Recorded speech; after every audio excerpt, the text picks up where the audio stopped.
ಸುಮತಿಭಿರನುಮೇಯಂ ಶುಭ್ರಕಾಯಂ ಸಖಾಯಂ ಸುಖಮಯಮನಪಾಯಂ ಮುಕ್ತ್ಯುಪಾಯಂ ವಿಮಾಯಂ ದ್ರಹಯಮಹಮಮೇಯಂ ಧ್ಯೇಯಮಾಮ್ನಾಯಗೇಯಂ ಸದಯಮಸದಜೇಯಂ ಶ್ರೀಸಹಾಯಂ ಭಜೇಯಂ ಅಭ್ರಮಂ ಭಂಗರಹಿತಂ ಅಜಡಂ ವಿಮಲಂ ಸದಾ ಆನಂದತೀರ್ಥಮತುಲಂ ಭಜೆ ತಾಪತ್ರಯಾಪಹಂ ಭವತಿ ಯದನುಭಾವಾತ್ಯೇಡಮೂಕೋಪಿ ವಾಗ್ಮಿ ಜಡಮತಿರಪಿ ಜಂತುರ್ಜಾಯತೆ ಪ್ರಾಜ್ಞಮೌಲಿಃ ಸಕಲವಚನಚೇತೋ ದೇವತಾ ಭಾರತೀ ಸಾ ಮಮ ವಚಸಿ ನಿಧತ್ತಾಂ ಸನ್ನಿಧಿಂ ಮಾನಸೇ ಚ ಮಿಥ್ಯಾಸಿದ್ಧಾಂತದುರ್ಧ್ವಾಂತವಿಧ್ವಂಸನ ವಿಚಕ್ಷಣಃ ಜಯತೀರ್ಥಾಖ್ಯತರಣಿರ್ಭಾಸತಾಂ ನೋ ಹೃದಂಬರೆ ಅರ್ಥಿಕಲ್ಪಿತಕಲ್ಪೋಯಂ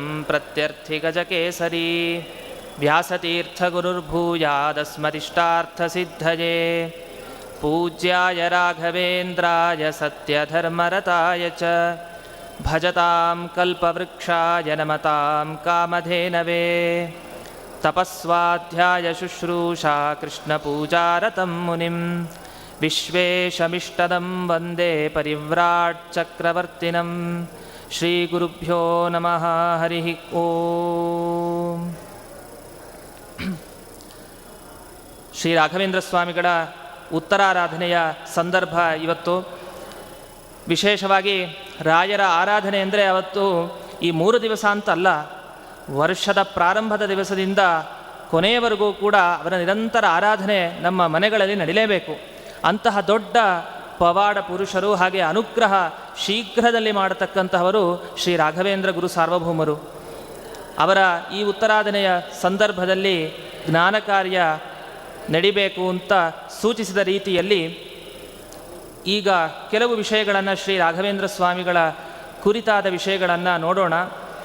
ರಾಘವೇಂದ್ರ ಸ್ವಾಮಿಗಳ ಭಕ್ತರು ಎಷ್ಟು ಜನ ಅಂತಂದರೆ ಅದು ಊಹಿಸಲಿಕ್ಕೆ ಸಾಧ್ಯ ಇಲ್ಲ. ಬೇಕಾದಷ್ಟು ಭಕ್ತರು, ಇಷ್ಟು ಸಂಖ್ಯೆಯಲ್ಲಿ ಇಂತಿಲ್ಲ. ಆದರೆ ಅವರ ಭಕ್ತರುಗಳಲ್ಲಿ ಮಹನೀಯರು ಅಂತ ನಾವು ಪರಿಗಣನೆಯನ್ನು ಮಾಡ್ತಾ ಹೋದರೆ ಮೊದಲಿಗೆ ಅಪ್ಪಣಾಚಾರ್ಯರ ನೆನಪಾಗ್ತಾರೆ. ನಮಗೆ ಮೊಟ್ಟ ಮೊದಲಿಗೆ ಅಪ್ಪಣಾಚಾರ್ಯರ ನೆನಪಾಗುತ್ತೆ. ನಂತರ ಕೃಷ್ಣಾವಧೂತರು ಅಂತ ಇನ್ನೊಬ್ಬ ದೊಡ್ಡ ರಾಯರ ಅಂತರಂಗ ಭಕ್ತರು, ಸಾಕ್ಷಾತ್ ನೋಡಿಲ್ಲದೆ ಹೋದರೂ ಕೂಡ ಅವರಿಗೆ ತಮ್ಮ ಧ್ಯಾನ ಮುಖಾಂತರ ಒಂದು ದಿವಸ ರಾಯರ ಸಾಕ್ಷಾತ್ಕಾರವನ್ನು ಮಾಡಿಕೊಂಡವರು ಶ್ರೀ ಕೃಷ್ಣಾವಧೂತರು ಅಂತ. ಮತ್ತೊಬ್ಬ ವ್ಯಕ್ತಿಗಳು ಗುರುಜಗನ್ನಾಥದಾಸರು. ಹೀಗೆ ಮಹನೀಯರ ಪಟ್ಟಿ ಅಪ್ಪಣಾಚಾರ್ಯರಿಂದ ಪ್ರಾರಂಭಿಸಿ ಇಲ್ಲಿವರೆಗೂ, ಇವತ್ತಿನ ದಿವಸದವರೆಗೂ ಕೂಡ ಅವರ ಭಕ್ತರು ಇದ್ದೇ ಇದ್ದಾರೆ. ಇದೆಲ್ಲರೂ ನಮಗೆ ಅನುಭವ ಸಿದ್ಧವಾದ ವಿಷಯ. ಶ್ರೀ ಕೃಷ್ಣಾವಧೂತರ ಬಗ್ಗೆ ನಾನು ಇವತ್ತಿನ ಕೆಲವು ವಿಷಯಗಳನ್ನು ತಿಳಿಸ್ಕೊಡ್ತೇನೆ. ಈ ಕೃಷ್ಣಾವಧೂತರು ಶ್ರೀ ರಾಘವೇಂದ್ರ ತಂತ್ರ ಅಂತ ಒಂದು ಗ್ರಂಥವನ್ನು ಬರೆದಿದ್ದಾರೆ. ಶ್ರೀ ರಾಘವೇಂದ್ರ ತಂತ್ರ ಅಂತ ಈ ಗ್ರಂಥದ ಹೆಸರು. ಈ ಶ್ರೀ ರಾಘವೇಂದ್ರ ತಂತ್ರದಲ್ಲಿ ಮೊದಲಿಗೆ ಅವರು ನಾನು ಹೇಗಿದ್ದೆ, ನಾನು ಯಾವ ಪರಿಸ್ಥಿತಿಯಲ್ಲಿದ್ದೆ, ನನಗೆ ಗುರುಗಳಾದ ರಾಯರು ಹೇಗೆ ಅನುಗ್ರಹವನ್ನು ಮಾಡಿದರು, ನಾನು ಏನು ಮಾಡಿದೆ ನಂತರ ಅಂತ ಈ ರೀತಿ ವಿಷಯಗಳನ್ನು ತಿಳಿಸ್ತಾ ಹೋಗ್ತಾರೆ. ಮೊದಲಿಗೆ ಅವ್ರು ಹೇಳ್ತಾರೆ, ಈ ರಾಘವೇಂದ್ರ ತಂತ್ರ ಅನ್ನುವ ಗ್ರಂಥದ ಮೊದಲನೆಯ ಪಟಲ ಅಂತ ಕರಿತೀವಿ. ಈಗ ಅಧ್ಯಾಯಗಳು, ಪಾದಗಳು ಅಂತ ಒಂದೊಂದು ವಿಭಾಗವನ್ನು ಮಾಡಿದಂತೆ ಈ ಗ್ರಂಥದಲ್ಲಿ ಪಟಲ ಅಂತ ಒಂದು ವಿಭಾಗವನ್ನು ಮಾಡಿಕೊಂಡು 1ನೇ ಪಟಲ ಮೊದಲು ಅವರು ಪ್ರಾರಂಭ ಮಾಡೋದು ಅಥಾತ ಶ್ರೀ ರಾಘವೇಂದ್ರ ತಂತ್ರಂ ವಕ್ಷೇತ ವಾಗ್ನಯ ಕೃಷ್ಣಾವಧೂತನಾಮಾಹಂ ಕಲೌ ಪ್ರತ್ಯಕ್ಷ ಸಿದ್ಧಿದಂ ಅಂತ ಹೇಳ್ತಾರೆ. ಕಲವು ಪ್ರತ್ಯಕ್ಷ ಸಿದ್ಧಿದಂ. ಈಗ ನೋಡಿ, ನಾನು ಒಂದು ಗ್ರಂಥವನ್ನು, ಒಂದು ವಿಷಯವನ್ನು ಹೇಳಲಿಕ್ಕೆ ಪ್ರಾರಂಭ ಮಾಡಿದ್ದೇನೆ. ಈ ವಿಷಯವನ್ನು ನೀವು ತಿಳಿದುಕೊಂಡು ನೀವು ಆಚರಣೆಯನ್ನು ಮಾಡಿದರೆ ಕಲವು ಪ್ರತ್ಯಕ್ಷ ಸಿದ್ಧಿದಂ. ಈ ಕಲಿಯುಗದಲ್ಲಿ ಪ್ರತ್ಯಕ್ಷ ಸಿದ್ಧಿದಂ ಅಂದರೆ ನೀವು ಏನೇನು ಫಲವನ್ನು ಬಯಸ್ತೀರೋ ಅದು ನಿಮಗೆ ಪ್ರತ್ಯಕ್ಷ ಕಣ್ಣು ಮುಂದೆ ಬಂದು ಕಾಣುತ್ತೆ. ನಿಮಗೆ ಆ ಫಲ ಶೀಘ್ರದಲ್ಲಿ ನಿಮಗೆ ಸಿದ್ಧಿಯಾಗತ್ತೆ ಅಂತ ಈ ರೀತಿ ಕೃಷ್ಣಾವಧೂತರು ಮೊದಲಿಗೆ ಪ್ರತಿಜ್ಞೆಯನ್ನು ಮಾಡಿದರು. ಯಾವ ವಿಷಯವನ್ನು ಹೇಳಿದ್ದವರು ಅಂತಂದರೆ ರಾಘವೇಂದ್ರರ ವಿಷಯವನ್ನು ಹೇಳಲಿಕ್ಕೆ ಹೊರಟಿದ ತಂತ್ರ ಗ್ರಂಥ ಇದು. ಮೊದಲಿಗೆ ಅವರು ನಾರಾಯಣಂ ನಮಸ್ಕೃತ್ಯ ಅಂತ ಮೊದಲು ಭಗವಂತನಿಗೆ ಯಾವುದೇ ಗ್ರಂಥ ಪ್ರಾರಂಭ ಮಾಡಬೇಕಾದ್ರೆ ಗುರುದೇವತೆಗಳ ನಮಸ್ಕಾರ ಮಾಡಬೇಕು ಅನ್ನುವ ದೃಷ್ಟಿಯಿಂದ ಮೊದಲಿಗೆ ದೇವತಾ ನಮಸ್ಕಾರ, ರಾಮ ಕೃಷ್ಣ 2 ರೂಪವನ್ನು ಇಲ್ಲಿ ನಮಸ್ಕಾರ ಮಾಡ್ತಾರೆ. ನಂತರ ಮಾರುತಿ ತ್ರಿತಯಂ ಪ್ರಾಣಂ 3 ಅವತಾರ, ಆಚಾರ್ಯರು, ಭೀಮಸೇನ ದೇವರು, ಹಾಗೆ ಮಧ್ವಾಚಾರ್ಯರು. ಇದು ಹನುಮಂತ ದೇವರು. ಈ ರೀತಿ 3 ರೂಪಗಳನ್ನು ಇಲ್ಲಿ ನಮಸ್ಕಾರ ಮಾಡಿ ನಾನು ಈ ರಾಘವೇಂದ್ರ ತಂತ್ರ ಗ್ರಂಥವನ್ನು ಪ್ರಾರಂಭ ಮಾಡ್ತೇನೆ ಅಂತ ಶುರು ಮಾಡ್ತಾರೆ. ಇಲ್ಲಿ ನೋಡಿ, ಯಾವುದೇ ಭಗವಂತನ ರೂಪಗಳವರು ನಮಸ್ಕಾರ ಮಾಡಲಿಲ್ಲ. ಯಾವುದೋ ನರಸಿಂಹದೇವರಿಗೆ ಅಥವಾ ಶ್ರೀನಿವಾಸ ದೇವರಿಗೆ ನಮಸ್ಕಾರ ಮಾಡಲಿಲ್ಲ. ರಾಮ ಹಾಗೂ ಕೃಷ್ಣ ಈ 2 ರೂಪಗಳಿಗೆ ನಮಸ್ಕಾರವನ್ನು ಮಾಡಿ ಗ್ರಂಥ ಪ್ರಾರಂಭ ಮಾಡಿದರು. ಯಾಕೆ ಮಾಡಿದರು ಅಂದರೆ, ಅವರ ಜೀವನದಲ್ಲಿ ನಡೆದ ಘಟನೆ ಒಂದಿದೆ, ಅದನ್ನು ಸೂಚಿಸಬೇಕಾಗಿದೆ. ಅದನ್ನು ಮುಂದಕ್ಕೆ ಅವ್ರು ಹೇಳ್ತಾರೆ ಆ ವಿಷಯವನ್ನು. ಆ ಹೇಳೋದಕ್ಕೂ ಮುಂಚೆ ಆ ರಾಮಕೃಷ್ಣರ ಪ್ರಾರ್ಥನೆಯನ್ನು ಇವರು ಮಾಡಲಿಕ್ಕೆ ಪ್ರಾರಂಭ ಮಾಡಿದರು. ರಾಮಕೃಷ್ಣರ ನಮಸ್ಕಾರವನ್ನು ಮಾಡಿ, ಹಾಗೆ ಪ್ರಾಣದೇವರ ನಮಸ್ಕಾರವನ್ನು ಮಾಡಿ ಈಗ ಗ್ರಂಥವನ್ನು ಹೇಳ್ತೇನೆ ನೋಡಿ. ಯಾವ ಗ್ರಂಥ ಅಂತಂದರೆ, ಶ್ರೀರಾಘವೇಂದ್ರ ಗುರುರಾಟ್ ಸಾರ್ವಭೌಮಾಂಘ್ರಿ ರೇಣವಃ ಸಿದ್ಧಿಂ ದಿಶಂತು ಮೇ ವಾಚಾಂ ರಸಾರ್ಣವ ಇವಾಂಭಸಾಂ. ಯಾವುದೇ ನೀರಿರಲಿ, ಕೊನೆಗೆ ನೀರು ಸೇರಬೇಕಾಗಿದ್ದು ಎಲ್ಲಿ ಅಂತಂದರೆ ಸಮುದ್ರವನ್ನು ಸೇರಬೇಕಾದಂತಹದ್ದು ನೀರು. ಅದೇ ರೀತಿ ಆ ಗುರು ಸಾರ್ವಭೌಮಾಂಘ್ರಿ ರೇಣವಃ, ಆ ಗುರು ಸಾರ್ವಭೌಮರ ಪಾದ ಧೂಳಿಗಳೇನಿದೆ, ಎಲ್ಲ ನನ್ನ ಮಾತುಗಳು ಏನೇನು ಮುಂದೆ ಆಡ್ತೇನೆ ಆ ಎಲ್ಲ ಮಾತುಗಳಿಗೆ ಮೂಲ ಯಾವುದು ಅಂದರೆ ಆ ರಾಘವೇಂದ್ರ ಗುರು ಸಾರ್ವಭೌಮರ ಪಾದ ಧೂಳಿ ಅಂತ.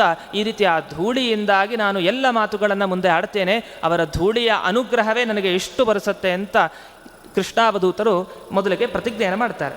ಇಷ್ಟಾದ ಮೇಲೆ ಅಂತಹ ರಾಘವೇಂದ್ರ ಪಾದ ಧೂಳಿಗಳು ನನ್ನ ಕಾಪಾಡಲಿ ಅಂತ ಈ ರೀತಿ ಪ್ರಾರ್ಥನೆ ಮಾಡಿ, ನಂತರ ಅಪ್ಪಣಾಚಾರ್ಯರು ಹೇಗೆ ನಾವು ರಾಯರ ಪ್ರಾರ್ಥನೆಯನ್ನು ಮಾಡ್ತೀವೋ ಅಷ್ಟೇ ಮುಖ್ಯವಾಗಿ ರಾಘವೇಂದ್ರ ಗುರು ಸಾರ್ವಭೌಮರಿಗೆ ಅತ್ಯಂತ ಪ್ರೀತಿಪಾತ್ರರಾದ ಶಿಷ್ಯರು ಅಂದರೆ ಅಪ್ಪಣಾಚಾರ್ಯರು.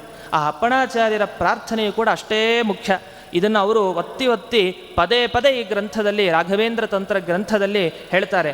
ರಾಘವೇಂದ್ರ ಗುರೋಹೋ ಪಾದ ಪದ್ಮ ಪಾಂಸು ಲುಠನ್ಮನಃ. ಅವರ ಅಪ್ಪಣಾಚಾರ್ಯರ ಮನಸ್ಸು ಹೇಗಿದೆ ಅಂದರೆ, ಆ ಪಾದ ಧೂಳಿಯನ್ನು ಬಿಟ್ಟು ಹೋಗ್ತಾ ಇಲ್ಲ, ಅಲ್ಲೇ ಒದ್ದಾಡ್ತಾ ಇದೆ ಮನಸ್ಸು. ಅಂದರೆ ಅಷ್ಟು ಭಕ್ತಿಭರಿತವಾಗಿ ಅವರ ಮನಸ್ಸು ಅಲ್ಲಿ ಕೂತಿದೆ. ಅಂತಹ ಅಪ್ಪಣಾಚಾರ್ಯವರಿಯೋತ್ರ ಸಿದ್ಧಿಂ ದಿಶತು ಕರ್ಮಣಿ. ರಾಯರ ಬಗ್ಗೆ ಹೊಗಳಬೇಕು ಅಂದರೆ ಮೊದಲು ರಾಯರ ಬಗ್ಗೆ ಗುಣಕೀರ್ತನೆ, ಅವರ ಪ್ರದಕ್ಷಿಣೆ, ಅವರ ಬಗ್ಗೆ ತಿಳಿಬೇಕು ಅಂದರೆ ಮೊದಲು ಅಪ್ಪಣಾಚಾರ್ಯರನ್ನು ಹಿಡೀರಿ. ಅಪ್ಪಣಾಚಾರ್ಯರ ಅನುಗ್ರಹ ಆದರೆ ನಂತರ ರಾಯರ ಅನುಗ್ರಹ ಆಗುತ್ತೆ ಅನ್ನುವ ದೃಷ್ಟಿ. ಹೇಗೆ ನಾವು ರಾಯರ ಅನುಗ್ರಹ ಯಾಕೆ ಬೇಕು ಅಂದರೆ, ಮಧ್ವಾಚಾರ್ಯರು, ಜಯತೀರ್ಥರು ಇವರೆಲ್ಲರ ಅನುಗ್ರಹ ಆಗಿ ಭಗವಂತನ ಅನುಗ್ರಹ ಆಗಬೇಕು ಅಂದರೆ ರಾಯರ ಒಂದು ಮಾಧ್ಯಮ, ರಾಯರ ಮುಖಾಂತರ ಹೋದರೆ ಮಾತ್ರ ನಮಗೆ ಆ ಭಗವಂತನ ಪ್ರಾಪ್ತಿ ಅಂತ ಹೇಗೆ ಹೇಳ್ತೀವೋ, ಅದೇ ರೀತಿಯಲ್ಲಿ ರಾಯರು ಸಿಗಬೇಕಾದ್ರೂ ಒಬ್ಬರು ನಮಗೆ ಬೇಕಲ್ವಾ. ಆ ರಾಯರು ಸಿಗಬೇಕಾದ್ರೆ ನಮಗೆ ಯಾರು ಬೇಕು, ಯಾರ ಸಿದ್ಧಿಯನ್ನು ನಾವು ಪಡ್ಕೊಳ್ಬೇಕು ಅಂದರೆ ಅಪ್ಪಣಾಚಾರ್ಯವರೆಯೋತ್ರ ಸಿದ್ಧಿಂ ದಿಶತು ಕರ್ಮಣಿ. ಈ ಯಾವುದೇ ಕೆಲಸವನ್ನು ಈಗ ಪ್ರಾರಂಭ ಮಾಡಬೇಕಾದ್ರೆ ನನಗೆ ಅಪ್ಪಣಾಚಾರ್ಯರೇ ನಿಮ್ಮ ಅನುಗ್ರಹ ನನಗೆ ಬೇಕು ಅಂತ ಪ್ರಾರ್ಥನೆ ಮಾಡಿ ಒಂದು ಘಟನೆಯನ್ನು ನಿರೂಪಣೆ ಮಾಡಲಿಕ್ಕೆ ಬರ್ತಾರೆ. ನಾನು ಹೇಗಿದ್ದೆ ಅಂತ ಅವರು ಹೇಳಲಿಕ್ಕೆ ಪ್ರಾರಂಭ ಮಾಡ್ತಾರೆ. 32 ವರ್ಷ ಪರ್ಯಂತಂ ದುರಾಚಾರ ರಥಂ ಸದಾ ಅಂತ. 32 ವರ್ಷಗಳ ಕಾಲ ನನ್ನ ಜೀವನವನ್ನು ವ್ಯರ್ಥವಾಗಿ ಕಳೆದುಬಿಟ್ಟೆ. ಏನೇನು ಬೇಡವೋ ಎಲ್ಲ ಅನಾಚಾರಗಳಲ್ಲಿ ನಾನು ತೊಡ್ಕೊಂಬಿಟ್ಟೆ. ಒಮ್ಮೆನೂ ಕೂಡ ದೇವಸ್ಥಾನಕ್ಕೆ ಬರಲೇ ಇಲ್ಲ. ದೇವರು ಅಂದರೆ ಗೊತ್ತಿಲ್ಲ, ಗುರುಗಳೇ ಅಂದರೆ ಗೊತ್ತಿಲ್ಲ. ಇಂತಹ ಒಂದು ಮೂರ್ಖತನದ ಪರಮಾವಧಿ ದುಷ್ಟನಾಗಿ ನಾನು ನನ್ನ 32 ವರ್ಷಗಳ ಕಾಲ ಜೀವನ ಪಯಣವನ್ನು ಸಾಗಿಸಿಬಿಟ್ಟೆ. ಆದರೆ ಒಮ್ಮೆ ಸ್ವಪ್ನದಲ್ಲಿ ಬಂದರು. ಯಾರು ಬಂದರು ಅಂತಂದರೆ, ಪ್ರಬೋಧಿತೋಪಿ ಅವಿಶ್ವಾಸಾದ ಅಪ್ಪಣಾಚಾರ್ಯೇಣ ಮೂಢಧೀಹಿ ನಾಕಾರ್ಷಂ ಶ್ರೀಗುರೌ ಭಕ್ತಿಂ ಪುನರಾಸಂಕು ಕರ್ಮಣಿ. ಒಮ್ಮೆ ಅಪ್ಪಣಾಚಾರ್ಯರು ದಿಢೀರಂತ ನನ್ನಂತಹ ದುಷ್ಟ, ಎಂತಹ ಕೃಪೆ ಅವರಿಗೆ ಬಂದರು. ಅಪ್ಪಣಾಚಾರ್ಯರು ಸ್ವಪ್ನದಲ್ಲಿ ಬಂದು ಹೇಳಿದರು, ನೋಡು ಗುರುರಾಯರನ್ನು ಸ್ಮರಣೆ ಮಾಡು, ಗುರುಸ್ತೋತ್ರವನ್ನು ಪಠನ ಮಾಡು, ಉದ್ಧಾರ ಆಗ್ತೀಯಾ ಅಂತ ಸ್ವಪ್ನದಲ್ಲಿ ಸೂಚನೆ ಬಂದಂತೆ ಅವರಿಗಾಯಿತು. ನಿಜವಾಗ್ಲೂ ಅಪ್ಪಣಾಚಾರ್ಯರು ಬಂದಿದ್ದರು. ಇವರು ನಂಬಲ್ಲ, ಇವರು ಕೃಷ್ಣಾವಧೂತರು ಈಗ ಅವಧೂತರಾಗಿದ್ದರು. ಮುಂಚೆ ಕೃಷ್ಣ ಮಾಮೂಲಿಯಾದ ಸಾಮಾನ್ಯವಾದ ವ್ಯಕ್ತಿಯಾಗಿದ್ದರು. ಆ ಸಂದರ್ಭದಲ್ಲಿ ಅವಿಶ್ವಾಸಾತ್ ಸ್ವಪ್ನದಲ್ಲಿ ಬಂದು ಮತ್ತೆ ಎಚ್ಚರಿಸ್ತಾ ಇದ್ದರು. ಆದರೂ ವಿಶ್ವಾಸ ಇಲ್ಲ, ಗುರುದೇವತೆಗಳಲ್ಲಿ ವಿಶ್ವಾಸ ಇಲ್ಲ. ಏನೋ ಹೇಳ್ತಾ ಇದ್ದಾರೆ, ಯಾರೋ ಬಂದು ಅನ್ನುವ ಭಾವನೆ ಎಂದಿತ್ತು. ಮತ್ತೆ ಅವರ ದುರಾಚಾರ ಏನಿತ್ತು ಅದರಲ್ಲೇ ಅವರು ಕಳೀತಾ ಹೋದರು ಕಾಲವನ್ನು. ಆಗ ಸರಿ ಹೋಗಲಿಲ್ಲ. ಅಪ್ಪಣಾಚಾರ್ಯರು ಎಷ್ಟು ಕೃಪಾಳುಗಳು, ಈ ರೀತಿ ಅವಿಶ್ವಾಸವನ್ನು ತೋರಿಸಿದ್ರೂ ಕೂಡ ಅವರ ಸ್ವಪ್ನದಲ್ಲಿ ಮತ್ತೆ ಬಂದರಂತೆ. ಎಂಥ ಮಹಾತ್ಮರ ಸ್ವಭಾವನೆ ಹಾಗೆ. ನಾವು ತಪ್ಪುಗಳನ್ನು ಮಾಡ್ತಾಯಿದ್ರು, ಹೇಗಾದರೂ ಮಾಡಿ ಇವನನ್ನು ಉದ್ಧಾರ ಮಾಡೋಣ ಅನ್ನುವ ದೃಷ್ಟಿಯಲ್ಲೇ ಇರ್ತಾರೆ ಅವರು. ಈ ದೃಷ್ಟಿಯಲ್ಲಿ ಅಪ್ಪಣಾಚಾರ್ಯರು ಪುನಃ ಇವರ ಸ್ವಪ್ನದಲ್ಲಿ, ಕೃಷ್ಣಾವಧೂತರು ಅಂತ ನಾವೇನು ಕರಿತೀವಿ, ಅವರ ಸ್ವಪ್ನದಲ್ಲಿ ಬಂದು ಈಗ ಏನು ಮಾಡ್ತಾರೆ ಅಂದರೆ, ಗುರುಗಳ ಸ್ತೋತ್ರ, ಗುರುಗಳ ಪಾರಾಯಣ ಅದಿರಲಿ, ಮೊದಲು ಏನು ಮಾಡ್ತಾರೆ ಅಂತಂದರೆ ವ್ಯಾಸಕೃಷ್ಣಯೋಹೋ ಮಂತ್ರವು ಅಂತ ಹೇಳ್ತಾರೆ. ರಾಮ ಮತ್ತು ಕೃಷ್ಣ ವ್ಯಾಸ ಅಂತೇಳಿ ಹೇಳ್ತಾರೆ. ವ್ಯಾಸದೇವರು ಮತ್ತು ಕೃಷ್ಣದೇವರು ಇಬ್ಬರ ಮಂತ್ರವನ್ನು ಉಪದೇಶ ಕೊಡ್ತಾರಂತೆ. ಉಪದೇಶ ಕೊಟ್ಟು ಈಗಲಾದರೂ ನೀನು ಆ ಮಂತ್ರಗಳನ್ನು ಉಪದೇಶ ಮಾಡಿ ನೀನು ಗುರುಗಳ ಸ್ತೋತ್ರವನ್ನು ಮಾಡುವಂತೆ ಆಗಲಿ ಅಂತ ಮತ್ತೆ ಅವನಿಗೆ ಬೋಧಿಸ್ತಾರೆ. ಅದಕ್ಕೆ ಹೇಳ್ತಾರೆ, ಅಪ್ಪಣಾಚಾರ್ಯೋಹಂ, ನಾನು ಅಪ್ಪಣಾಚಾರ್ಯರೇ ಬಂದಿದ್ದಪ್ಪ, ಮುಂಚೆ ಏನೂ ಹೇಳಿಲ್ಲ, ಸುಮ್ಮನೆ ಬಂದರು ಹೇಳಿದ್ರು ಈ ರೀತಿ ಗುರುಗಳ ಸ್ತೋತ್ರ ಮಾಡು ಅಂತ. ಇವ್ರು ಯಾರು ಗುರುಗಳು ಅನ್ನೋ ಪ್ರಜ್ಞೆನೂ ಕೂಡ ಇರಲಿಲ್ಲ ಆ ಸಂದರ್ಭದಲ್ಲಿ ಕೃಷ್ಣಾವಧೂತರಿಗೆ. ಕೊನೆಗೀಗ ನಾನು ಅಪ್ಪಣಾಚಾರ್ಯರೇ ಬಂದಿದ್ದೇನೆ, ನಾನು ಶ್ರೀ ರಾಘವೇಂದ್ರ ಸ್ವಾಮಿಗಳ ಪರ ಶಿಷ್ಯ, ಬಂದು ನಿನಗೆ ಕೃಷ್ಣ ವೇದವ್ಯಾಸರ ಮಂತ್ರವನ್ನು ಉಪದೇಶ ಕೊಡ್ತಾ ಇದ್ದೇನೆ. ವ್ಯಾಂ ವೇದವ್ಯಾಸಾಯ ನಮಃ, ಕ್ಲೀಂ ಕೃಷ್ಣಾಯ ನಮಃ ಅಂತ ಈ ಎರಡು ಮಂತ್ರಗಳನ್ನು ಅಪ್ಪಣಾಚಾರ್ಯರು ಈ ಕೃಷ್ಣಾವಧೂತರಿಗೆ ಉಪದೇಶವನ್ನು ಕೊಡ್ತಾರಂತೆ. ಅದಕ್ಕೆ ಹೇಳ್ತಾರೆ, ಸಾಮಾನ್ಯವಾಗಿ ಕಲಿಯುಗದಲ್ಲಿ ಕಲೌ ದುರ್ಗಾ ವಿನಾಯಕೋ ಅಂತ ಒಂದು ಮಾತಿದೆ. ಯಾವ ಮಂತ್ರವನ್ನು ನಾವು ಪಠಿಸಿದರೆ, ಯಾವ ಮಂತ್ರವನ್ನು ಜಪ ಮಾಡಿದರೆ ನಮಗೆ ಬೇಗ ಫಲಸಿದ್ಧಿಯಾಗತ್ತೆ ಅಂದರೆ ಒಂದು ದುರ್ಗಾದೇವಿಯ ಮಂತ್ರ, ಗಣಪತಿಯ ಮಂತ್ರ ಅಂತ ಹೇಳ್ತಾರೆ. ಆದರೆ ನಮ್ಮ ಮಧ್ವಾಚಾರ್ಯರ ಸಿದ್ಧಾಂತದಲ್ಲಿ ಪ್ರತ್ಯೇಕವಾಗಿ ದುರ್ಗಾದೇವಿಗೆ ಗಣಪತಿಗೆ ಪ್ರಾಧಾನ್ಯ ಇಲ್ಲ. ನಮ್ಮಲ್ಲಿ ಪ್ರಧಾನವಾದ ವ್ಯಕ್ತಿ ಆ ವಿಷ್ಣು ಒಬ್ಬನೇ ಪ್ರಧಾನನಾದ ವ್ಯಕ್ತಿ. ಏನೇ ದುರ್ಗಾದೇವಿ ಅಂದರೆ ದುರ್ಗಾದೇವಿಯ ಜೊತೆಗೆ ಆ ಪರಮಾತ್ಮನ ಚಿಂತನೆ. ಹಾಗೆ ಗಣಪತಿ ಅಂದರೆ ಗಣಪತಿ ಅಂತರ್ಗತ ವಿಶ್ವಂಭರ ಮೂರ್ತಿಯ ಚಿಂತನೆಯನ್ನು ಮಾಡೋ ಕ್ರಮ ಇದೆ. ಆದರೆ ಇದನ್ನು ಹೇಳ್ತಾರೆ, ಎಲ್ಲ ಪ್ರಸಿದ್ಧಿ ಇರೋದು ದುರ್ಗಾ ವಿನಾಯಕ ಮಂತ್ರ ಬಹಳ ಪ್ರಸಿದ್ಧ, ಶೀಘ್ರ ಫಲಪ್ರದ ಅಂತ ಇದೆ. ಆದರೆ ತಂತ್ರಸಾರ ಸಂಗ್ರಹ ಗ್ರಂಥದಲ್ಲಿ ಮಧ್ವಾಚಾರ್ಯರು ತಾವೇ ತಿಳಿಸ್ಕೊಡ್ತಾರೆ, ವೇದವ್ಯಾಸರ ಮಂತ್ರ ಹಾಗೂ ಕೃಷ್ಣನ ಮಂತ್ರ, ಈ ಎರಡು ಮಂತ್ರಗಳೇನಿದೆ ಇದು ಬಹಳ ಸಿದ್ಧಿಪ್ರದ ಈ ಕಲಿಯುಗದಲ್ಲಿ ಇಂಥ ಉಪದೇಶವನ್ನು ಮಾಡಿದ್ದಾರೆ. ಅದೇ ನಿಟ್ಟಿನಲ್ಲಿ ವೇದವ್ಯಾಸರ ಮಂತ್ರ ಹಾಗೂ ಕೃಷ್ಣನ ಮಂತ್ರವನ್ನು ಅಪ್ಪಣಾಚಾರ್ಯರು ಬಂದು ಕೃಷ್ಣಾವಧೂತರ ಸ್ವಪ್ನದಲ್ಲಿ ಬಂದು ಉಪದೇಶವನ್ನು ಮಾಡಿ ಹೋಗ್ತಾರೆ. ನಂತರ ಇನ್ನೂ ವಿಶ್ವಾಸ ಬರಲಿಲ್ಲ. ಅವಾಗೇನು ಮಾಡಿದ್ರು, ಏನೋ ಹೇಳಿದ್ದಾರೆ, ಇದು ಯಾವುದು ನಂಗೆ ಗೊತ್ತಿರಲಿಲ್ಲ ಇಷ್ಟವರೆಗೂ. ಯಾವುದು ವ್ಯಾಂ ವೇದವ್ಯಾಸಾಯ ನಮಃ ಅನ್ನುವ ಮಂತ್ರ ಆಗಲಿ, ಕ್ಲೀಂ ಕೃಷ್ಣಾಯ ನಮಃ ಅನ್ನುವ ಮಂತ್ರ ಆಗಲಿ ನನಗೆ ಗೊತ್ತಿರಲಿಲ್ಲ. ಎಲ್ಲ ಉಪದೇಶ ಮಾಡಿದ್ದಾರೆ, ಮಾಡೋಣ ಅಂತ ಪ್ರಾರಂಭ ಮಾಡಿದರಂತೆ. ಮತ್ತು ಅಪ್ಪಣಾಚಾರ್ಯರು ತಾವು ರಚನೆ ಮಾಡಿದ ಶ್ರೀಪೂರ್ಣಬೋಧ ಗುರುತೀರ್ಥ ಅನ್ನುವ ಸ್ತೋತ್ರ ಏನಿದೆ, ಆ ಸ್ತೋತ್ರದ ಉಪದೇಶವನ್ನು ಮಾಡಿದರು. ಅದನ್ನು ಕೂಡ ಪಠನೆ ಮಾಡ್ತಾಯಿದ್ರು. ಯಾಕೆಂದರೆ ಅವ್ರಿಗೆ ಇನ್ನೂ ಆ ಶಬ್ದಗಳೇ ಇದುವರೆಗೂ ಕೇಳಿರಲಿಲ್ಲ. ಸ್ವಪ್ನದಲ್ಲಿ ಶಬ್ದ ಕೇಳಿದ್ದಾರೆ ಅಂದರೆ ಅದು ನಿಜ, ಏನೋ ಸ್ವಪ್ನ ಬಿದ್ದಿದೆ, ಯಾರೋ ಹೇಳಿದ್ದಾರೆ ಎನ್ನುವ ಖಾತ್ರಿ ಆಯಿತು. ಆ ನಿಟ್ಟಿನಲ್ಲಿ ಅವರು ಸ್ತೋತ್ರವನ್ನು ಪಾರಾಯಣ ಮಾಡ್ತಾ ಹೋದ್ರಂತೆ ಪ್ರತಿ ದಿವಸ. ಆದರೂ ಎಲ್ಲ ಅವಿಶ್ವಾಸದಿಂದಲೇ ಮಾಡ್ತಾಯಿದ್ರು. ಇನ್ನೂ ಅಷ್ಟು ವಿಶ್ವಾಸ ಗಟ್ಟಿಯಾಗಿ ಪಕ್ವವಾಗಿ ಅವ್ರಿಗೆ ಆಗಿಲ್ಲ. ಆ ಸಂದರ್ಭದಲ್ಲಿ ಕೊನೆಗೆ ಒಬ್ಬ ಯತಿಗಳೇ ಬಂದ್ರಂತೆ. ಕೊನೆಗೆ ಅಪ್ಪಣಾಚಾರ್ಯರು ಸಾಕಾಗಲಿಲ್ಲ, ಕೊನೆಗೆ ಒಬ್ಬರು ಯತಿಗಳೇ ಬಂದರು. ಏವಂ ಕತಿಪಯೇ ಕಾಲೇ ನಿವೃತ್ತೆ ಕೋಪಿ ಸದ್ಯತಿ ಸ್ವಪ್ನೆ ಯದಾಹ ಗೋಪ್ಯತ್ವಾತ್ ತದ್ವಕ್ತು ನಹಿ ಸಾಂಪ್ರತಂ. ಒಬ್ಬ ಯತಿಗಳು ಬಂದ್ರಂತೆ. ಅವರು ತಮ್ಮ ಪರಿಚಯವನ್ನು ಮಾಡಿಕೊಡ್ಲಿಲ್ಲ. ಸನ್ಯಾಸಿ ವೇಷವನ್ನು ಧರಿಸಿ ಸ್ವಪ್ನದಲ್ಲಿ ಕೃಷ್ಣಾವಧೂತರ ಬಳಿ ಬಂದ್ರಂತೆ. ಬಂದು ಹೇಳಿದ್ರು, ಗೋಪ್ಯವಾದ ವಿಷಯಗಳನ್ನು ಕೆಲವೆಲ್ಲ ಹೇಳ್ತಾ ಹೋದರು. ಆಗ ಅವರಿಗೆ ನಂಬಿಕೆ ಬರಲಿಕ್ಕೆ ಪ್ರಾರಂಭ ಆಯಿತು. ಅವರ ಜೀವನದ ಚರಿತ್ರೆಯನ್ನು ಬಿಡಿಸ್ಬಿಟ್ರು ಅವ್ರ ಮುಂದೆ. ಕೃಷ್ಣಾವಧೂತರ ಹಿಂದಿನ 32 ವರ್ಷಗಳ ಕಾಲ ಏನು ದುರಾಚಾರದಲ್ಲಿ ರತರಾಗಿದ್ದರು ಅದೆಲ್ಲವನ್ನು ಬಿಚ್ಚಿಟ್ಟು ಅನುಗ್ರಹವನ್ನು ಮಾಡಿದರು. ನಂಬಿಕೆ ಬಂತು. ಗುರುಗಳು ಎಲ್ಲ ದೂರದೃಷ್ಟಿ, ಎಲ್ಲವನ್ನು ಬಲ್ಲವರು, ಎಲ್ಲ ಹೇಳಿದರು, ನಂಬಿಕೆ ಬಂತು. ಆ ಕ್ಷಣ ಏನು ಮಾಡಿದರು ಅಂತ ಅವರೇ ತಿಳಿಸ್ಕೊಡ್ತಾರೆ. ನಾನು ಏನು ಮಾಡಿದೆ ಅಂತ ಅವ್ರು ಹೇಳ್ತಾರೆ. ಅಲ್ಲಿವರೆಗೂ ಅವ್ರಿಗೆ ಕೃಷ್ಣ ಅನ್ನೋ ಹೆಸರಿತ್ತಷ್ಟೇ. ಆ ಕೃಷ್ಣ ಅನ್ನೋ ಹೆಸರಿಟ್ಟಿದ್ದು ಪುಣ್ಯನೋ ಏನೋ ಗೊತ್ತಿಲ್ಲ. ಅಪ್ಪಣಾಚಾರ್ಯರೇ ಸಾಕ್ಷಾತ್, ರಾಯರೇ ಸಾಕ್ಷಾತ್ ಬಂದು ಸ್ವಪ್ನದಲ್ಲಿ ಉಪದೇಶವನ್ನು ಕೊಟ್ಟರು. ಆವಾಗ ಏನು ಮಾಡಿದ್ರು ಅಂದರೆ, ಕೃಷ್ಣ ಅವಧೂತ ಅಂತ ಅವರನ್ನು ಕರೀತಾರೆ. ಬಹಳ ಪ್ರಸಿದ್ಧ ಅವಧೂತ ಅನ್ನುವ ಪದ ಕರೀತಾರೆ. ಯಾರನ್ನು ಅವಧೂತ ಅಂತ ಕರೀತಾರೆ ಅಂದರೆ ಅವರೇ ಬರ್ಕೊಳ್ತಾರೆ, ನಾನು ಯಾಕೆ ಕೃಷ್ಣಾವಧೂತನಾದೆ ಅಂತಂದರೆ, ತದಾರಭ್ಯ ಅವಧೂಯಾಹಂ, ನಾನು ಅವಧೂಯ ಏನೇನು ಬಿಟ್ಟೆ ಅಂದರೆ, ವಿಷಯಾನ್ ಬಾಂಧವಾನ್ ಗೃಹಂ ಕೋಶಂ ಪಿತ್ರಾರ್ಜಿತಂ ಪುತ್ರಾನ್ ಪತ್ನಿ ದ್ವಯಮಪಿ ಪ್ರಿಯಂ. ನನಗೆ ಈ ವಿಷಯ ಧನ ಸಂಪತ್ತು ಎಲ್ಲ ಏನೇನಿದೆ ಇದು ಬಂಧುಗಳನ್ನು ಬಿಟ್ಟೆ, ಮನೆ ಬಿಟ್ಟೆ, ನನ್ನ ತಂದೆ ಆಸ್ತಿ ಮಾಡಿದ್ರು ಸಂಪಾದನೆ, ಆ ಆಸ್ತಿಯ ಧನದ ಸಂಗ್ರಹವನ್ನೂ ಬಿಟ್ಟೆ, ಕೊನೆಗೆ ಬಿಡಿ ಅತ್ಯಂತ ಇಷ್ಟರಾದ ನನ್ನ 2 ಹೆಂಡತಿಯರು ಪತ್ನಿಯರು ಅವರನ್ನೂ ಕೂಡ ತ್ಯಾಗ ಮಾಡಿದೆ. ಬರೀ ಇವೆಲ್ಲವನ್ನೂ ಕೂಡ ದೈಹಿಕವಾಗಿ ತ್ಯಾಗ ಮಾಡಿದ್ದಲ್ಲ, ಮನಸಾಪಿ ತ್ಯಾಗ ಮಾಡಿದೆ. ಮನಸ್ಸಿನಿಂದಲೂ ಕೂಡ ಒಮ್ಮೆಯೂ ಕೂಡ ನನ್ನ ಮನೆಯ ಬಗ್ಗೆ, ಈ ಸಂಬಂಧಿಗಳ ಬಗ್ಗೆ ನನ್ನ ಮನಸ್ಸು ಹರಿದಾಡಲೇ ಇಲ್ಲ. ಆಗ ಗುರುಪಾದಾಬ್ಜಂ ಉಪಾಸ್ಯ, ಕೇವಲ ಆ ಗುರುಗಳ ಪಾದ ಕಮಲಗಳನ್ನು ಉಪಾಸನೆಯನ್ನು ಮಾಡ್ತಾ ಇದ್ದೆ. ಹಾಗಾಗಿ ಅವಧೂತಸ್ತತೋಭವಂ, ನಾನು ನಂತರ ಕೃಷ್ಣ ಅವಧೂತ ಅಂತ ನಾನು ಪ್ರಸಿದ್ಧಿಗೆ ಬಂದೆ ಅಂತ ಅವರೇ ಹೇಳುವಂತಹ ಮಾತು.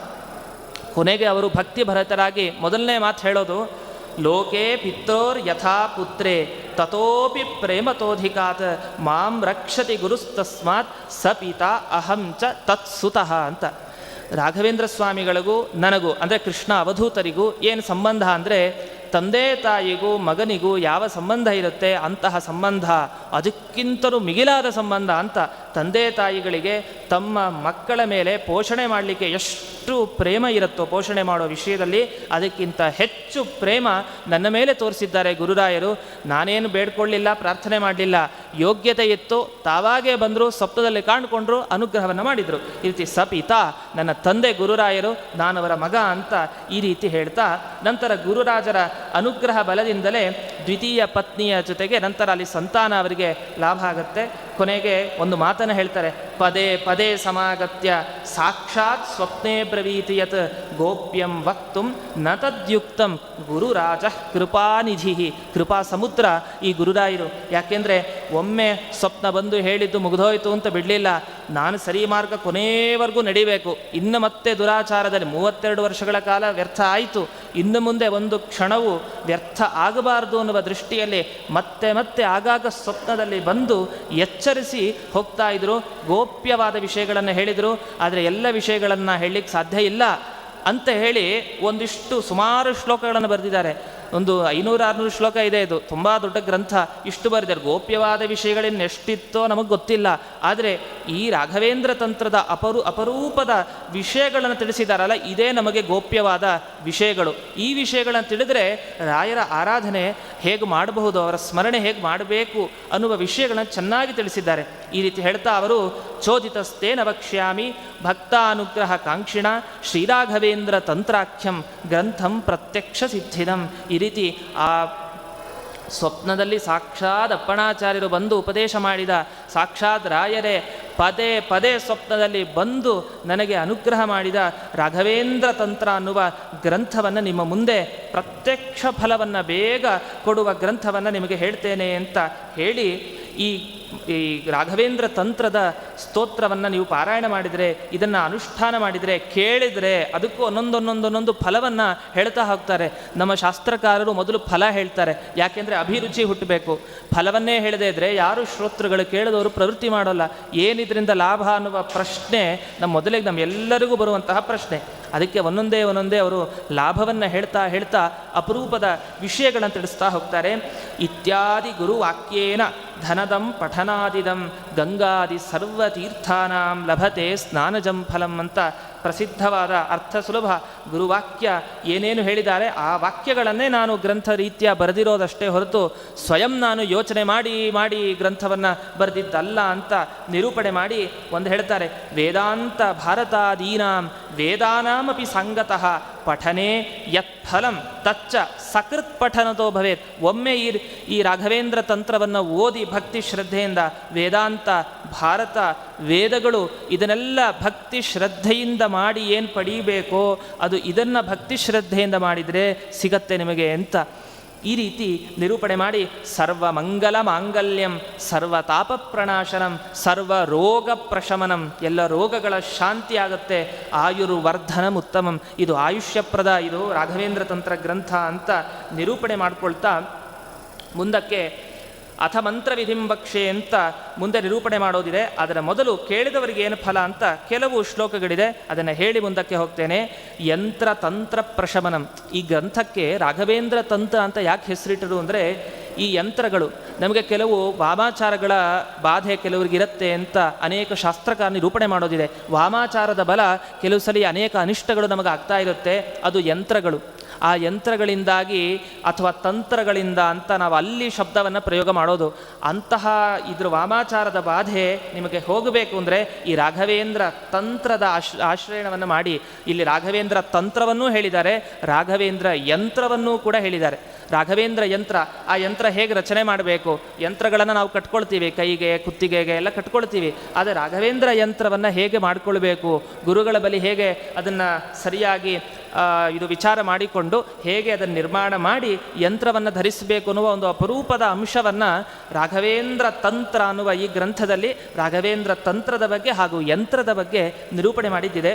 ಹೇಳ್ತಾರೆ ರಾಜಬಾಧಾಂ ಕ್ಷುದ್ರಬಾಧಾಂ ಅಂತೆಲ್ಲ ಹೇಳ್ತಾ ಕನ್ಯಾಂ ಪತ್ನೀಂ ಚ ಲಭತೆ, ನಿಮಗೆ ವಿವಾಹ ಭಾಗ್ಯ ಬೇಕಾ, ಕನ್ಯೆ ಸಿಗ್ತಾಳೆ, ಒಳ್ಳೆಯ ಪತ್ನಿ ಸಿಗ್ತಾಳೆ, ಲೋಕ ಪೂಜ್ಯತ್ವಮಾಪ್ನುಯಾತ್ ಅಂತ ಹೇಳ್ತಾ, ಪ್ರತಿಕೂಲವತಿ ಭಾರ್ಯ, ನಿಮ್ಮ ಪತ್ನಿಯರು ನಿಮಗೇನಾರು ಅನುಕೂಲರಾಗಿಲ್ಲ ಅಂತಾದರೆ, ನಿಮಗೆ ಪ್ರತಿಕೂಲ ಅಂತಾಗಿದ್ದರೆ, ವಿರೋಧಿಗಳಾಗಿದ್ದರೆ ನಿಮಗೆ ಅನುಕೂಲರಾಗುವಂತೆ ಆಗುತ್ತೆ.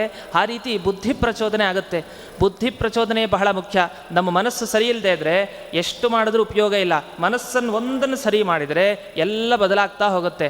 ಆ ಮನಸ್ಸನ್ನು ಸರಿಯಾಗಿ ಬದಲಾವಣೆ ಮಾಡುವಂಥದ್ದು ಆಗಬೇಕು. ಆ ದೃಷ್ಟಿಯಲ್ಲೇ ನಾವು ಗುರುಗಳನ್ನು ಆಶ್ರಯಿಸೋದು. ಈ ರೀತಿ ಪ್ರತಿಕೂಲವತಿ ಭಾರ್ಯಾಪ್ಯನುಕೂಲವತಿ ಭವೇತ್ ಅಂತ ಹೇಳ್ತಾ, ಕೊನೆಗೆ ಯಾವಾಗ ಇದನ್ನು ಹೇಳಬೇಕು ರಾಘವೇಂದ್ರ ತಂತ್ರ ಗ್ರಂಥವನ್ನು ಅಂದರೆ, ಗುರೋರ್ ವಾರೇಚ ಪುಷ್ಯಾರ್ಕಃ ತನ್ಮಹಾರಾಧನೋತ್ಸವೇ ಯಃ ಪಠೇತ್ ಶೃಣುಯಾದ್ವಾಪಿ ಗುರು ರಾಜಪ್ರಸಾದತಃ ಅಂತ ಹೇಳ್ತಾ, ಗುರೋಹ ವಾರೆ, ಗುರುಗಳ ವಾರ ಪ್ರಸಿದ್ಧ, ಅದು ಗುರುವಾರ ಅಂತ. ನಮಗೆ ಸಾಮಾನ್ಯವಾಗಿ ರಾಯರು ಅಂದರೆ ಗುರುವಾರ ಅಂತ ಪ್ರಸಿದ್ಧ ಆಗಿದೆ ನಿಜ, ಆದರೆ ಅಲ್ಲೆಲ್ಲ ಹೇಳೋದು ಭಾನುವಾರ ಪಾರಾಯಣ ಮಾಡಿ ಅಂತ ಹೇಳೋದು, ಪುಷ್ಯ ನಕ್ಷತ್ರ ಇರುವ ಭಾನುವಾರದಲ್ಲಿ ಪಾರಾಯಣ ಮಾಡಿ ಅಂತ. ಆದರೆ ನಮಗೆ ಗುರುವಾರ ಅನ್ನುವ ಪ್ರಧಾನ ಅನ್ನುವ ಅಂಶ ನಮಗೆ ಇದೇ ರಾಘವೇಂದ್ರ ತಂತ್ರ ಗ್ರಂಥ ತಿಳಿಸ್ತಾ ಇದೆ. ಗುರೋರ್ ವಾರೇಚ ಅಂತ ಸ್ಪಷ್ಟವಾಗಿ ಗುರುಗಳ ವಾರ, ಅದು ಗುರುವಾರನೂ ಆಗಬಹುದು, ತಪ್ಪಿಲ್ಲ, ಅದು ಪ್ರತಿನಿತ್ಯ ಆಗಬೇಕು. ಅಂತೂ ಭಾನುವಾರ ಅಂತ ಹೇಳಿದ್ರು, ಗುರುವಾರವೂ ಕೂಡ ಶ್ರೇಷ್ಠವಾದ ದಿವಸ ಅನ್ನುವುದಕ್ಕೆ ಮೂಲ ಪ್ರಮಾಣ ಅಂತ ನಾವು ಇವರ ಗ್ರಂಥವನ್ನು ಆಶ್ರಯಿಸ್ಬೋದು. ಯಃ ಪಠೇತ್ ಶೃಣುಯಾದ್ವಾಪಿ, ಅದೇ ತನ್ಮಹಾರಾಧನೋತ್ಸವ, ಅವರ ಆರಾಧನೆ ಬಂದಾಗ ಅದರ ಉತ್ಸವ ಸಂದರ್ಭದಲ್ಲಿ ಇದನ್ನು ಕೇಳಿ ಓದಿ, ಅದೆಲ್ಲ ಕೇಳೋದು ಹೇಳೋದೆಲ್ಲ ಯೋಗ್ಯತೆ ಬೇಕು.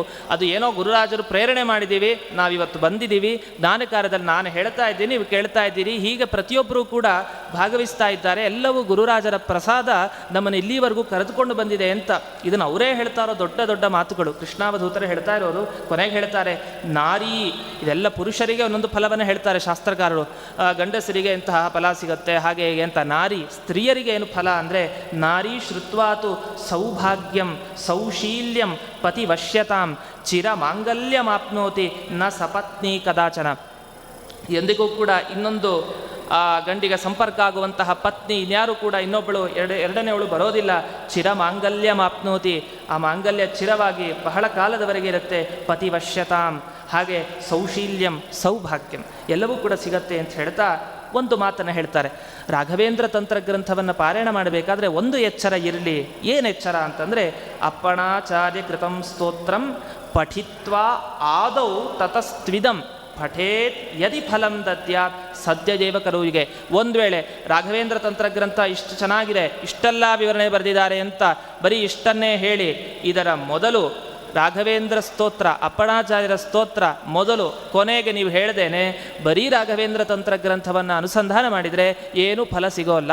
ನಿಮಗೆ ಸಿಗಬೇಕು ಅಂದರೆ ಮೊದಲು ಅಪ್ಪಣಾಚಾರ್ಯ ರಚನೆ ಮಾಡಿದ ಸ್ತೋತ್ರ ಹೇಳಿ, ಕೊನೆಗೂ ಕೂಡ ಹೇಳಿ, ಮಧ್ಯಕ್ಕೆ ನೀವು ಯಾವುದೇ ಪ್ರದಕ್ಷಿಣೆ ಯಾವುದೇ ಕ್ರಮಗಳು ಏನು ಬೇಕಾದ್ರೂ ಮಾಡಿ, ಆದರೆ ಮೊದಲು ಕೊನೆಗೆ ಅಪ್ಪಣಾಚಾರ್ಯರು ಮಾಡಿದ ಸ್ತೋತ್ರ ಅವಶ್ಯವಾಗಿ ಮಾಡಬೇಕು ಅಂತ ತಿಳಿಸ್ತಾ, ಆ ಯಂತ್ರವಿಧಿ ಅಂತ ಒಂದು ಹೇಳ್ತಾರೆ. ಏನು ಯಂತ್ರವಿಧಿ ಅಂತಂದರೆ, ಅವ್ರು ಹೇಳ್ತಾರೆ, ಗುರೋರನುಗ್ರಹಂ ಮುಖ್ಯಂ ಸಂಪ್ರಾಪ್ಯ ಸುಖವಾನ್ ಭವೆ. ಗುರುಗಳ ಅನುಗ್ರಹ ಯಾಕೆ ಬೇಕು ಅಂದರೆ, ನಿಮ್ಗೆ ಸುಖ ಬೇಕಾ, ಗುರುಗಳ ಅನುಗ್ರಹ ಬೇಕೇ ಬೇಕು. ಇದು ನಮಗೆಲ್ಲ ಅನುಭವಕ್ಕಿರೋ ವಿಷಯನೇ. ಆ ಗುರುಗಳ ಸ್ತೋತ್ರ ಮಂತ್ರ ಅದು ನಮಗೆ ಕವಚ ಅಂತ. ಕವಚವನ್ನು ಹಾಕ್ಕೊತೀವಿ, ಯಾವುದರ ಬಾಧೆಯೂ ಕೂಡ ನಮಗೆ ಬರಬಾರ್ದು ಅಂತ ಕವಚವನ್ನು ಹಾಕ್ಕೊಳ್ತೀವಿ ನಮ್ಮ ದೇಹಕ್ಕೆ. ಅದೇ ರೀತಿ ಕಾಣಿಸದೇ ಇರೋ ಕವಚ ಅಂದರೆ ಇದೇ ಈ ಗುರುಗಳ ಸ್ತೋತ್ರ ಹಾಗೂ ಅವರ ಮಂತ್ರ. ಇಂತಹ ಕವಚವನ್ನು ಧರಿಸಿದರೆ ಯಾವುದೇ ಕ್ಷುದ್ರಗಳ ಬಾಧೆ ನಮಗೆ ಹೊರಗಡೆಯಿಂದನೂ ಆಗೋದಿಲ್ಲ, ಒಳಗಡೆಯಿಂದನೂ ಆಗೋದಿಲ್ಲ. ಅಂತಹ ಕವಚವನ್ನು ಅಪ್ಪಣಾಚಾರ್ಯರು ಕೊಟ್ಟಿದ್ದಾರೆ. ಕೇವಲ ಇದು ಲೋಕ ಅನುಗ್ರಹ ಕಾಂಕ್ಷಯ, ಅವರು ನಮ್ಮಿಂದೇನಾಗಬೇಕಾಗಿಲ್ಲ. ಅವತ್ತವರು ಸ್ತೋತ್ರ ರಚನೆ ಮಾಡಿದ್ದು ತಾವು ಗುರುಭಕ್ತಿ ಪರವಶರಾಗಿ ಹೇಳಿದ್ದಷ್ಟೇ. ಮುಂದೆ ಭಕ್ತರು ಬರ್ತಾರೆ, ಆ ದೃಷ್ಟಿ ಅವರಿಲ್ಲ, ಭಕ್ತಿಯಿಂದ ಹೇಳಿದ್ರು ಅದು ನಮಗೆಲ್ಲರಿಗೂ ಕೂಡ ಅನುಗ್ರಹಪ್ರದವಾಗಿ ಇವತ್ತಿನ ದಿವಸವೂ ಕೂಡ ಇದೆ ಅನ್ನೋದು ಬಹಳ ವಿಶೇಷ. ಈ ಮಂತ್ರವಿಧಿಯ ಬಗ್ಗೆ ಬರ್ತಾ ಹೇಳ್ತಾರೆ, ಯಂತ್ರವನ್ನು ಹೇಗೆ ರಚನೆ ಮಾಡಬಹುದು ಅಂತ ಒಂದು ಸ್ಥೂಲವಾದ ಪರಿಚಯವನ್ನು ಕೊಟ್ಟಿದ್ದಾರೆ. ಅದನ್ನು ಗುರುಮುಖೇನ ನೀವು ಕೇಳಿದಾಗ, ಗುರುಗಳ ಮುಖಾಂತರ ಬಂದರೆ ಬಹಳ ಶ್ರೇಷ್ಠ. ಆದರೆ ಪರಿಚಯವನ್ನು ಮಾಡ್ತಾ ಹೋಗ್ತೇನೆ. ಆ ಯಂತ್ರದ ಪರಿಚಯವನ್ನು ಅವರು ಹೇಳೋದು, ಒಂದು ಈ ಟ್ರಯಾಂಗಲ್ ಶೇಪ್, ನೀವು ತ್ರಿಕೋಣಾಕಾರವನ್ನು, ಎರಡು ತ್ರಿಕೋಣ ಹೀಗೆ ಬರೆದು ಮಧ್ಯದಲ್ಲಿ ಓಂಕಾರವನ್ನು ಹಾಕಿ, ರಂ ಎಂ ಅಂತ ಒಂದು ಬೀಜಾಕ್ಷರಗಳು ಸುತ್ತಲೂ ಹಾಕಿ, ಅದು ಕೂಡ ಏನಂದರೆ ಒಂದೊಂದು ದಿಕ್ಕುಗಳಿಗೆ ಅಧಿಪತಿ ದೇವತೆಗಳಿರ್ತಾರೆ, ಕುಬೇರ ಮತ್ತು ಇಂದ್ರ, ಹೀಗೆ ದೇವತೆಗಳು, ಅವರ ಬೀಜಾಕ್ಷರ ಮಂತ್ರ. ಆ ಮಂತ್ರ ರಂ ಎಂ ಅಂತ ಹೇಳುವಂತಹ ಮಂತ್ರ ಬೀಜಾಕ್ಷರಗಳೇನಿದೆ ಅದೆಲ್ಲ ಈ ದಿಕ್ಕು ಅಧಿಪತಿಗಳಿರ್ತಾರೆ ಅವರ ಅನುಗ್ರಹಕ್ಕೋಸ್ಕರ. ಯಾರ ಬಾಧೆ ಬರಬಾರ್ದಲ್ಲ, ಅವರು ತಡಿಬೇಕಲ್ಲ. ಅಂತಹ ಯಂ ರಂ ವಂ ಅನ್ನುವ 3 ಬೀಜಾಕ್ಷರಗಳನ್ನು ಬರೆದು ನಂತರ ಸುತ್ತಲೂ ಅದರ ಸುತ್ತಲೂ ಒಂದು ಸರ್ಕಲ್, 2 ಸರ್ಕಲ್ ಹಾಕಿ ನಂತರ ಮಮ ಕುರು ಬಹು ಸಿದ್ಧಿಂ ಅಂತ, ಮಮ ಕುರು ಬಹು ಸಿದ್ಧಿಂ ಅಥವಾ ಇಷ್ಟಂ ಕುರು ಅಂತ ಈ ರೀತಿ ಬರೆದು ನಂತರ ಅದರ ಸುತ್ತಲೂ ಅಷ್ಟದಳ ಪದ್ಮ 8 ಪದ್ಮಗಳನ್ನು ಬರೆದು ಶ್ರೀ ರಾಘವೇಂದ್ರಾಯ ನಮಃ ಅಂತ ಒಂದೊಂದು ಅಕ್ಷರ ಒಂದೊಂದು ಪದ್ಮದಲ್ಲಿ ಬರೆದು ನಂತರ ಅದರ ಸುತ್ತಲೂ ಮತ್ತೆ ಇನ್ನೊಂದು ವರ್ತುಲಾಕಾರವಾಗಿ ಒಂದು ಸರ್ಕಲ್ ರೀತಿಯಲ್ಲಿ ಹಾಕಿ ಅದರಲ್ಲಿ ಈ ಅಕಾರದಿಂದ ಹಿಡಿದು ಕ್ಷಕಾರದವರೆಗೆ, ಅಕಾರದಿಂದ ನಾವೆಲ್ಲ ಮಾತೃಕಾನ್ಯಾಸ ಮಾಡ್ತೀವಿ. ಅಂ ಅಜಾಯ ನಮಃ, ಆಂ ಆನಂದಾಯ ನಮಃ ಅಂತೆಲ್ಲ ಒಂದೊಂದು ಉಚ್ಚಾರಣೆ ಮಾಡ್ತಾ ಹೋಗ್ತೀವಿ. ಅಂದರೆ ಏನರ್ಥ, ನಮ್ಮ ಪ್ರತಿಯೊಂದು ದೇಹದ ಅವಯವಗಳಲ್ಲಿ ಎಲ್ಲ ಕಡೆ ಆ ಭಗವಂತನ ವಿಶೇಷವಾದ ಸನ್ನಿಧಾನ ಇರುತ್ತೆ. ಅಕಾರದಿಂದ ಒಂದು ಹೆಸರು, ಇಕಾರದಿಂದ ಒಂದು ಹೆಸರು, ಈ ರೀತಿ ಪ್ರತಿಯೊಂದು ಹೆಸರು ಪ್ರತಿಯೊಂದು ಅಕ್ಷರದಿಂದ ಆ ಭಗವಂತನ ಹೆಸರಿದೆ. ಅದಕ್ಕೆ ಕವಚದಂತೆ ಈ ಗುರುಗಳ ಮಂತ್ರವನ್ನು ಪಾರಾಯಣ ಮಾಡಬೇಕು, ಪಠನ ಮಾಡಬೇಕಾದ್ರೆ ಅದಕ್ಕೆ ಕವಚದಂತೆ ಅಕಾರ ಇಕಾರ ಅಂತ ಎಲ್ಲ ಸುತ್ತಲೂ ಬರೀತಾರೆ. ಆ ಯಂತ್ರದ ಸುತ್ತಲೂ ಬರೆದು ನಂತರ ಕೊನೆಗೆ ಯಂತ್ರರಾಜ ಮಂತ್ರರಾಜ ಅಂತ 2. ಒಂದು ಯಂತ್ರ ನಾವೇನು ರಚನೆ ಮಾಡ್ತೀವಿ ಅಂದರೆ ಇದೆಲ್ಲ ಒಂದು ತಾಮ್ರದ ಒಂದು ತಗಡು, ಅದರ ಮೇಲೆ ಬರೆಯುವಂಥದ್ದು ಒಂದು ಕಾಗದ, ಎರಡೂ ಮಾಡ್ತಾರೆ. ತಾಮ್ರದ ತಡಗು ಶ್ರೇಷ್ಠ ಅಂತ ಹೇಳ್ತಾರೆ. ಆ ತಾಮ್ರದ ಇದರಲ್ಲಿ ಇದೆಲ್ಲ ಬರೆದು ಅಲ್ಲಿ ಯಂತ್ರ, ನಾವು ಬರಿತಾ ಇರೋದೇ ಯಂತ್ರ, ಆ ತಾಮ್ರದ್ದೇನಿದೆ ಅದು ಯಂತ್ರ, ಅದರಲ್ಲಿ ಯಂತ್ರರಾಜಾಯ ವಿದ್ಮಹೇ ಅಂತೆಲ್ಲ ಹೇಳಿ ತನ್ನಃ ಸುಖಂ ಪ್ರಚೋದೆ, ನನಗೆ ಸುಖ ಕೊಡಲಿ, ಈ ರೀತಿ ಕೊಡಲಿ ಅಂತ ಪ್ರಾರ್ಥನೆ ಮಾಡ್ತಾ ಕೊನೆಗೆ ಸುತ್ತಲೂ ಓಂ ರಾಘವೇಂದ್ರಾಯ ನಮಃ ಅಂತಿದೆಯಲ್ಲ, ರಾ ಅನ್ನೋ ಒಂದು ಪದ ಇದೆಯಲ್ಲ, ರಾಮ್ ಅಂತ ಹೇಳಿ ಸುತ್ತಲೂ ರಾಮ್ ಅಂತ ಬರೋದು. ನಂತರ ಅದನ್ನು ಮುಟ್ಟಿ ಅಪ್ಪಣಾಚಾರ್ಯರ ಸ್ತೋತ್ರವನ್ನು ಪಾರಾಯಣ ಮಾಡಿ ಅದನ್ನು ಯಂತ್ರಬದ್ಧ ಅಂದರೆ ಎಲ್ಲ ಕ್ಲೀನಾಗಿ ಅದನ್ನು ಮಡಿಸಿ ಎಲ್ಲ ಮಾಡಿ ಅಂತಹ ಯಂತ್ರವನ್ನು ಕಟ್ಕೊಳ್ಬೇಕಂತೆ. ಇದು ವಿಶೇಷವಾಗಿ ದೇವತಾ ಸನ್ನಿಧಾನ, ವಿಷ್ಣು ಮತ್ತು ಪ್ರಾಣದೇವರು ಹೀಗೆ ಎಲ್ಲರ ಸನ್ನಿಧಾನ ಇದ್ದು, ರಾಯರ ಸನ್ನಿಧಾನ ಇದ್ದು, ಅದರಲ್ಲಿ ಈ ಅಪ್ಪಣಾಚಾರ್ಯ ರಚನೆ ಮಾಡಿದ ಸ್ತೋತ್ರದ ಸನ್ನಿಧಾನ. ಅಲ್ಲಿ ಹೇಳ್ತಾರೆ ತಸ್ಯ ಕುಕ್ಷಿಗತಾ ದೋಷಾಹ ಅಂತ ಹೇಳ್ತಾರೆ. ರಾಘವೇಂದ್ರ ಯಾರು ಹೊಟ್ಟೆಯಲ್ಲಿ ದೋಷಗಳಿದ್ದರೆ, ಏನಾದ್ರು ಬಾಧೆ ಉದರ ಬಾಧೆ ಆಗ್ತಾ ಇದ್ದರೆ ಆಗ ನೀರನ್ನು ಭಕ್ತಿ ಶ್ರದ್ಧೆಯಿಂದ ಒಂದು ಲೋಟದಲ್ಲಿ ಸರಿಯಾದ ಪಾತ್ರೆಯಲ್ಲಿ ನೀರನ್ನು ಹಾಕಿಕೊಂಡು ಚೆನ್ನಾಗಿ ಒಂದು 108 ಸಲನೂ ಅಭಿಮಂತ್ರಣ ಮಾಡಿ ಭಕ್ತಿಯಿಂದ ಹೇಳಿ ಅದನ್ನು ಪಾನ ಮಾಡಿದರೆ, ಕುಡಿದರೆ ರೋಗ ಬಾಧೆ ಹೋಗುತ್ತೆ, ಕುಕ್ಷಿ ದೋಷಗಳು ಹೋಗುತ್ತೆ ಅಂತ. ಅದೇ ರೀತಿ ಇಲ್ಲೂ ಕೂಡ ಆ ಯಂತ್ರದ ಮೇಲೆ ಇಷ್ಟೆಲ್ಲ ಬರೆದು ನಂತರ ಇದೆಲ್ಲ ಶುಚಿಯಾಗಿ ಮಾಡಬೇಕು. ಅದಕ್ಕೆ ವಿಶೇಷವಾದ ಕ್ರಮ ಇದೆ. ಇದೆಲ್ಲ ನೀವು ಮಾಡುವಂಥದ್ದಲ್ಲ, ದೊಡ್ಡ ಗುರುಗಳು ಯಾರಾದರೂ ತನ್ಮೂಲಕವಾಗಿ ನಾವು ಪಡೆದುಕೊಳ್ಬೇಕು. ಆದರೆ ಇದು ಯಾಕೆ ಹೇಳಲಿಕ್ಕೆ ಬಂದೆ ಅಂದರೆ, ಈ ಎಲ್ಲ ತಂತ್ರ ಮಂತ್ರಗಳ ಬಾಧೆ ನಮಗೆ ಆಗ್ತಾ ಇದೆ ಲೋಕದಲ್ಲಿ, ಎಷ್ಟೋ ಅನಿಷ್ಟ ಪ್ರಯೋಗಗಳು ನಮ್ಮ ಮೇಲೆ ಆಗ್ತಾ ಇದೆ. ಅದಕ್ಕೆಲ್ಲ ಪರಿಹಾರ ಈ ರಾಘವೇಂದ್ರ ತಂತ್ರ ಹಾಗೂ ಯಂತ್ರ 2. ಈ ರೀತಿ ಯಂತ್ರವನ್ನು ಈ ರೀತಿ ದೇವತಾ ಸನ್ನಿಧಾನದಿಂದ ಕೂಡಿ ನಾವು ಧರಿಸಿದರೆ ಯಾರ ಬಾಧೆ ನಿಮಗೆ ತಟ್ಟತ್ತೆ, ಯಾರ ಬಾಧೆಯೂ ಕೂಡ ತಟ್ಟೋಲ್ಲ ಅಂತ ಈ ರೀತಿ ರಾಘವೇಂದ್ರ ತಂತ್ರದ ಈ ಕೃಷ್ಣಾವಧೂತರು ನಿರೂಪಣೆ ಮಾಡಿದಂತಹ ವಿಷಯ. ಅಲ್ಲಿ ಹೇಳ್ತಾರೆ, ಅಥವಾ ಪಾದುಕಾಯಾಂಚ ಯಂತ್ರೇ ವಾ ಆವಾಹಯಂಜಲೆ ಅಪ್ಪಣಾಚಾರ್ಯ ಕೃತಸ್ತುತ್ಯ ಸ್ನಾಪಯಿತ್ವ ಶುಚಿಸ್ಥಿರ. ನೀವು ಪಾದುಕೇಯಂ, ಇವಾಗ ನಾವು ರಾಯರ ಪಾದುಕೆಯನ್ನು ಇಟ್ಕೊಳ್ತೀವಿ. ಆ ಪಾದುಕೆ ಅಂದರೆ ರಾಯರ ಹಾಕ್ಕೊಂಡಿದ್ದ ಪಾದುಕೆನ ಅದು? ಹಾಗಲ್ಲ. ಯಾವತ್ತು ರಾಯರು ಬಂದಿದ್ದು ಈಗ ಇಟ್ಕೊಳ್ಳೋ ಪಾದುಕೆಯಲ್ಲಿ. ಆದರೆ ಆ ಪಾದುಕೆಯನ್ನು ಮುಟ್ಟಿ ಅಪ್ಪಣಾಚಾರ್ಯರ ಸ್ತೋತ್ರ ಹೇಳಿದರೆ ಸಾಕು, ಅವರ ಮಂತ್ರವನ್ನು ಭಕ್ತಿಯಿಂದ ಹೇಳಿದರೆ ಸಾಕು, ಆ ರಾಯರಲ್ಲಿ ಬಂದು ಅವರ ಪಾದದ ಸನ್ನಿಧಾನ ಅದರಲ್ಲಿ ಬರುತ್ತೆ. ಹೀಗೆ ನೀರಿನಲ್ಲಿ ಅಥವಾ ಪಾದುಕೆಯಲ್ಲಿ ಅಥವಾ ಯಂತ್ರದಲ್ಲಿ ಹೇಗಾದರೂ ಸರಿ ಅಪ್ಪಣಾಚಾರ್ಯ ರಚನೆ ಮಾಡಿದ ಸ್ತೋತ್ರ ಹೇಳಿ ಆವಾಗ ಶುದ್ಧಿ ಮಾಡಿ ನಂತರ ಅದರ ಇನ್ನೊಂದು ವಿಷಯವನ್ನು ಹೇಳ್ತಾರಲ್ಲಿ. ಏನು ಅಂದರೆ, ಈ ತಾಮ್ರದ ಇದೇನಿದೆ ಆ ವಸ್ತುವನ್ನು ಹೋಮಕ್ಕೆ ಹಾಕಿ ಶುದ್ಧಿ ಮಾಡಬೇಕಂತೆ. ಹೋಮಕ್ಕೆ ಹಾಕಿ ಶುದ್ಧಿ ಮಾಡಿ ನಂತರ ಅದರಲ್ಲಿ ಬರೆದು ಇಷ್ಟೆಲ್ಲ ಪಾರಾಯಣ ಮಾಡಿ, ಅಂದರೆ ಇದೆಲ್ಲ ಗುರುಗಳ ಮುಖಾಂತರ ಮಾಡಿಕೊಂಡು ಯಂತ್ರವನ್ನು ಬಳಸಿಕೊಂಡ್ರೆ ಬಹಳ ಶುದ್ಧ ಆಗುತ್ತೆ, ಶುಭ್ರವಾಗಿ ನಮಗೇನು ತೊಂದರೆ ಆಗೋದಿಲ್ಲ ಅಂತ ಹೇಳ್ತಾ ಒಂದು ಮಾತನ್ನು ಮತ್ತೆ ಎಚ್ಚರಿಸ್ತಾರೆ. ನೀವೆಷ್ಟೆಲ್ಲ ಮಾಡಿ ಅಪ್ಪಣಾಚಾರ್ಯರನ್ನು ಪ್ರಾರ್ಥನೆ ಮಾಡದೇ ಇದ್ದರೆ, ಅವರನ್ನು ನೀವು ಪ್ರೀತಿಗೊಳಿಸದೇ ಇದ್ದರೆ ಅವ್ರು ಯಾಕೆ ನಿಮಗೆ ಗುರುರಾಜರನ್ನು ಹತ್ರ ಕರ್ಕೊಂಡು ಹೋಗ್ತಾರೆ? ಅವರ ಪ್ರೀತಿಯೂ ಕೂಡ ಬಹಳ ಮುಖ್ಯ. ನಾವೆಲ್ಲ ಪಾರಾಯಣ ಮಾಡ್ತೀವಿ, ಅಪ್ಪಣಾಚಾರ್ಯರು ಶ್ರೀಮದ್ ಭಿರೇಹಪ್ಪಣಾ ವಿಧೇಹಿ ಪೂಜ್ಯಾಯ ರಾಘವೇಂದ್ರ ಮುಂದಕ್ಕೆ ಹೇಳ್ತೀವಿ. ಅಪ್ಪಣಾಚಾರ್ಯರು ಗೌಣ ಆಗಿಬಿಡ್ತಾರೆ ನಮ್ಮ ಕೆಲವು ಸಲ. ರಾಯರ ಮೇಲಿರೋ ಭಕ್ತಿ ಕೆಲವು ಸಲ ಅಪ್ಪಣಾಚಾರ್ಯರ ಮೇಲೆ ಭಕ್ತಿ ಕಡಿಮೆ ಆಗೋ ಹಾಗೆ ಪರಿಸ್ಥಿತಿಯೂ ಇದೆ. ಆದರೆ ಅವರು ಎಚ್ಚರಿಸ್ತಾರೆ, ಜಪೇತ್ ಪಶ್ಚಾತ್ ಅಪ್ಪಣಾರ್ಯ ನಾಮಮಂತ್ರಂ ಜಪೇತ್ ಯಥಾ ಶ್ರೀ ಅಪ್ಪಣಾರ್ಯಾಯ ನಮಃ ಇತಿ ಇತ್ತಮಷ್ಟಾಕ್ಷರೋ ಮನು ಅಂತ ಶ್ರೀ ರಾಘವೇಂದ್ರಾಯ ನಮಃ ಅಂತಿದೆ. ಶ್ರೀ ಅಪ್ಪಣಾರ್ಯಾಯ ನಮಃ ಅಷ್ಟೇ. ಅವರ ಮಂತ್ರ ಏನು ಕಠಿಣ ಏನಲ್ಲ ಅಂತ. ಇದು ಹೇಳೋರು ಇವರು ಸಾಮಾನ್ಯರಲ್ಲ. ಇವರು ಹೇಳಿದವರು ತಮ್ಮ ಸ್ವಪ್ನದಲ್ಲಿ ಅಪ್ಪಣಾಚಾರ್ಯರು ಬಂದು ಬರೆಸ್ಕೊಂಡಿದ್ದಾರೆ, ಅವರು ರಾಯರನ್ನೂ ಬರೆಸ್ಕೊಂಡಿದ್ದಾರೆ. ಈ ಗ್ರಂಥ ಓದಿದರೆ ಅವರ ನಿಜವಾಗ್ಲೂ ಅವರು ಎಷ್ಟು ಅಂದರೆ ನಿಜವಾಗ್ಲೂ ಅವ್ರದ್ದು ಬಂದಿದ್ದಾರೆ ಅನ್ನೋದು ಅನುಭವಕ್ಕೆ ಬರುತ್ತೆ ನಮಗೆ. ಯಾಕೆಂದರೆ ಇವರು ಇದೊಂದೇ ಗ್ರಂಥ ಬರೆದಿದ್ದಲ್ಲ, ಇವರು ಎಲ್ಲ ಶಾಸ್ತ್ರಗಳಲ್ಲೂ ಪಂಡಿತರು. ಇವರು ಕೃಷ್ಣಾವಧೂತರು, ಸುಮ್ಮನೆ ಒಪ್ಪುಕೊಂಡಿದ್ದಲ್ಲ ಈ ವಿಷಯ. ಅವರು ಮೊದಲೆಲ್ಲ ಅವಿಶ್ವಾಸನೇ ಇತ್ತು, ಯಾವ ವಿಷಯದಲ್ಲೂ ವಿಶ್ವಾಸ ಇಲ್ಲ. 32 ವರ್ಷ ವ್ಯರ್ಥ. ನಂತರ ಜೀವನದ ಪ್ರಾರಂಭ, ನಿಜವಾದ ಜೀವನದ ಪ್ರಾರಂಭ ಆಗಿ ಅವರು ಬರೆದ ಉದ್ಗ್ರಂಥಗಳು ಬಹಳ ಉದ್ಗ್ರಂಥ. ನ್ಯಾಯಶಾಸ್ತ್ರ, ವ್ಯಾಕರಣಶಾಸ್ತ್ರ, ಅವರು ಮುಟ್ಟದ ಶಾಸ್ತ್ರ ಅಂತಿಲ್ಲ, ಎಲ್ಲವನ್ನೂ ಮುಟ್ಟಿದ್ದಾರೆ. ಹಾಗೆ ಯಂತ್ರತಂತ್ರಗಳ ಬಗ್ಗೆನೂ ಕೂಡ ಅವರು ನಿರೂಪಣೆ ಮಾಡಿದ್ದಾರೆ. ಇಂತಹ ಪ್ರಾಮಾಣಿಕವಾಗಿ ನಾವು ಒಪ್ಪಬೇಕಾದಂತಹ ಕೃಷ್ಣಾವಧೂತರು ಬರೆದಿರೋ ವಿಷಯ. ಕೆಲವು ವಿಷಯಗಳು ತಪ್ಪು ಅಂತ ನಮಗೇನಾದ್ರು ಸಿಕ್ಕಿದ್ರೆ ಕೆಲವು ಪುಸ್ತಕಗಳ ದೋಷಗಳಿಂದ ನಮಗೆ ಸಿಗ್ಬೋದಷ್ಟೇ ಹೊರತು ಅವರು ದೋಷ ಬರೆದಿದ್ದಾರೆ ಅನ್ನೋದು ಸಾಧ್ಯ ಇಲ್ಲ. ಯಾಕೆಂದರೆ ಅವರಷ್ಟು ಚೆನ್ನಾಗಿ ಪ್ರಮಾಣಬದ್ಧವಾಗಿ ವಿಷಯಗಳನ್ನು ಹೇಳಿದ್ದಾರೆ. ಅವರು ಹೇಳೋದು ಶ್ರೀ ಅಪ್ಪಣಾರ್ಯಾಯ ನಮಃ ಅಂತ ಜಪ ಮಾಡಿ. ಹಾಗಾದ್ರೆ ಅಪ್ಪಣಾಚಾರ್ಯರ ಧ್ಯಾನ ಶ್ಲೋಕ ಏನು ಅಂದರೆ, ಶ್ರೀರಾಘವೇಂದ್ರ ಗುರುವಂಘ್ರಿ ಸಂಸಕ್ತಧಿಷಣಾಗ್ರಣೀಹಿ ಅಪ್ಪಣಾರ್ಯ ಗುರುರ್ಭೂಯಾತ್ ಅಸ್ಮದಿಷ್ಟಾರ್ಥ ಸಿದ್ಧಯೇ. ಅಪ್ಪಣಾರ್ಯ ಗುರುಗಳು ನನ್ನ ಇಷ್ಟ ಅರ್ಥಗಳನ್ನು ಕೊಡಲಿ. ಅವರು ಯಾರು ಅಂದರೆ ಪ್ರಾರ್ಥನೆ ಇಷ್ಟೇ ಅಂತೆ. ಅಪ್ಪಣಾಚಾರ್ಯ ದೊಡ್ಡ ಪಂಡಿತರಾಗಿದ್ದರು, ಅವ್ರಿಗೆ ದೊಡ್ಡ ಸನ್ಮಾನ ಆಗ್ತಾಯಿತ್ತು, ಅವ್ರಿಗೆ ದೊಡ್ಡ ಬೆಲೆ ಇತ್ತು. ಹೀಗಲ್ವಂತೆ ಪ್ರಾರ್ಥನೆ ಮಾಡೋದು, ಧ್ಯಾನ ಮಾಡೋದು. ಹೇಗೆ ಮಾಡಬೇಕು? ಶ್ರೀ ರಾಘವೇಂದ್ರ ಗುರುವಂಘ್ರಿ ಸಂಸಕ್ತ ಧಿಷಣ ಅಗ್ರಣೀಹಿ.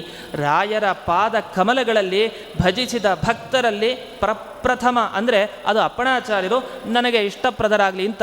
ಅಂದರೆ ಅಪ್ಪಣಾಚಾರ್ಯರು ಖುಷಿಯಾಗೋದು ಅವ್ರಿಗೆ ನೀವು ರಾಯರ ದೊಡ್ಡ ಭಕ್ತರು ಅಂತ ಹೇಳಿದರೆ ಅವ್ರಿಗೆ ಖುಷಿಯಾಗೋದು ಹೊರತು ಅವ್ರಿಗೆ ಏನೋ ಬೇರೆ ಹೊಗಳಿದ್ರೆ ಅವ್ರಿಗೆ ಖುಷಿ ಆಗೋದಿಲ್ಲ. ಈ ರೀತಿ ಪ್ರಾರ್ಥನೆ ಮಾಡಿ ನಂತರ ಅಂಗನ್ಯಾಸ ಕರನ್ಯಾಸ ಅಂತ ನಾವು ಮಂತ್ರ ಜಪ ಮಾಡೋರಿಗೆ ಇದೆಲ್ಲ ಗೊತ್ತಿರುತ್ತೆ. ಈ ರೀತಿ ಅನೇನ ಗುರುರಾಜಸ್ಯ ಮಂತ್ರ ಶೀಘ್ರೇಣ ಸಿದ್ಧತೆ. ಈ ರೀತಿ ಅಪ್ಪಣಾಚಾರ್ಯರ ಪ್ರಾರ್ಥನೆಯನ್ನು ಮಾಡಿದರೆ ನಿಮಗೆ ಶೀಘ್ರವಾಗಿ ನಿಮಗೆ ಫಲ ಸಿಗತ್ತೆ ಅಂತ ನಿರೂಪಣೆಯನ್ನು ಮಾಡಿಕೊಂಡು ಈಗ ರಾಯರ ಧ್ಯಾನ ಹೇಗೆ ಮಾಡಬೇಕು ಅನ್ನುವ ವಿಷಯ ಹೇಳ್ತಾರೆ. ಅದಕ್ಕೆ ಮುಂಚೆ ಅವರ ಮಾತು ಒಂದಿದೆ, ಆ ಮಾತನ್ನು ಹೇಳಿ ಮುಂದಕ್ಕೆ ಹೇಳ್ತೇನೆ. ಅಪ್ಪಣಾಚಾರ್ಯ ರಚಿತಂ ಸ್ತೋತ್ರಂ ಸರ್ವೇಷ್ಟ ಸಾಧಕಂ ಏತದ್ವಿನಾ ಗುರೋಹೋ ಪೂಜಾ ಸ್ತೋತ್ರಂ ಚ ಅಷ್ಟಾಕ್ಷರಿ ಜಪಃ ಸೇವಾ ಚ ವ್ಯರ್ಥತಾಮೇತಿ ನ ಪ್ರಸಾದೋ ಗುರೋರ್ಭವೇತ್ ಆದೌ ಸಕೃತ್ವ ತತ್ಪಾಠಾತ್ ಅನ್ಯದಿಚ್ಛತಿ ಶೀಘ್ರತಃ ಅಂತ. ಏನು ಹೇಳ್ತಾರೆ ಅಂದರೆ, ಅಪ್ಪಣಾಚಾರ್ಯ ರಚನೆ ಮಾಡಿದ ಸ್ತೋತ್ರ ಮಾತ್ರ ಮರಿಬೇಡಿ ಅನ್ನೋದ್ರಲ್ಲಿ ತಾತ್ಪರ್ಯ. ಅವ್ರಿಗೆ ಅನುಗ್ರಹ ಆಗಿದೆ. ಹಾಗೆ ಮೊದಲು ಬಂದಿದ್ದ ಅಪ್ಪಣಾಚಾರ್ಯರೇ. ಅವ್ರಿಗೆ ಮೊದಲು ಗುರುರಾಯರು ಕಾಣಿಸ್ಕೊಳ್ಳಿಲ್ಲ ಸ್ವಪ್ನದಲ್ಲಿ. ಅಪ್ಪಣಾಚಾರ್ಯರು ಬಂದರು, 2 ಸಲ ಬಂದರು, ಮಾತು ಕೇಳಲಿಲ್ಲ. ಕೊನೆ ಗುರುರಾಯರೇ ಕೃಪಾಳುಗಳಾಗಿ ಬಂದು ಸ್ವಪ್ನದಲ್ಲಿ ಅನುಗ್ರಹ ಮಾಡಿದ್ದು. ಅದಕ್ಕೆ ಅಪ್ಪಣಾಚಾರ್ಯನ ಮರೆಯಲ್ಲ ಇವರು. ಅಪ್ಪಣಾಚಾರ್ಯರು ಏನು ಹೇಳಿದ್ದಾರೆ ಅದು ವಿಷಯವನ್ನು ಅವ್ರ ಮನಸ್ಸಿನಲ್ಲಿ ತುಂಬ ಇದೆ. ಹಾಗೆ ಗುರುರಾಯರು ಕೂಡ ಗೋಪ್ಯವಾದ ವಿಷಯಗಳನ್ನು ಹೇಳಿದ್ದಾರೆ ಅಂತ ಹೇಳಿ ನಾನು ಹೇಳಲ್ಲ ಅಂತ ಹೇಳ್ತಾರೆ ಇವರು. ಆದರೆ ಹೇಳಿದ್ದು ಈ ವಿಷಯಗಳೇ ತುಂಬ ಬಹಳ ಗೋಪ್ಯವಾಗಿದೆ ಈ ಗ್ರಂಥದಲ್ಲಿ. ಅವ್ರು ಹೇಳೋದು, ಅಪ್ಪಣಾಚಾರ್ಯ ರಚನೆ ಮಾಡಿದ ಸ್ತೋತ್ರವನ್ನು ಬಿಟ್ಟು ನೀವೇನಾದರೂ ಗುರುಗಳ ಪೂಜೆ ಸ್ತೋತ್ರ ಗುರುಗಳ ಅರ್ಚನೆ ಮಾಡ್ತೇವೆ, ಹಾಗೆ ಪೂಜೆಯನ್ನು ಮಾಡ್ತೇವೆ. ಅಷ್ಟಾಕ್ಷರಿ ಜಪಃ ಶ್ರೀ ರಾಘವೇಂದ್ರಾಯ ನಮಃ ಅಂತ ಇಡೀ ಸ್ತೋತ್ರ 24-25 ಶ್ಲೋಕ ಇದೆ. ಒಂದರಲ್ಲಿ ಶ್ರೀ ರಾಘವೇಂದ್ರಾಯ ನಮಃ ಇತ್ಯಷ್ಟಾಕ್ಷರ ಮಂತ್ರತಃ ಸಾಕು. ಶ್ರೀ ರಾಘವೇಂದ್ರಾಯ ನಮಃ ಸುಲಭ ಅಲ್ವೇ? ಇಡೀ ಸ್ತೋತ್ರ ಎಲ್ಲ ಕಷ್ಟಪಡಬೇಕೆ? ಹಾಗಲ್ಲ. ಶ್ರೀ ರಾಘವೇಂದ್ರಾಯ ನಮಃ ಅನ್ನೋ ಅಷ್ಟಾಕ್ಷರ ಮಂತ್ರ ಇಡೀ ಸ್ತೋತ್ರ ಹೇಳ್ದೇನೆ ನೀವು ಏನೇ ಸೇವೆ ಮಾಡಿ ವ್ಯರ್ಥ ಅನ್ನೋ ಪದಕ್ಕೆ ನೀವು ಶ್ರೀರಾಘವೇಂದ್ರಾಯ ನಮಃ ಅನ್ನೋದು ಹೇಳಿದ್ರೆ ಫಲ ಸಿಗಲ್ಲ ಅಂತ ಅವ್ರು ಹೇಳಲಿಲ್ಲ. ಆದರೆ ಸಿಗುವ ಫಲ ಜಾಸ್ತಿ ಸಿಗಬೇಕಾಗಿದ್ದು ಕಡಿಮೆ ಆಗುತ್ತೆ. ಇದಾಗಬೇಕಾ? ಇದಾಗಬಾರ್ದು. ಅದಕ್ಕೋಸ್ಕರ ಅವಶ್ಯವಾಗಿ ಮೊದಲು ಅಪ್ಪಣಾಚಾರ್ಯ ರಚನೆ ಮಾಡಿದ ಸ್ತೋತ್ರ ಹೇಳಿ, ನಂತರ ಶ್ರೀರಾಘವೇಂದ್ರಾಯ ನಮಃ ಹೇಳ್ಕೊಳ್ಳಿ, ಪೂಜ್ಯಾಯ ರಾಘವೇಂದ್ರಾಯ ಹೇಳಿ, ಆ ಶ್ಲೋಕಗಳೆಲ್ಲ ಹೇಳಿ, ಕೊನೆಗೆ ಮತ್ತೆ ಅಪ್ಪಣಾಚಾರ್ಯರ ಸ್ತೋತ್ರ ಹೇಳಿ. ಆ ಅಪ್ಪಣಾಚಾರ್ಯ ಸ್ಮರಣೆ ಇರಲಿ, ಅಪ್ಪಣಾಚಾರ್ಯ ಗುರುವಂತರ್ಗತ ರಾಘವೇಂದ್ರರ ನೆನಪಿರಲಿ. ಇಷ್ಟು ನೆನಪಿದ್ರೆ ಬೇಗ ನಿಮಗೆ ಫಲ ದೊರೆಯುತ್ತೆ ಸಂಪೂರ್ಣವಾಗಿ ಅಂತ ಹೇಳ್ತಾರೆ. ಇಷ್ಟೆಲ್ಲ ಯಾಕೆ ಅಪ್ಪಣಾಚಾರ್ಯಗೆ ಮಹತ್ವ? ಅವರು ಮಾಡಿದ್ದೇ ಸ್ತೋತ್ರವೇ. ಬೇಕಾದಷ್ಟು ಜನ ರಾಘವೇಂದ್ರ ಸ್ವಾಮಿಗಳ ಬಗ್ಗೆ ಸ್ತೋತ್ರ ಮಾಡಿದ್ದಿದೆ. ಅಂದಮೇಲೆ ಗುರು ಜಗನ್ನಾಥ ದಾಸರೇ ಎಷ್ಟು ಸ್ತೋತ್ರ ಮಾಡ್ತಾರೆ ದಾಸರಾಗಿ ಅವರು. ಅವರ ಜೀವನದಲ್ಲೂ ಅವ್ರಿಗೆ ಅನುಗ್ರಹ ಬಹಳದ್ದಾಗಿದೆ. ಅವರು ಮಾಡುವ ಸ್ತೋತ್ರ ಸುಮಾರು 10-12 ಅವರಿಗೆ ನಿಲ್ಲಿಸೋದೇ ಇಲ್ಲ. ರಾಘವೇಂದ್ರ ರಕ್ಷಾ ಸ್ತೋತ್ರ ಅಂತ ಬರೀತಾರೆ. ಹೇಗೆ ಅಂದರೆ ಪ್ರತಿಯೊಂದು ಅವಯವಗಳಲ್ಲಿ ರಾಯರ ಚಿಂತನೆ. ರಾಘವೇಂದ್ರೋ ಶಿರಃ ಪಾತು ಫಾಲಂ ಪಾತು ಯತೀಶ್ವರ, ಹಣೆ ಕಾಪಾಡಲಿ, ನನ್ನ ಕಿವಿಯನ್ನು ಕಾಪಾಡಲಿ ಇವು ಯತಿಶ್ರೇಷ್ಠರು, ನನ್ನ ಮೂಗು, ನನ್ನ ಬಾಯಿ, ಹೀಗೆ ಪ್ರತಿಯೊಂದು ಅವಯವಗಳಲ್ಲಿ ರಾಯರ ಸನ್ನಿಧಾನ ಇದೆ ಅಂತ ಪ್ರಾರ್ಥನೆ ಮಾಡಿ ಅನುಗ್ರಹ ಬೇಕು ಅಂತ ಕೇಳ್ಕೊಳ್ತಾರೆ. ಯಾರು? ಗುರು ಜಗನ್ನಾಥದಾಸರು. ಹಾಗೆ ರಾಘವೇಂದ್ರ ರಕ್ಷಾ ಸ್ತೋತ್ರ, ಇನ್ನೊಂದು ಆಪಾದ ಮೌಲಿ ವರ್ಣನ ಪರ್ಯಂತ ಸ್ತೋತ್ರ ಅಂತ ನಾವೆಲ್ಲ ಶ್ಲೋಕ ಹೇಳೋದಿದೆ. ಆಪಾದ ಮೌಲಿ ಪರ್ಯಂತಂ ಗುರುಣಾಂ ಆಕೃತಿಂ ಸ್ಮರೇತ್ ತೇನ ವಿಘ್ನಾಃ ಪ್ರಣಶ್ಯಂತಿ ಸಿದ್ಧ್ಯಂತಿ ಚ ಮನೋರಥಾಃ. ನಿಮ್ಮ ವಿಘ್ನಗಳು ನಾಶ ಆಗಬೇಕಾ? ಒಮ್ಮೆ ಆ ಗುರುರಾಯರ ಪಾದದಿಂದ ಹಿಡಿದು ತಲೆಯವರೆಗೆ ಅಥವಾ ತಲೆಯಿಂದ ಹಿಡಿದು ಪಾದದವರೆಗೆ ಒಂದೊಂದು ಅವಯವಗಳ ನೆನಪಾಗಬೇಕು ಕಣ್ಣು ಮುಚ್ಚಿದ್ರೆ. ಆ ರೀತಿ ನೆನಪಾಯಿತು ಅಂತಂದರೆ ನಿಜವಾದ ರಾಯರ ಭಕ್ತ. ಒಂದು ನೆನಪಾಗಲ್ಲ, ಮುಖ ಒಂದ್ಸರಿ ಇನ್ನೊಂದು ನೆನಪಾಗುತ್ತೆ, ಹಾಗೆ ನೆನಪಾಗಲ್ಲ. ಆದರೆ ಆ ರೀತಿ ನೆನಪಾಗುವಂತೆ ಒಂದು ಸ್ತೋತ್ರ ಮಾಡಿದ್ದಾರೆ ಗುರು ಜಗನ್ನಾಥದಾಸರು. ಹೀಗೆ ಅವ್ರಿಗೆ ಸಾಲಿಲ್ಲ, ಇಷ್ಟಕ್ಕೂ ಬಿಡಲಿಲ್ಲ. ರಾಘವೇಂದ್ರ ಅಷ್ಟಾಕ್ಷರ ಸ್ತೋತ್ರ ಅಂತ ಅದಕ್ಕೆ ಒಂದು ಸ್ತೋತ್ರ ಬರೆದ್ರು. ಶ್ರೀ ರಾಘವೇಂದ್ರಾಯ ನಮಃ ಅಂತ ಇಷ್ಟು ಅಕ್ಷರ ಇದೆ, ಇದಕ್ಕೊಂದು ಸ್ತೋತ್ರ ಬರೆದಿದ್ದಾರೆ. ಪ್ರತಿಯೊಂದು ಅಕ್ಷರಗಳಿಗೆ ಏನೇನು ಫಲ ಅಂತ. ರ ಅಂದರೆ ಏನು ಫಲ ಸಿಗತ್ತೆ, ಘ ಅಂದರೆ ಏನು ಸಿಗತ್ತೆ, ನ ಅಂದರೆ ಏನು ಸಿಗತ್ತೆ ಅಂತ ಇದೆಲ್ಲ ನಿರೂಪಣೆ ಮಾಡಿದ್ದಾರೆ. ಇಷ್ಟೆಲ್ಲ ಹೇಳಿದವರು ಗುರು ಜಗನ್ನಾಥದಾಸರು. ಇಷ್ಟೆಲ್ಲ ಸ್ತೋತ್ರ ಮಾಡಿದವರು ಇದ್ದಾರೆ. ಆದರೆ ಕೃಷ್ಣಾವಧೂತರಿಗೆ ಮಾತ್ರ ಅಪ್ಪಣಾಚಾರ್ಯರ ಮೇಲೆ ಬಹಳ ಪ್ರೀತಿ ಅನಿಸುತ್ತೆ. ಯಾಕೆ ಅಂತಂದರೆ ಅವ್ರು ಹೇಳೋ ಮಾತು, ಇದು ಕಾರಣ ಕೊಡೋದಿಷ್ಟು. ಸರ್ವೇಷ್ವಪಿ ಚ ಶಿಷ್ಯೇಷು ಅಪ್ಪಣಾಚಾರ್ಯ ಏವ ಸಹ ಗುರೋರತಿಪ್ರಿಯೋ ಯಸ್ಮಾತ್ ಸ್ತುತಿಸ್ತೇನ ಸಮಾದೃತಾಃ. ಲೋಕದಲ್ಲಿ ಎಲ್ಲ ಜನರು ಅಪ್ಪಣಾಚಾರ್ಯ ರಚನೆ ಮಾಡಿದ ಸ್ತೋತ್ರವನ್ನೇ ಹೆಚ್ಚು ಹೆಚ್ಚು ಪಾರಾಯಣ ಮಾಡೋದಿದೆ. ಯಾಕೆಂದರೆ ರಾಘವೇಂದ್ರ ಸ್ವಾಮಿಗಳಿಗೆ ತಮ್ಮ ಶಿಷ್ಯರುಗಳಲ್ಲಿ ಅತ್ಯಂತ ಪ್ರೀತಿಪಾತ್ರರಾದ ಶಿಷ್ಯರು ಅಂದರೆ ಅದು ಅಪ್ಪಣಾಚಾರ್ಯರು ಅಂತ. ಅಯ್ಯೋ, ಬೇಕಾದಷ್ಟು ಜನ ಇದ್ದರು ಶಿಷ್ಯಂದರು ಆ ಕಾಲದಲ್ಲಿ. ಅಪ್ಪಣಾಚಾರ್ಯರೇ ಆಗಬೇಕು ಅಂತಂದರೆ ನಿಜ ಇದ್ದರು. ಆದರೆ ಅದಕ್ಕೆ ಸಾಕ್ಷಿ ನಮ್ಮ ಹಯಗ್ರೀವ ದೇವರೇ ಸಾಕ್ಷಿ ಅಲ್ವಾ. ಅಪ್ಪಣಾಚಾರ್ಯ ರಚನೆ ಮಾಡಿದ ಸ್ತೋತ್ರ ಅದು ವೃಂದಾವನದ ಒಳಗಡೆ ಕೂತಾಗ ನೋಡಲಿಕ್ಕಾಗಲಿಲ್ಲ. ಭಕ್ತಿ ಪರವಶರಾಗಿ ಹೇಳಿ ಸಾಕ್ಷಿ ಹಯಾಸ್ಯೋತ್ರಹಿ ಅಂತ ಧ್ವನಿ ಬಂದಿದೆ ಅಂದರೆ ಆ ಶಿಷ್ಯರು ಎಷ್ಟು ಶ್ರೇಷ್ಠ ಶಿಷ್ಯರಿರಬೇಕು ಗುರುರಾಯರಿಗೆ. ಅಂದಮೇಲೆ ಅಪ್ಪಣಾಚಾರ್ಯರು ಮಾಡಿದ ಸ್ತೋತ್ರ ಅಂದರೆ ಎಷ್ಟು ಮಹತ್ವ ಇರುವಂತಹ ಸ್ತೋತ್ರ. ಆ ಸ್ತೋತ್ರವನ್ನು ಪಾರಾಯಣ ಮಾಡದೇನೆ ಗುರುರಾಜರಿಗೆ ಏನು ಅರ್ಪಣೆ ಮಾಡ್ತೀರಿ, ಎಲ್ಲ ವ್ಯರ್ಥ ಮಾಡಬೇಡಿ. ಹಾಗೆ ಪೂರ್ಣ ಫಲ ಸಿಗೋದನ್ನು ಕಳ್ಕೊಳ್ತೀರಿ. ಸ್ವಲ್ಪ ಎಚ್ಚರವನ್ನು ವಹಿಸಿ ಅಂತ ಈ ರೀತಿ ಅವರು ನಮಗೆ ಎಚ್ಚರವನ್ನು ಕೊಟ್ಟು ಆ ಗುರುರಾಯರ ಪ್ರಾರ್ಥನೆಯನ್ನು ಹೇಗೆ ಮಾಡಬೇಕು ಅನ್ನುವ ಒಂದು ವಿಷಯ ಇದೆ. ನಮಗೆ ಪ್ರಸಿದ್ಧವಾದ ಧ್ಯಾನ ಶ್ಲೋಕಗಳಿದೆ. ಗುರುರಾಯರನ್ನು ಹೇಗೆ ಧ್ಯಾನ ಮಾಡಬೇಕು ಅಂತಂದರೆ, ತಪ್ತ ಕಾಂಚನ ಸಂಕಾಶಂ ಅಕ್ಷಮಾಲಾಂ ಕಮಂಡಲಂ ದೌರ್ಭ್ಯಾಂ ದಧಾನಂ ಕಾಷಾಯ ವಸನಂ ರಾಮಮಾನಸಂ ಯೋಗೀಂದ್ರತೀರ್ಥವಂದ್ಯಾಂಘ್ರಿಂ ತುಳಸೀದಾಮಭೂಷಿತಂ ಜ್ಞಾನ ಭಕ್ತಿ ತಪಃ ಪೂರ್ಣಂ ಧ್ಯಾಯೇತ್ ಸರ್ವಾರ್ಥ ಸಿದ್ಧಯೇ. ನಿಮ್ಮ ಎಲ್ಲ ಅಭೀಷ್ಟಗಳು ಸಿದ್ಧಿ ಆಗಬೇಕು ಅಂದರೆ ನಿಮಗೆ ಈ ರೀತಿ ರಾಯರನ್ನು ಚಿಂತನೆ ಮಾಡಿ. ಹೇಗೆ? ತಪ್ತ ಕಾಂಚನ ಸಂಕಾಶಂ, ರಾಯರು ಹೊಳಿತಾ ಇದ್ದಾರೆ. ಹೇಗೆ ಅಂತಂದರೆ ತಪ್ತ ಕಾಂಚನ, ಕಾಯಿಸಿದ ಬಂಗಾರ ಹೇಗಿದೆಯೋ, ಯಾವ ಬಣ್ಣದಿದೆಯೋ ಆ ರೀತಿ ರಾಯರ ಬಣ್ಣ ಅಂತ ಚಿಂತನೆ ಮಾಡಿ. ಅಕ್ಷಮಾಲ ಹಿಡ್ಕೊಂಡಿದ್ದಾರೆ, ಮತ್ತು ಕಮಂಡಲು ಹಿಡ್ಕೊಂಡಿದ್ದಾರೆ. ಎರಡು ಕೈಯಿಂದ ಒಂದು ಅಕ್ಷಮಾಲೆ ಇನ್ನೊಂದು ಕಮಂಡಲು ಹಿಡ್ಕೊಂಡಿದ್ದಾರೆ. ನಂತರ ರಾಮಮಾನಸಂ, ಅವರು ನಮ್ಮನ್ನು ಹಿಂಗೆ ನೋಡ್ತಾ ಇಲ್ಲ, ಕಣ್ಣು ಮುಚ್ಚಿದ್ದಾರೆ. ಕಣ್ಣು ತೆಗೆದ್ರು ನಮ್ಮನ್ನು ನೋಡೋಲ್ಲ ಅವರು. ಅವರ ಮನಸ್ಸೆಲ್ಲ ದೃಷ್ಟಿಯೆಲ್ಲ ಅದು ರಾಮದೇವರಲ್ಲಿರುತ್ತೆ. ಅದಕ್ಕೆ ರಾಘವೇಂದ್ರ ಅಂತ ಅವ್ರಿಗೆ ಹೆಸರು. ಯಾಕೆ ರಾಘವೇಂದ್ರ ಅಂತ ಹೆಸರು? ರಾಘವ ಅಂದರೆ ಯಾರು? ರಾಘವ ಅಂದರೆ ಶ್ರೀರಾಮಚಂದ್ರ ಅಂತ ಅರ್ಥ. ಆ ರಾಮಚಂದ್ರನೇ ಇಂದ್ರ ಅಂದರೆ, ಇಂದ್ರ ಅಂದರೆ ಆ ಇಂದ್ರ ಅಲ್ಲ, ಇಂದ್ರ ಅಂದರೆ ಸ್ವಾಮಿ ಅಂತ ಅರ್ಥ. ರಾಮಚಂದ್ರನೇ ಇಂದ್ರ ಯಾರಿಗೆ? ಅದು ರಾಯರಿಗೆ. ಹಾಗ ರಾಘವ ಇಂದ್ರ ಅಂದರೆ ಸ್ವಾಮಿ ಯಾರಿಗೋ ಅವರೇ ರಾಘವೇಂದ್ರ ಅಂತ ಅರ್ಥ. ತಮ್ಮ ಪದದಲ್ಲೂ ಕೂಡ ಅವರು ತಮ್ಮ ಬಗ್ಗೆ ಹೊಗಳ್ಕೊಳ್ಳೋಕೆ ಇಚ್ಛೆ ಪಡಲ್ಲ. ನಾನು ದೇವರ ದಾಸ, ಗುರುಗಳ ದಾಸ ಅನ್ನುವ ಭಾವ ಅವರಿಗಿರುತ್ತೆ. ಶ್ರೀ ರಾಘವೇಂದ್ರ ಅನ್ನುವ ಶಬ್ದದ ಅರ್ಥ ಹೇಳ್ತಾ ರಾಮಮಾನಸಂ, ಅವರ ಮನಸ್ಸೆಲ್ಲ ಶ್ರೀರಾಮನಲ್ಲಿ ಇತ್ತು. ಯೋಗೀಂದ್ರ ತೀರ್ಥವಂದ್ಯಾಂಗ್ರಿಂ, ಯೋಗೀಂದ್ರ ತೀರ್ಥರು ನಿರಂತರ ಸ್ಮರಣೆ ಮಾಡ್ತಾಯಿದ್ರು ಅವರ ಪಾದಕಮಲಗಳನ್ನು. ಅಂತಹ ಯೋಗೀಂದ್ರ ತೀರ್ಥರಿಂದ ವಂದಿತರಾದ ರಾಯರು ತುಳಸಿ ದಾಮಭೂಷಿತಂ, ಅವರು ಹಾಕ್ಕೊಂಡ ಹಾರ ಏನಿದೆ ಅದು ತುಳಸಿ ಹಾರವನ್ನು ಹಾಕ್ಕೊಂಡಿದ್ರು. ಪೂರ್ಣ ತುಂಬಿದ್ದಾರೆ. ಏನು ತುಂಬಿದೆ ಅವರ ದೇಹದಲ್ಲಿ ಅಂತಂದರೆ ಜ್ಞಾನ ಭಕ್ತಿ ತಪಃ ಪೂರ್ಣಂ. ತುಂಬಿರೋದೆಲ್ಲ ಜ್ಞಾನ, ಭಕ್ತಿ ಮತ್ತು ತಪಸ್ಸು. ಇಷ್ಟೇ. ಆ ಶರೀರ ನೋಡಿದರೆ ಒಳಗಡೆ ಏನು ಕಾಣಿಸಿದ್ರು, ಏನು ನೋಡಿದ್ರು ನಿಮಗೆ ಸಿಗೋದು ಒಂದೇ, ಜ್ಞಾನ ಭಕ್ತಿ ತಪಸ್ಸು, ಇಷ್ಟೇ. ಅಂತಹ ಧ್ಯಾಯೇತ್ ಸರ್ವಾರ್ಥ ಸಿದ್ಧಯೇ, ಇಂತಹ ಗುರುರಾಯರನ್ನು ನೀವು ಪ್ರಾರ್ಥನೆ ಮಾಡಿ ಅಂತ ಈ ಶ್ಲೋಕದಲ್ಲಿ ತಿಳಿಸ್ಕೊಡ್ತಾರೆ. ಇಷ್ಟನ್ನು ಹೇಳಿ ನಂತರ ಅವರು ಪ್ರದಕ್ಷಿಣೆ ಹಾಕಬೇಕಾದ್ರೆ ಹೇಗೆ ಹೇಳಬೇಕು ಅಂತ ಒಂದೊಂದಕ್ಕೂ ಹೇಳ್ತಾರೆ. ನಾವು ಗಂಧ, ಅಕ್ಷತೆ, ಪುಷ್ಪ, ಊರ್ಧ್ವಪುಂಡ್ರ, ಧೂಪ, ದೀಪ ಎಲ್ಲ ಸಮರ್ಪಣೆ ಮಾಡ್ತೀವಿ.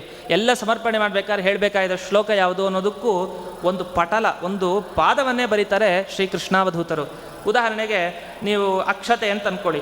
ಅಕ್ಷತೆ ಅಂತ ಹೇಳಬೇಕಾದ್ರೆ ಅವರು ಹೇಳೋದು ಕಸ್ತೂರಿ ತಿಲಕಂ ಚೂರ್ಣ ಹರಿದ್ರ ತಂಡುಲೇರ್ಯುತಾನ್ ಗೃಹಾಣ ಗುರುವರಿಯತ್ವಂ ಅಲಂಕಾರಾರ್ಥಂ ಅಕ್ಷತಾನ್. ನೀವು ನಿಮಗೆ ಅಲಂಕಾರ ಮಾಡ್ಕೊಳ್ಳಿಕ್ಕೆ ಸ್ವೀಕಾರ ಮಾಡಿರಿ ಇದನ್ನು.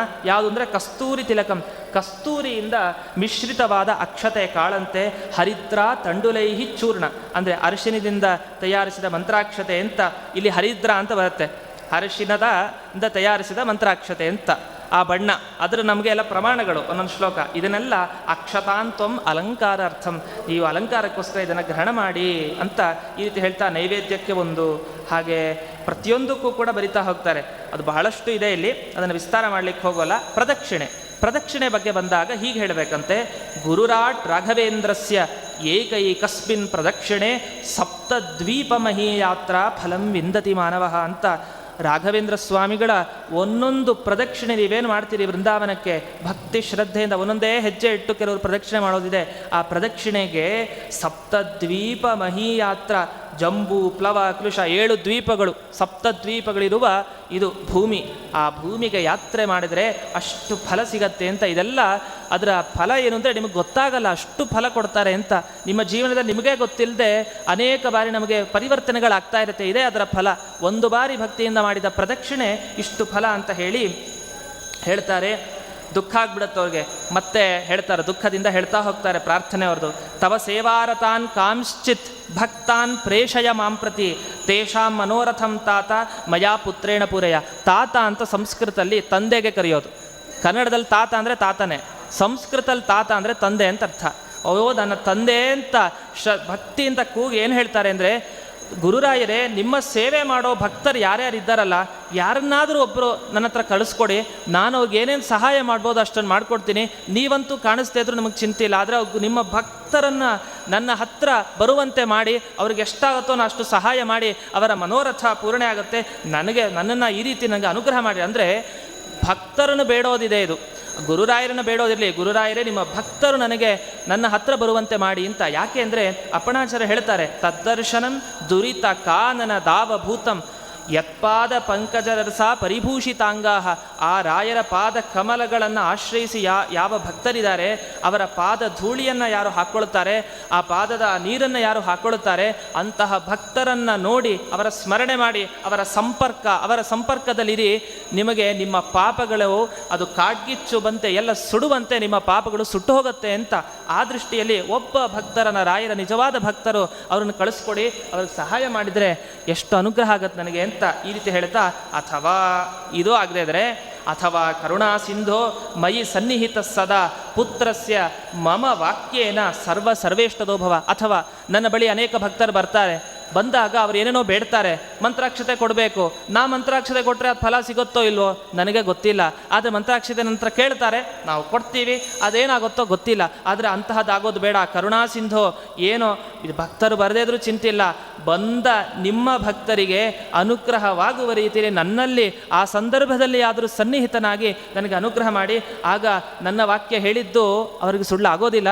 ಇಷ್ಟನ್ನಾದರೂ ನನಗೆ ಮಾಡಿ. ಈ ರೀತಿ ಕೇನಾಪ್ಯುಪಾಯೇನ ದೂನೆ ದುರ್ಯಶಸ ಭುವಿ ಮಾಹಾತ್ಮ್ಯಂ ವೈ ವಿನ್ಯಸ್ಯ ಕುರುಮಾಂ ಲೋಕಪೂಜಿತಂ. ಹೀಗೆ ಯಾವುದೋ ಒಂದು ನೆಪದಿಂದ ನನ್ನಲ್ಲಿ ಬಂದು ನೀವು ಸನ್ನಿಹಿತರಾಗಿ ಅನುಗ್ರಹವನ್ನು ಮಾಡಿ, ನಾನಿಷ್ಟು 32 ವರ್ಷಗಳ ಕಾಲ ಈ ರೀತಿ ದುರಾಚಾರತನಾಗಿದ್ದೆ, ಹೇಗೋ ನನಗೆ ಬೆಲೆ ಸಿಗಬೇಕಾಗಿದೆ ಲೋಕದಲ್ಲಿ, ನನ್ನೆಲ್ಲ ತಪ್ಪು ಅಂತ ತಿಳ್ಕೊಂಡ್ಬಿಟ್ಟಿದ್ದಾರೆ, ನಾನು ದುಷ್ಟ ಅಂತ. ಆ ದುಷ್ಟತ್ವ ಹೋಗಬೇಕು ಅಂದರೆ ನಿಮ್ಮ ಸನ್ನಿಧಾನ ಬರಲಿ, ತಾನಾಗೆ ಎಲ್ಲರೂ ಕೂಡ ಪೂಜ್ಯರಾಗಿಬಿಡ್ತಾರೆ. ರಾಯರ ಅನುಗ್ರಹ ಆಯಿತು ಅಂತಂದರೆ ಎಂತಹ ಒಬ್ಬ ದುಷ್ಟನೂ ಕೂಡ ಬಹಳ ಮೇಲಕ್ಕೆ ಇರ್ತಾನೆ. ಈ ರೀತಿ ನನಗೆ ಅನುಗ್ರಹವನ್ನು ಮಾಡಿ, ನಾನು ಬಾಲಕ, ನಿಮ್ಮ ಮುಂದೆ ಸಣ್ಣ ಬಾಲಕ, ದಯವಿಟ್ಟು ನನಗೆ ಕಾಪಾಡಿ ಅಂತ ಈ ರೀತಿ ಪ್ರಾರ್ಥನೆಯನ್ನು ಮಾಡಿಕೊಂಡು ಈ ರಾಘವೇಂದ್ರ ತಂತ್ರದ ಕೊನೆಯ ಭಾಗಕ್ಕೆ ಬರೋಣ. ಅಲ್ಲಿ ಹೇಳ್ತಾ ಕೊನೆ ಶ್ಲೋಕಗಳ ಪ್ರಾರ್ಥನೆಯನ್ನು ನೋಡಿ, ತುಂಬ ಚೆನ್ನಾಗಿದೆ ಆ ಪ್ರಾರ್ಥನೆ.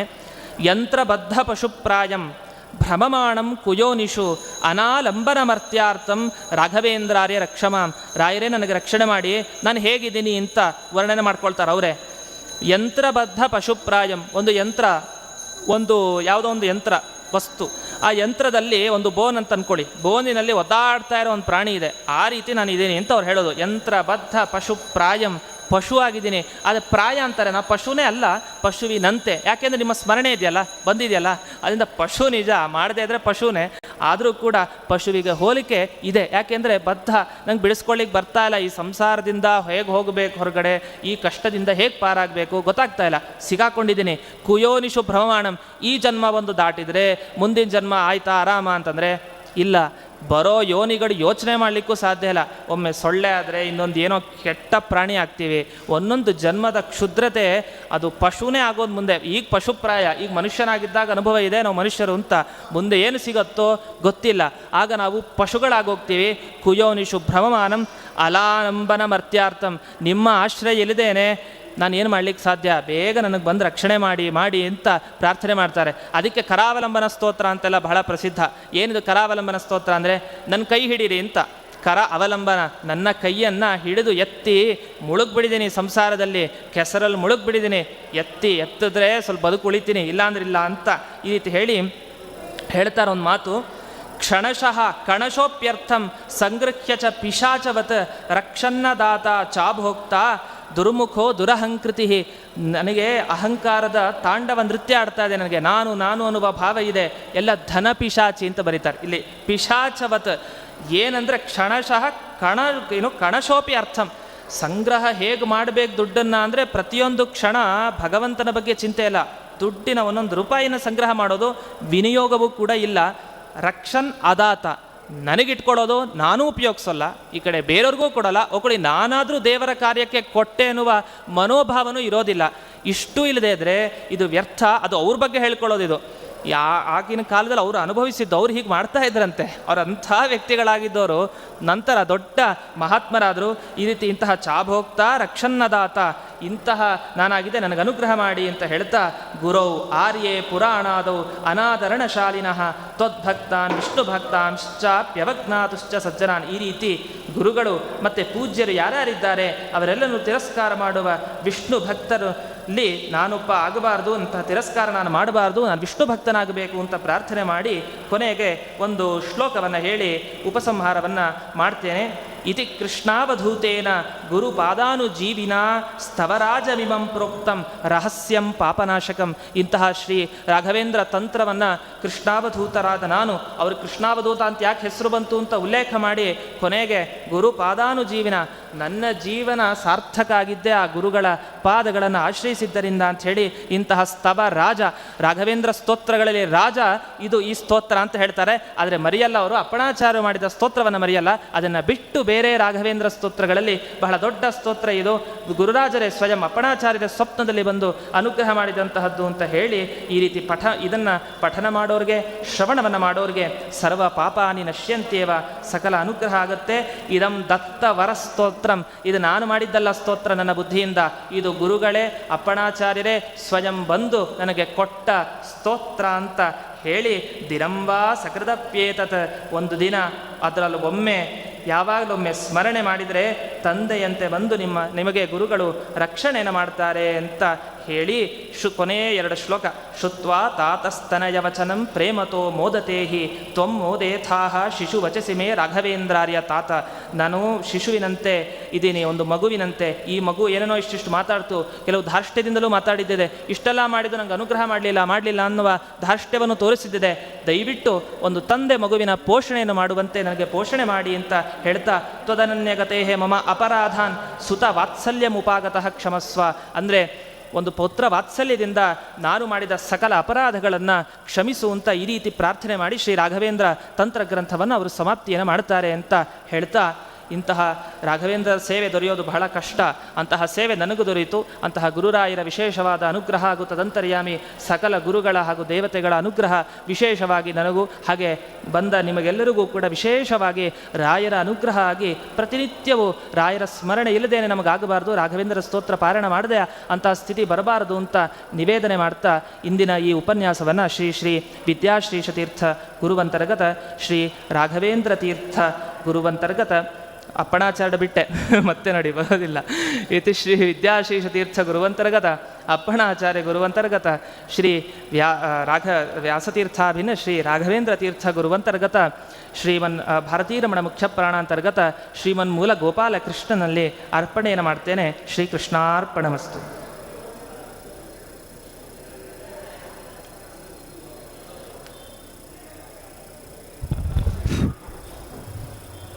ಶ್ರೀ ಗುರುಭ್ಯೋ ನಮಃ. ಇವಾಗ ವೇದಮೂರ್ತಿ ಪಂಡಿತ ಸಗ್ರಿ ರಾಘವೇಂದ್ರಾಚಾರ್ಯ ಅವರಿಂದ ರಾಯರ ಬಗ್ಗೆ ಕೆಲವು ವಿಷಯಗಳು ತಿಳಿಸ್ತಾರೆ. ಸಗ್ರಿ ರಾಘವೇಂದ್ರಾಚಾರ್ಯ ಅವರು ಭಾಳ ಅಪರೂಪ ಬೆಂಗಳೂರಿಗೆ. ಅವರು ವಿದ್ಯಾಮಾನ ಶಿಷ್ಯಂದರು, ಬಲಿಮಾನ್ ಮಠ, ಪೇಜಾರ್ ಮಠ ಎಲ್ಲ ಮಠಕ್ಕೂ ವಿಶೇಷವಾಗಿ ಅವರು ಎಲ್ಲ ರೀತಿಯಿಂದ ವಾಂಗ್ಮಯ ಸೇವೆ ಮತ್ತು ಅನೇಕ ಗ್ರಂಥ ರಚನೆ ಮಾಡಿದ್ದಾರೆ. ಅವರಿಗೆ ಶ್ರೀಗಳ ಪರವಾಗಿ ಮತ್ತು ಮಠದ ಪರವಾಗಿ ಹೃತ್ಪೂರ್ವಕ ಸುಸ್ವಾಗತ ವಹಿಸ್ತಾ ಇದ್ದೀನಿ. ಆಚಾರ್ಯ ದಯವಿಟ್ಟು ಬಂದು ಕಾರ್ಯಕ್ರಮ ನಡೆಸ್ಕೊಡ್ಬೇಕಂತ ನಮ್ಮ ಕಳಕಳ ಪ್ರಾರ್ಥನೆ.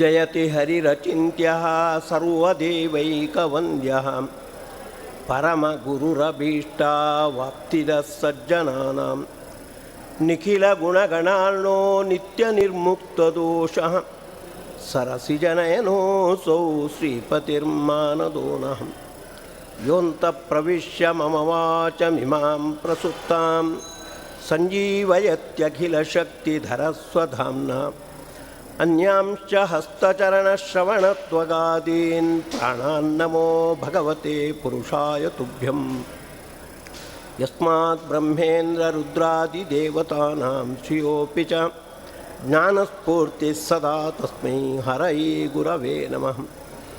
ಸರ್ವವಾಗೀಶ್ವರೋ ವಿಷ್ಣುಃ ಸ್ತ್ರೀರೂಪೋ ಮಾಂ ಸುವಾದಯೇತ್ ತಸ್ಮೈ ಕಸ್ಮೈಚಿತ್ ಅಸ್ಮನ್ಮನಸಿ ಧೃತಗತಾ ವಿಸ್ಮೃತೌ ಸ್ಮಾರಕಾಯ ಅಭ್ರಮಂ ಭಂಗರಹಿತಂ ಅಜಡಂ ವಿಮಲಂ ಸದಾ ಆನಂದತೀರ್ಥಮತುಲಂ ಭಜೆ ತಾಪತ್ರಯಾಪಹಂ ಭವತಿ ಯದನುಭಾವಾದೇಡಮೂಕೋಪಿ ವಾಗ್ಮೀ ಜಡಮತಿರಪಿ ಜಂತುಃ ಜಾಯತೆ ಪ್ರಾಜ್ಞಮೂಲಿಃ ಸಕಲವಚನಚೇತೋ ದೇವತಾ ಭಾರತೀ ಸಾ ಮಮ ವಚಸಿ ನಿಧತ್ತಾಂ ಸನ್ನಿಧಿಂ ಮಾನಸೇ ಚ ಆಪಾದಮೌಳಿಪರ್ಯಂತಂ ಗುರುಣಾಂ ಆಕೃತಿಂ ಸ್ಮರೇತ್ ತೇನ ವಿಘ್ನಾ ಪ್ರಣಶ್ಯಂತಿ ಸಿದ್ಧ್ಯಂತಿ ಚ ಮನೋರಥಾಃ. ಪೂಜ್ಯಾಯ ರಾಘವೇಂದ್ರಾಯ ಸತ್ಯಧರ್ಮರತಾಯ ಚ ಭಜತಾಂ ಕಲ್ಪವೃಕ್ಷಾಯ ನಮತಾಂ ಕಾಮಧೇನವೇ. ಶ್ರೀ ಗುರುಭ್ಯೋ ನಮಃ.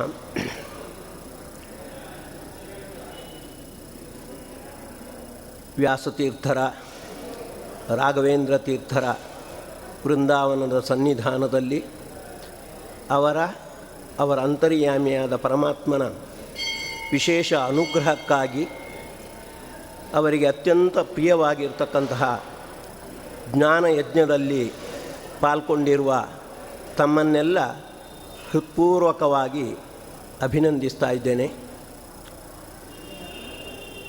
ಗೋಪಾಲಕೃಷ್ಣ ರಾಯರು ನನ್ನನ್ನು ಪರಿಚಯಿಸುವಾಗ ಒಂದು ಮಾತು ನನಗೆ ನೆನಪಾಯಿತು.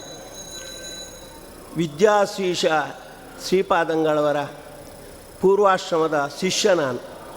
ಅವರು ನನಗೆ ತಾತ್ಪರ್ಯ ಚಂದ್ರಿಕಾ ಇತ್ಯಾದಿ ಮಾತುಗಳನ್ನು ಪಾಠವನ್ನು ಮಾಡಿದ್ದಾರೆ. ಅದನ್ನೊಂದು ನೆನಪಿಸಿಕೊಳ್ಳಿಕ್ಕೆ ನಾನು ಇಷ್ಟಪಡ್ತಾ ಇದ್ದೆ.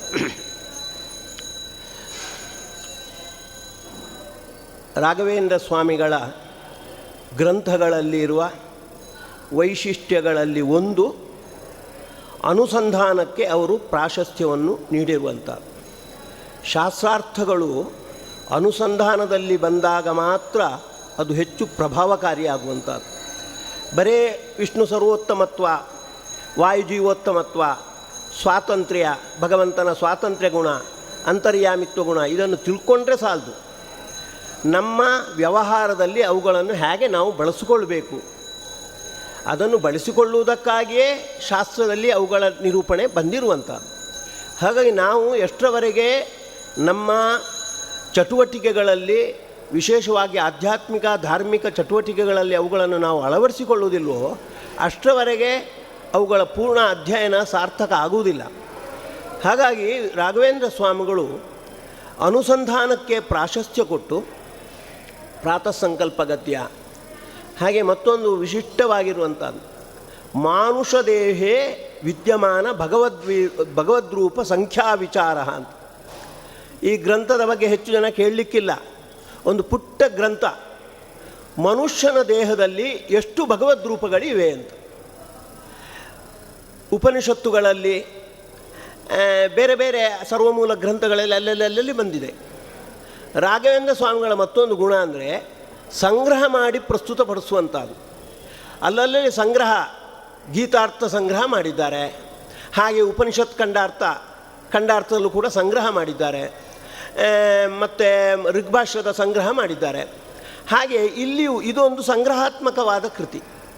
ಉಪನಿಷತ್ತುಗಳಲ್ಲಿ, ಸರ್ವಮೂಲದ ಬೇರೆ ಬೇರೆ ಗ್ರಂಥಗಳಲ್ಲಿ ಭಗವಂತ ದೇಹದಲ್ಲಿ, ಮನುಷ್ಯರ ದೇಹದಲ್ಲಿ ಹೇಗೆ ಹೇಗೆ ಇದ್ದಾನೆ ಅಂತ ತಿಳಿಸುವಂಥ. ನಿಮಗೆ ಆಶ್ಚರ್ಯವಾಗುತ್ತೆ, ಯಾವುದೇ ಒಂದು ದೇವಾಲಯದಲ್ಲಿ, ಯಾವುದೇ ಒಂದು ಮಂದಿರದಲ್ಲಿ ಇಲ್ಲದಷ್ಟು ಭಗವದ್ರೂಪಗಳು ಪ್ರತಿಯೊಬ್ಬರ ಶರೀರದಲ್ಲೂ ಇವೆ. ಇವರು ಹೇಳ್ತಾರೆ, ರಾಘವೇಂದ್ರ ಸ್ವಾಮಿಗಳು ಉಪನಿಷತ್ತು ಭಾಷ್ಯ ಮುಂತಾದವರ ಆಧಾರದಲ್ಲಿ ಹೇಳ್ತಾ ಇದ್ದಾರೆ. ಸುಮಾರು ಕೋಟಿ ಕೋಟಿ ಭಗವದ್ರೂಪಗಳಿವೆ ಅಂತ ಹೇಳ್ತಾರೆ. ಬರೇ ಭಗವಂತ ಮಾತ್ರ ಅಲ್ಲ, ಭಗವಂತ ಅಲ್ಲಿ ಇದ್ದಾನೆ ಅಂದರೆ ಲಕ್ಷ್ಮೀದೇವಿಯು ಅಷ್ಟು ರೂಪದಲ್ಲಿ ಇರ್ತಾಳೆ, ಬೇರೆ ಬೇರೆ ಬ್ರಹ್ಮಾದಿ ದೇವತೆಗಳು ಇರ್ತಾರೆ. ಹಾಗಾಗಿ ಪ್ರತಿಯೊಬ್ಬನ ಒಂದು ಪಿಂಡಾಂಡ, ಅವನ ದೇಹ ಅನ್ನುವಂಥದ್ದು ಒಂದು ದೊಡ್ಡ ದೇವಸ್ಥಾನ. ಹಾಗಾಗಿ ತನ್ನ ಅನುಸಂಧಾನಕ್ಕೂ ಬೇಕು ಅದು. ತಾನು ದೇಹಕ್ಕೆ ಮಾಡ್ತಕ್ಕಂಥ ಎಲ್ಲ ಉಪಚಾರಗಳನ್ನು ಮುಖ್ಯವಾಗಿರತಕ್ಕಂಥ ಅಲ್ಲಿ ಭಗವದ್ರೂಪಗಳ ಸೇವೆ ಅನ್ನುವ ರೀತಿಯಿಂದ ಮಾಡಿದಾಗ ಅದು ವೈಯಕ್ತಿಕ ಸಾಧನೆ, ವೈಯಕ್ತಿಕ ಚಟುವಟಿಕೆಗಿಂತ ಮುಖ್ಯವಾಗಿ ಭಗವಂತನ ಸೇವೆ ಆಗಿಬಿಡುತ್ತೆ. ಇನ್ನೊಬ್ಬ ವ್ಯಕ್ತಿಗಳ ಮೂಲಕ ನಾವು ಸಂಪರ್ಕ ಮಾಡುವಾಗ ತಂದೆ ತಾಯಿಯಂದಿರನ್ನು ನಾವು ನಮಸ್ಕಾರ ಮಾಡ್ತೇವೆ, ಗುರುಗಳನ್ನು ನಮಸ್ಕಾರ ಮಾಡ್ತೇವೆ. ಆಗಲೂ ಕೂಡ ನಮಗೆ ಆ ಅನುಸಂಧಾನ ಇರಬೇಕಾದದ್ದು. ಈ ವ್ಯಕ್ತಿಗಳು ಬರೇ ಈ ವ್ಯಕ್ತಿಗಳಲ್ಲ, ಇವರ ಒಳಗೆ ಭಗವಂತನ ಕೋಟಿ ಕೋಟಿ ರೂಪಗಳಿವೆ ಅನ್ನುವ ಅನುಸಂಧಾನ ಮಾಡಿಬಿಟ್ರೆ ದೊಡ್ಡ ಒಂದು ದೇವಸ್ಥಾನಕ್ಕೆ ಪ್ರದಕ್ಷಿಣೆ ಮಾಡಿದಂತಾಗುತ್ತೆ, ದೇವಸ್ಥಾನಕ್ಕೆ ನಮಸ್ಕಾರ ಮಾಡಿದಂತಾಗುತ್ತೆ. ಅದಕ್ಕಾಗಿ ಅದು ಅನುಸಂಧಾನದಲ್ಲಿ ವಿಶೇಷವಾಗಿ ಬರಬೇಕು ಅನ್ನುವುದಕ್ಕಾಗಿ ರಾಘವೇಂದ್ರ ಸ್ವಾಮಿಗಳು ಆ ಕೃತಿಯನ್ನು ಮಾಡಿರುವಂಥದ್ದು. ಮಾನುಷ ದೇಹೇ ವಿದ್ಯಮಾನ ಭಗವದ್ರೂಪ ಸಂಖ್ಯಾ ವಿಚಾರ ಅಂತ ಪುಟ್ಟ ಕೃತಿ ಅದು. ಆದರೆ ಅನುಸಂಧಾನಕ್ಕೆ ಬಹಳ ಉಪಯುಕ್ತವಾಗಿರುವಂಥದ್ದು. ಯಾಕೆಂದರೆ ನಾವು ಶರೀರ ಮಾಧ್ಯಮದಲ್ಲೇ ಎಲ್ಲ ವ್ಯವಹಾರವನ್ನು ಮಾಡುವಂಥದ್ದು. ಶರೀರ ಮಾಧ್ಯಮದಲ್ಲಿ ಮಾಡುವಾಗ ಇದು ಶರೀರ ಬರೇ ನನ್ನ ಭೋಗ ಸಾಧನ ಅಲ್ಲ, ಇದೊಂದು ಸಾಧನಾ ಶರೀರ, ಇದರಲ್ಲಿ ಇಷ್ಟು ಭಗವದ್ರೂಪಗಳಿವೆ ಅನ್ನುವ ಒಂದು ಚಿಂತನೆಗೆ ಒಳಗಾಗಿ ಊಟ ಮಾಡಿ, ಸ್ನಾನ ಮಾಡಿ, ಇದು ಮಾಡಿ, ಏನು ಮಾಡಿದರೂ ಕೂಡ ಅದು ಭಗವಂತನ ಸೇವೆಯಾಗಿ ಅಂತಹ ಗ್ರಂಥವನ್ನು ಮಾಡಿರ್ತಕ್ಕಂಥವು. ಹಾಗೆಯೇ ಇನ್ನೊಂದು ಪ್ರಾತಃ ಸಂಕಲ್ಪ ಗದ್ಯ, ವಿಶೇಷವಾಗಿ ನದೀ ತಾರತಮ್ಯ ಸ್ತೋತ್ರ ಇತ್ಯಾದಿಗಳನ್ನೆಲ್ಲ ಮಾಡಿದ್ದಾರೆ. ಪ್ರಾತಃ ಸಂಕಲ್ಪ ಗದ್ಯ ಎಷ್ಟು ಇದಕ್ಕೆ ಸಾಮಾನ್ಯವಾಗಿ ಪ್ರಾತಃ ಅಂದರೆ ಬೆಳಿಗ್ಗೆ ಅಂತ ಅರ್ಥ. ಬೆಳಿಗ್ಗಿನ ಸಂಕಲ್ಪ, ಯಾವ ರೀತಿ ಸಂಕಲ್ಪ ಮಾಡಬೇಕು ಅಂತ. ಆದರೆ ಇಷ್ಟರಲ್ಲೇ ಮುಗಿಯುವುದಿಲ್ಲ ಅದು. ಪ್ರಾತಃ ಅನ್ನುವುದಕ್ಕೆ ಐತರೇಯೋಪನಿಷತ್ತು ಭಾಷ್ಯದಲ್ಲಿ ವಾಯುದೇವರು ಅಂತ ಅರ್ಥ ಇಟ್ಟಿದ್ದಾರೆ. ಯಾಕೆ ಅಂದರೆ ವಾಯುದೇವರು ಪ್ರಾತಃ ಕಾಲಕ್ಕೆ ಅಭಿಮಾನಿಯಾಗಿದ್ದಾರೆ ಅನ್ನುವುದು ಒಂದು ಕಾರಣ. ಇನ್ನೊಂದು ಕಾರಣ ಬಹಳ ಮುಖ್ಯವಾಗಿರುವಂಥದ್ದು, ವಾಯುದೇವರ ಗುಣಗಳನ್ನು ನಾವು ಕೇಳ್ತಾ ಇದ್ದರೆ ವಾಯುದೇವರು ನಮ್ಮಲ್ಲಿ ಪ್ರವೇಶ ಮಾಡ್ತಾರಂತ. ಪ್ರತತತ್ವಾತ್ ಪ್ರಾತಃ ಅಂತ, ವ್ಯಾಪ್ತವಾಗಿ ಇರ್ತಾರೆ ಅಂತ. ಅವರ ಮಹಿಮೆಗಳನ್ನು ಯಾರು ಕೇಳ್ತಾರೆ ಅವರ ಒಳಗೆ ವಾಯುದೇವರು ಬಂದು ಪ್ರವಿಷ್ಟರಾಗ್ತಾರೆ, ಅವರು ವ್ಯಾಪ್ತರಾಗ್ತಾರೆ. ಆ ದೃಷ್ಟಿಯಿಂದ ಅವರನ್ನು ಪ್ರಾತಃ ಅಂತ ಕರೆಯುವಂಥದ್ದು. ರಾಘವೇಂದ್ರ ಸ್ವಾಮಿಗಳು ಹೇಳಿದರು, ಈ ಗದ್ಯ ಇದು ಪ್ರಾತಃ ಕಾಲದಲ್ಲಿ ಪಠಿಸಬೇಕಾದದ್ದು, ಅದು ಹೌದು. ಜೊತೆಗೆ ಇದರಲ್ಲಿ ನಮ್ಮ ಸಾಧನೆಯಲ್ಲಿ ವಾಯುದೇವರ ಪಾತ್ರ ಎಷ್ಟಿದೆ ಅನ್ನೋದನ್ನು ಸ್ಪಷ್ಟವಾಗಿ ತೋರಿಸಿಕೊಟ್ಟಿದ್ದಾರೆ. ಹಾಗಾಗಿ ಇದು ಪ್ರಾತಃ ಸಂಕಲ್ಪ ಗದ್ಯ ಅಂದರೆ ಪ್ರಾತಃ ಕಾಲದಲ್ಲಿ ಪಠಿಸಬೇಕಾದ ಸಂಕಲ್ಪ ಹೌದು. ಜೊತೆಗೆ ವಾಯುದೇವರ ಎಚ್ಚರ ಬೇಕು. ಪ್ರತಿಯೊಂದು ಸಾಧನೆ ಮಾಡುವಾಗಲೂ ಕೂಡ ಪರಮಾತ್ಮ ವಾಯುದೇವರ ಮಾಧ್ಯಮದಲ್ಲೇ ಮಾಡಿಸುವಂಥದ್ದು. ಪರಮಾತ್ಮನಿಗೆ ನೇರವಾಗಿ ಮಾಡ್ಬೋದು, ಆದರೆ ವಾಯುದೇವರಿಗೂ ಕೀರ್ತಿ ಬರಲಿ, ವಾಯುದೇವರಿಗೆ ಪುಣ್ಯ ಬರಲಿ ಅನ್ನುವುದಕ್ಕಾಗಿ ವಾಯುದೇವರನ್ನು ಮಾಧ್ಯಮವಾಗಿ ಬಳಸ್ತಾನೆ. ತಸ್ಮಿನ್ನಪೋ ಮಾತರಿಶ್ವ ದದಾತಿ ಅಂತ ಈಶಾವಾಸ್ಯೋಪನಿಷತ್ತು ಹೇಳುತ್ತೆ. ಎಲ್ಲ ಕರ್ಮವನ್ನು ನಮ್ಮಿಂದ ಮಾಡಿಸಿ ದೇವರಿಗೆ ಅರ್ಪಣೆ ಮಾಡ್ತಕ್ಕಂಥ ಕೆಲಸ ಮಾತರಿಶ್ವ ಅಂತ ಅನಿಸಿರ್ತಕ್ಕಂಥ ವಾಯುದೇವರು ಮಾಡುವಂಥದ್ದು. ಮಾರುತ್ಯೇವ ಯತಶ್ಚೇಷ್ಟ ಸರ್ವಾತ ಹರಯೇರ್ಪಯೇತ್ ಅಂತ ಅದನ್ನು ಆಚಾರ್ಯರು ಬ್ರಹ್ಮಾಂಡದ ಮೂಲಕ ತಿಳಿಸ್ತಾ ಇದ್ದಾರೆ. ಮಾರುತಿಯೇ ನಮ್ಮಿಂದ ಎಲ್ಲ ಕರ್ಮವನ್ನು ಮಾಡಿಸುವುದರಿಂದಾಗಿ ಮಾರುತಿಯೇ ದೇವರಿಗೆ ನಮ್ಮ ಕರ್ಮವನ್ನು ಅರ್ಪಿಸುವಂಥದ್ದು ಅಂತ. ಹಾಗಾಗಿ ಪ್ರಾತಃ ಸಂಕಲ್ಪ ಮಾಡುವಾಗ ವಾಯುದೇವರ ಎಚ್ಚರಿಕೆ ಇರಬೇಕು ಅನ್ನೋದಕ್ಕೆ ಒತ್ತು ಕೊಟ್ಟಿದ್ದಾರೆ, ಗಮನಿಸಬೇಕಾದದ್ದು ಪ್ರಾತಃ ಸಂಕಲ್ಪ ಗದ್ಯದಲ್ಲಿ. ಸಾಮಾನ್ಯವಾಗಿ ಪ್ರಾತಃ ಸಂಕಲ್ಪ ನಾವೆಲ್ಲ ಹೇಳ್ತೇವೆ, ಪ್ರಾತಃ ಪ್ರಭೃತಿ ಸಾಯಾಂತಂ ಸಾಯಾದಿ ಪ್ರಾತರಂತತಃ ಯತ್ಕರೋಮಿ ಜಗನ್ನಾಥ ತದಸ್ತು ತವ ಪೂಜನಂ ಅಂತ. ಬೆಳಗ್ಗಿನಿಂದ ಸಾಯಂಕಾಲದವರೆಗೆ, ಸಾಯಂಕಾಲದಿಂದ ಬೆಳಗ್ಗಿನವರೆಗೆ, ಅರ್ಥಾತ್ 24 ತಾಸು ನಾವು ಏನೇನು ಮಾಡ್ತೇವೆಯೋ ಅದೆಲ್ಲ ನಿನ್ನ ಪೂಜೆ ಅಂತ ಅರ್ಪಣೆ ಮಾಡುವಂಥದ್ದು. ಈ ಒಂದು ಸಂಕಲ್ಪಕ್ಕೇನೆ ರಾಘವೇಂದ್ರ ಸ್ವಾಮಿಗಳು ಬಹಳ ಮೆರುಗು ನೀಡಿದ್ದಾರೆ. ಆ ಮೆರುಗಿನಲ್ಲಿ ಒಂದು ಅಂಶ ನಮ್ಮ ಸಾಧನೆಯಲ್ಲಿ ವಾಯುದೇವರ ಪಾತ್ರ ಎಷ್ಟು ಅಂತ. ಸುಮಾರು 30-40 ವಿಶೇಷಣಗಳನ್ನು ಕೊಟ್ಟಿದ್ದಾರೆ. ಅಲ್ಲಲ್ಲಿ ವಿಶೇಷಣಗಳನ್ನು ಕೊಟ್ಟು ವಾಯುದೇವರು ಯಾವ ರೀತಿ ನಮ್ಮ ಚಟುವಟಿಕೆಗಳಲ್ಲಿ ಪಾತ್ರ ವಹಿಸ್ತಾರೆ, ನಮ್ಮನ್ನು ಉದ್ಧಾರ ಮಾಡುವುದರಲ್ಲಿ, ದೇವರಲ್ಲಿ ನಮ್ಮನ್ನು ನಿವೇದಿಸಿಕೊಳ್ಳುವುದರಲ್ಲಿ, ನಮ್ಮನ್ನು ಸಯೇನಾನ್ ಬ್ರಹ್ಮ ಗಮಯತಿ ಅಂತ ಹೇಳು, ಪರಮಾತ್ಮನ ಹತ್ರ ನಮ್ಮನ್ನು ಕರ್ಕೊಂಡು ಹೋಗುವವರು ವಾಯುದೇವರು ಅಂತ. ಇಷ್ಟು ಆ ಪ್ರಮಾಣ ಹೇಳುತ್ತೆ. ರಾಘವೇಂದ್ರ ಸ್ವಾಮಿಗಳು ಇನ್ನೊಂದು ಹೆಜ್ಜೆ ಮುಂದೆ ಇರ್ತಾರೆ. ಬರೇ ಕರ್ಕೊಂಡು ಹೋಗುವುದು ಮಾತ್ರ ಅಲ್ಲ, ನಮ್ಮನ್ನು ಶಿಫಾರಸು ಮಾಡ್ತಾರಂತೆ. ಏನಂ ದೀನಂ ದೂನಂ ಉದ್ಧಾರಯ. ಇವೇನೋ ಆಸುರಿ ಶಕ್ತಿಗಳಿಗೆ ಒಳಗಾಗಿ ಕೆಲವು ಪಾಪ ಗೀಪ ಇತ್ಯಾದಿಗಳನ್ನು ಮಾಡಿರ್ಬೋದು, ಆದರೆ ಅವುಗಳಿಗೆ ಕ್ಷಮೆ ನೀಡಿ ಇವನನ್ನು ಉದ್ಧಾರ ಮಾಡುವಂಥ ನಮ್ಮ ಬಗ್ಗೆ ಅವರು ಶಿಫಾರಸು ಮಾಡ್ತಾರೆ ಅಂತ ರಾಘವೇಂದ್ರ ಸ್ವಾಮಿಗಳು ಹೇಳ್ತಾ ಇದ್ದಾರೆ. ಈ ರೀತಿ ವಾಯುದೇವರು ವಿಶೇಷವಾಗಿ ನಮ್ಮ ಸಾಧನೆಯಲ್ಲಿ ಪಾತ್ರ ವಹಿಸ್ತಾರೆ ಅಂತ ಹೇಳುವಂಥದ್ದು ಇದೊಂದು ಅದರ ವೈಶಿಷ್ಟ್ಯ. ಪ್ರಾತಃ ಸಂಕಲ್ಪದ ಒಂದು ವೈಶಿಷ್ಟ್ಯ. ಮತ್ತೊಂದು ವೈಶಿಷ್ಟ್ಯ, ಸಾಮಾನ್ಯವಾಗಿ ನಾವು ಸಂಕಲ್ಪ ಮಾಡುವಾಗ ಏನು ಮಾಡ್ತೇವೆ, ನಾನು ಮಾಡ್ತೇನೆ ಕರಿಷ್ಯೆ ಅಂತ. ಯತ್ಕರೋಮಿ ಜಗನ್ನಾಥ, ಕರೋಮಿ ಅಂದರೆ ನಾನು ಮಾಡ್ತೇನೆ ಅಂತ. ರಾಘವೇಂದ್ರ ಸ್ವಾಮಿಗಳು ಹೇಳ್ತಾರೆ, ನಾವು ಮಾಡುವುದು ಎಷ್ಟು ಮುಖ್ಯವೋ ನಮ್ಮನ್ನು ಆಶ್ರಯಿಸಿಕೊಂಡಿರುವವರು ಮಾಡುವಂತೆ ಅವರಿಗೆ ಪ್ರೇರಣೆ ನೀಡುವುದು ಅಷ್ಟೇ ಮುಖ್ಯ ಅಂತ. ಹಾಗಾಗಿ ಕೊನೆಯ ಮಾತು ಅವ್ರದ್ದೇನು ಗೊತ್ತುಂಟ, ಕರಿಷ್ಯೆ ಕಾರಯಿಷ್ಯೆ ಚ ಅಂತ. ನಾನು ಮಾಡ್ತೇನೆ, ನನ್ನನ್ನು ಆಶ್ರಯಿಸಿಕೊಂಡಿರೋವರಿಂದ ಮಾಡಿಸ್ತೇನೆ. ಆಶ್ರಯಿಸಿಕೊಂಡಿರುವವರು ಯಾರು ಅಂದರೆ 2 ವಿಧವಾದವರು. ಶರೀರಕ್ಕೆ ಸಂಬಂಧಪಟ್ಟತಕ್ಕಂತಹ ಪತ್ನಿ ಪುತ್ರ ಇತ್ಯಾದಿಗಳು, ಹಾಗೆ ವಿದ್ಯಾ ಸಂಬಂಧಿಗಳು ಕೂಡ. ಅವರು ಇಬ್ಬರು ಕೂಡ ನಮಗೆ ಸೇರಿರ್ತಕ್ಕಂಥವ್ರು. ಅವರಿಂದ ಮಾಡಿಸುವ ಹೊಣೆಗಾರಿಕೆ ನಮ್ಮದು. ನಾವು ಮಾಡುವುದು ಎಷ್ಟು ಮುಖ್ಯವೋ ನಮಗೆ ಸಂಬಂಧಪಟ್ಟಿರ್ತಕ್ಕಂತಹ ಪತ್ನಿ ಪುತ್ರ ಇತ್ಯಾದಿಗಳು ನಮ್ಮ ಶಿಷ್ಯರು, ನಮ್ಮ ಅಭಿಮಾನಿಗಳು, ನಮ್ಮ ಸ್ನೇಹಿತರು, ಅವರಿಗೆ ಹೇಳಿ ಅದನ್ನು ಮಾಡಿಸುವುದು ಅಷ್ಟೇ ಮುಖ್ಯ ಅಂತ. ಹಾಗಾಗಿ ಕರಿಷ್ಯೆ ಕಾರಯಿಷ್ಯೆ ಚ ಅಂತ. ಎಷ್ಟೋ ಮಂದಿ ನಾನು ಮಾಡ್ತೇನೆ, ಉಳಿದವರು ಮಾಡಲಿ ಮಾಡದಿರಲಿ ಅದು ನನಗೆ ಸಂಬಂಧ ಇಲ್ಲ ಅಂತ.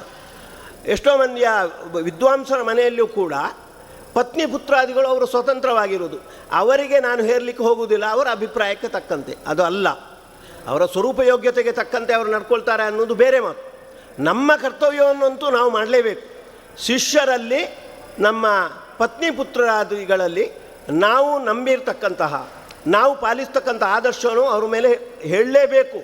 ಅವರು ಸ್ವರೂಪ ಯೋಗ್ಯರಾಗಿದ್ದರೆ ಅದನ್ನು ಸ್ವೀಕಾರ ಮಾಡ್ತಾರೆ, ಇಲ್ಲದಿದ್ದರೆ ಬಿಡ್ತಾರೆ. ಹಾಗಂತ ಉದಾಸೀನರಾಗುವುದಲ್ಲ.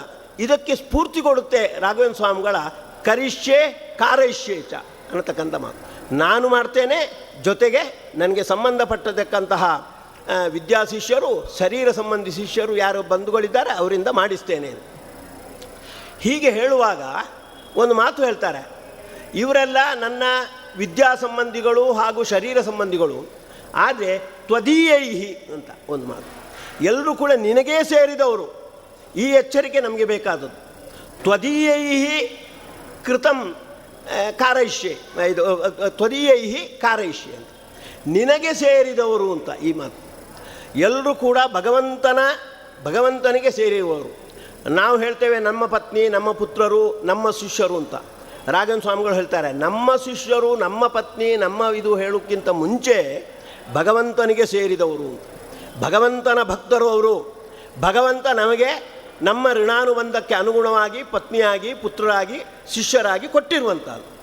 ಆ ಎಚ್ಚರಿಕೆ ಬರಬೇಕು ಅನ್ನೋದಕ್ಕಾಗಿ ಇವರು ರಾಘವೇಂದ್ರ ಸ್ವಾಮಿಗಳು ತ್ವದೀಯ ಹಿಂದ ಒಂದು ವಿಶೇಷ ಆಗಿಬಿಡ್ತಾರೆ. ನನ್ನ ವಿದ್ಯಾ ಸಂಬಂಧಿಗಳು, ನನ್ನ ಶರೀರ ಸಂಬಂಧಿಗಳು ಹೌದು, ಅದಕ್ಕಿಂತ ಮುಂಚೆ ಅವರು ನಿನ್ನವರವರು, ನಿನಗೇ ಸೇರಿರುವವರು, ನಿನ್ನ ಸ್ವಾಮಿತ್ವ ಅವರ ಮೇಲೆ ಪೂರ್ಣ ಪ್ರಮಾಣದಲ್ಲಿದೆ. ನನಗೆ ಸ್ವಲ್ಪ ದತ್ತ ಸ್ವಾತಂತ್ರ್ಯ, ಸ್ವಲ್ಪ ನನಗೆ ಅವರ ಉದ್ಧಾರದಲ್ಲಿ ಸ್ವಲ್ಪ ಸ್ಥಾನವನ್ನು ನೀನು ಕೊಟ್ಟಿದ್ದೀಯ, ಅವಕಾಶವನ್ನು ಕೊಟ್ಟಿದ್ದೀಯ ಅನ್ನುವ ಅನುಸಂಧಾನದಿಂದ ಆ ಸ್ತೋತ್ರವನ್ನು, ಇದನ್ನು ಸಂಕಲ್ಪವನ್ನು ಮಾಡಬೇಕು ಅನ್ನುವುದಕ್ಕಾಗಿ ರಾಘವೇಂದ್ರ ಸ್ವಾಮಿಗಳು ಆ ಒಂದು ವಿಶೇಷಣವನ್ನು ಹಾಕಿದ್ದಾರೆ. ಇನ್ನೊಂದು, ನಾವು ಎಲ್ಲ ಕರ್ಮವನ್ನು ದೇವರ ಪೂಜೆಯಾಗಿ ಮಾಡಬೇಕು. ಹಾಗೆ ಹೇಳುವಾಗ ನಮಗೆ ಅಷ್ಟು ಸಾಮರ್ಥ್ಯ ಉಂಟಾ ಅಂದರೆ ದೇವರ ಹತ್ರ ನಾವು ನಿವೇದಿಸಿಕೊಳ್ಬೇಕಂತೆ. ಯಥಾಶಕ್ತಿ ಯಥಾಜ್ಞಪ್ತಿ, ನನಗೆ ಎಷ್ಟು ಸಾಮರ್ಥ್ಯ ಉಂಟೋ ಅಷ್ಟೂ ಚೆನ್ನಾಗಿ ಬಳಸಿ ನಾನು ಎಲ್ಲವನ್ನೂ ಕೂಡ ದೇವರ ಪೂಜೆಯಾಗಿ ಮಾಡ್ತೇನೆ. ಎಷ್ಟು ಜ್ಞಾನ ಇದೆಯೋ ಆ ಜ್ಞಾನದ ಬೆಳಕಲ್ಲಿ ಎಲ್ಲ ಕರ್ಮವನ್ನು ಕೂಡ ದೇವರ ಪೂಜೆಯಾಗಿ ಮಾಡ್ತೇನೆ. ಇನ್ನೊಂದು ವಿಶೇಷಣ ನಮಗೆ ಆಶ್ಚರ್ಯವಾಗುವುದು, ಯಥಾ ವೈಭವಂ ಅಂತ ಹೇಳ್ತಾರೆ. ಯಥಾ ವೈಭವಂ, ನನ್ನ ನಿತ್ಯ ನೈಮಿತ್ತಿಕ ಕಾಮ್ಯ ಕರ್ಮಗಳನ್ನು ನಿನ್ನ ಪೂಜಾ ರೂಪದಿಂದ ನಾವು ಮಾಡ್ತೇವೆ. ಇದೇನು ವೈಭವ ಏನು ಬಂತು?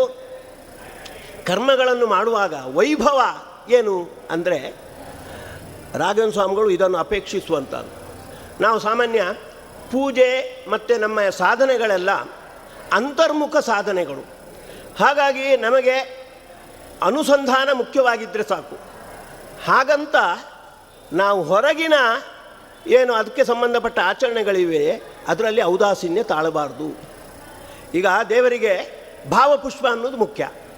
ಭಾವಪುಷ್ಪ ಮುಖ್ಯ ಅಂತ ಹೇಳಿ ಅಹಿಂಸಾ ಇತ್ಯಾದಿಗಳನ್ನೇ ನಾವು ಅರ್ಪಣೆ ಮಾಡ್ತೇವೆ. ಹೊರಗಿನ ಪುಷ್ಪ ಯಾಕೆ? ಅಷ್ಟ ಕೃಷ್ಣ ಹೇಳಿದ್ದಾನೆ, ಪತ್ರಂ ಪುಷ್ಪಂ ಫಲಂ ತೋಯಂ ಅಂತ, ಒಂದೊಂದು ಪುಷ್ಪ ಸಾಕು.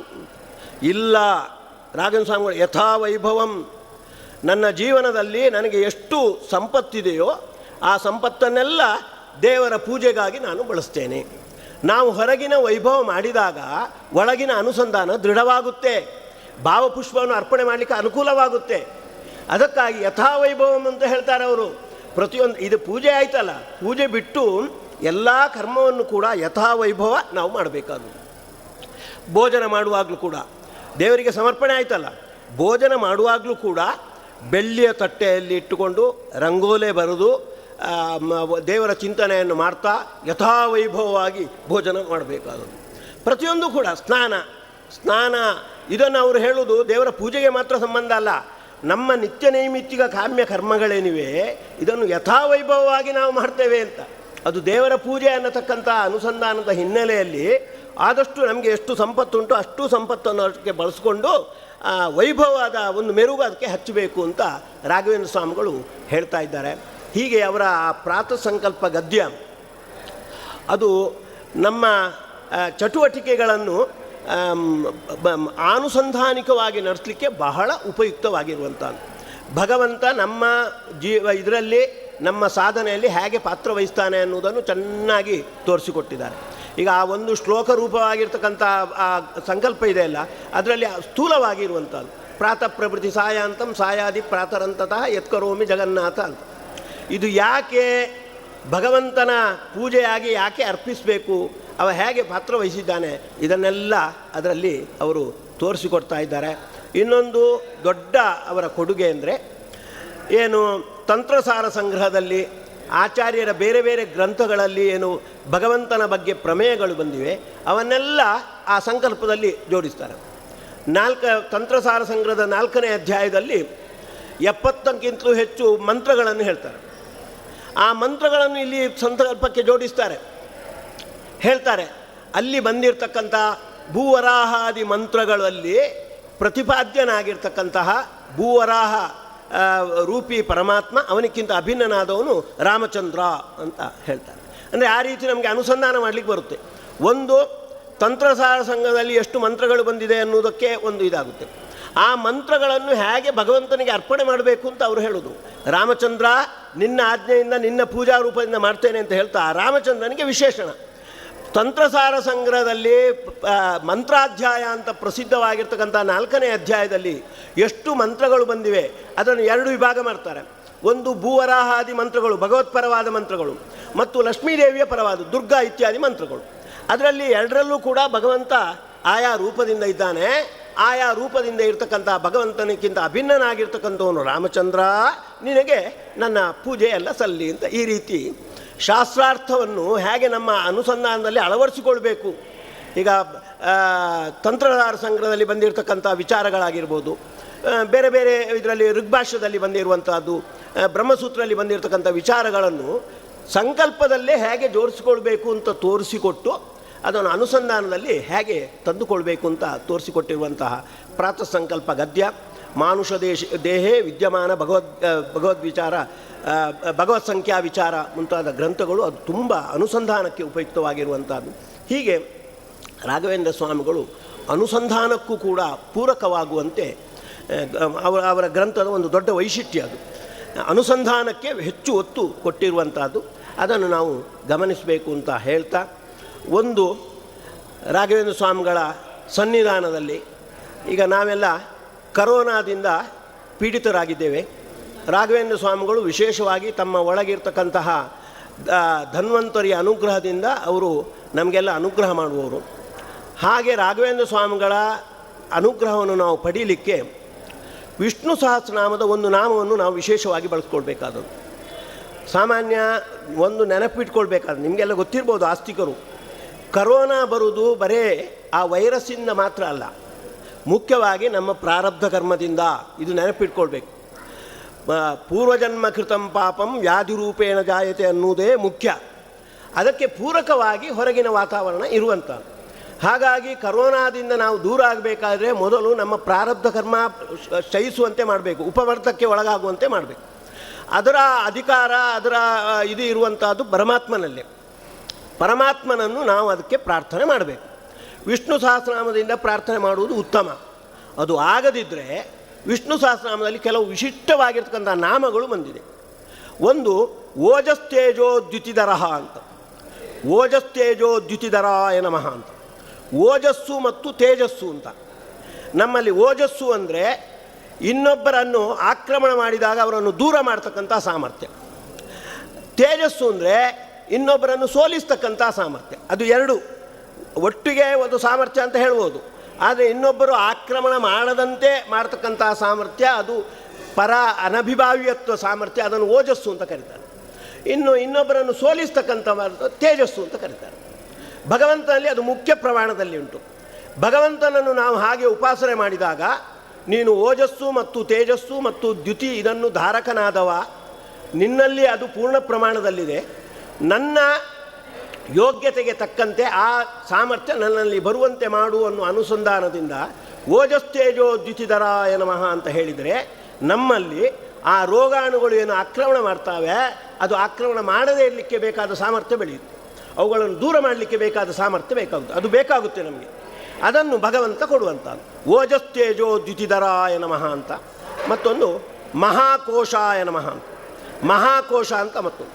ಮುಖ್ಯವಾಗಿ ಇದು ರೋಗ ಇರುವಂಥದ್ದೇ ಶ್ವಾಸಕೋಶಕ್ಕೆ ಸಂಬಂಧಪಡುವಂಥದ್ದು. ಶ್ವಾಸಕೋಶ ಅನ್ನುವುದು ಭಗವಂತನ ದೊಡ್ಡ ಒಂದು ಕೊಡುಗೆ. ಯಾಕೆಂದರೆ ನಮ್ಮ ಜೀವನದಲ್ಲಿ ಉಸಿರಾಟದ ಪಾತ್ರ ಬಹಳ ದೊಡ್ಡದು. ಆ ಉಸಿರಾಟಕ್ಕೆ ಬೇಕಾಗಿರ್ತಕ್ಕಂಥ ಕೋಶ ಅಂದರೆ ಶ್ವಾಸಕೋಶವನ್ನು ಕೊಟ್ಟವ ಭಗವಂತ. ಮಹಾನ್ ಕೋಶ ಯಸ್ಮಾತ್ ಸಹ. ಆ ಕೋಶ, ಅದಕ್ಕೆ ಈ ವೈರಸ್ಗಳ ಆಕ್ರಮಣ ಆಗಿ ನಮಗೆ ಕರೋನಾ ಬಾರದಂತೆ ಮಾಡುವವ ಮತ್ತೆ ಭಗವಂತ. ಅವನನ್ನು ಮಹಾಕೋಶಾಯ ನಮಃ, ಅದು ಕೋಶ ಮಹಾನ್ ಆಗುವಂತೆ ನೀನು ಅನುಗ್ರಹ ಮಾಡಬೇಕು ಅನ್ನೋ ಅನುಸಂಧಾನದಿಂದ ಮಹಾಕೋಶಾಯ ನಮಃ ಅಂತ ನಾವು ಉಪಾಸನೆ ಮಾಡ್ತಾ ಇದ್ದರೆ ನಾವು ಕರೋನಾದಿಂದ ದೂರ ಆಗ್ಬೋದು. ಅದಕ್ಕೆ ಬೇಕಾದ ಸ್ಫೂರ್ತಿ ರಾಘವೇಂದ್ರ ಸ್ವಾಮಿಗಳು ಕೊಡಲಿ ಅಂತ ಹೇಳ್ತಾ, ಈ ಚಿಂತನಾ ಕುಸುಮವನ್ನು ನನ್ನ ಗುರುಗಳಾಗಿರ್ತಕ್ಕಂಥ ವಿದ್ಯಾಶೀಷ ಶ್ರೀಪಾದಂಗಳವರ ಅಂತರ್ಯಾಮಿ ಆಗಿರ್ತಕ್ಕಂತಹ ರಾಘವೇಂದ್ರ ಸ್ವಾಮಿಗಳ ಅಂತರ್ಯಾಮಿ ಆಗಿರ್ತಕ್ಕಂಥ ರಾಮಚಂದ್ರ ಭಿನ್ನನಾಗಿರ್ತಕ್ಕಂತಹ ವೇದವ್ಯಾಸರಲ್ಲಿ ಅರ್ಪಣೆ ಮಾಡ್ತಾ ಇದ್ದೇನೆ. ತಾವೆಲ್ಲ ಈ ಚಿಂತನೆ ನಡೆಸಿದ್ದಕ್ಕಾಗಿ ಹೃತ್ಪೂರ್ವಕವಾಗಿ ಅಭಿನಂದನೆಯನ್ನು ಸಲ್ಲಿಸ್ತಾ ಇದ್ದೇನೆ. ನಾಹಂ ಕರ್ತ ಹರಿಕರ್ತ ತತ್ಪೂಜಾ ಕರ್ಮಚಾಖಿಲಂ ತಥಾಪಿ ಮತ್ಕೃತ ಪೂಜಾ ತತ್ಪ್ರಸಾದೇನ ನಾನ್ಯಥಾ ತದ್ಭಕ್ತಿ ತತ್ಫಲಂ ಮಖ್ಯಂ ತತ್ಪ್ರಸಾದ ಪುನಃ ಪುನಃ ಕರ್ಮನ್ಯಾಸೋ ಹರಾವೇವಂ ವಿಷ್ಣೋಸ್ತೃಪ್ತಿ ಕರಸ್ಸದ. ಶ್ರೀಕೃಷ್ಣಾರ್ಪಣಮಸ್ತು. ಶ್ರೀಕೃಷ್ಣಾರ್ಪಣ. ಸ್ವಲ್ಪ ಮಾಡ್ತೀನಿ ಅವಶ್ಯ.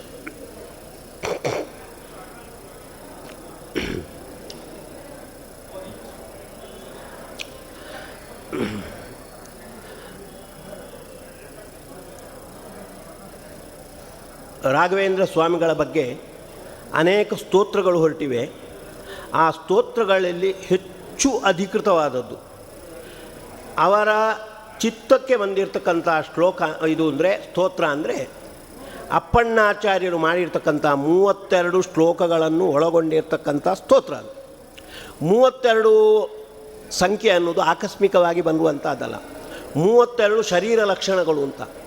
ಆ ಶರೀರ ಲಕ್ಷಣಗಳಿಂದ ಒಳಗೊಂಡಿರುವಂಥ ಒಂದು ರೀತಿಯಿಂದ ರಾಘವೇಂದ್ರ ಸ್ವಾಮಿಗಳ ವಾಂಗ್ಮಯ ಮೂರ್ತಿ ಅಂತ ಹೇಳ್ಬೋದು. ಅವರ ಮಹಿಮೆಗಳನ್ನೆಲ್ಲ ತಿಳಿಸುವಂಥದ್ದು ವಾಂಗ್ಮಯ ಮೂರ್ತಿ.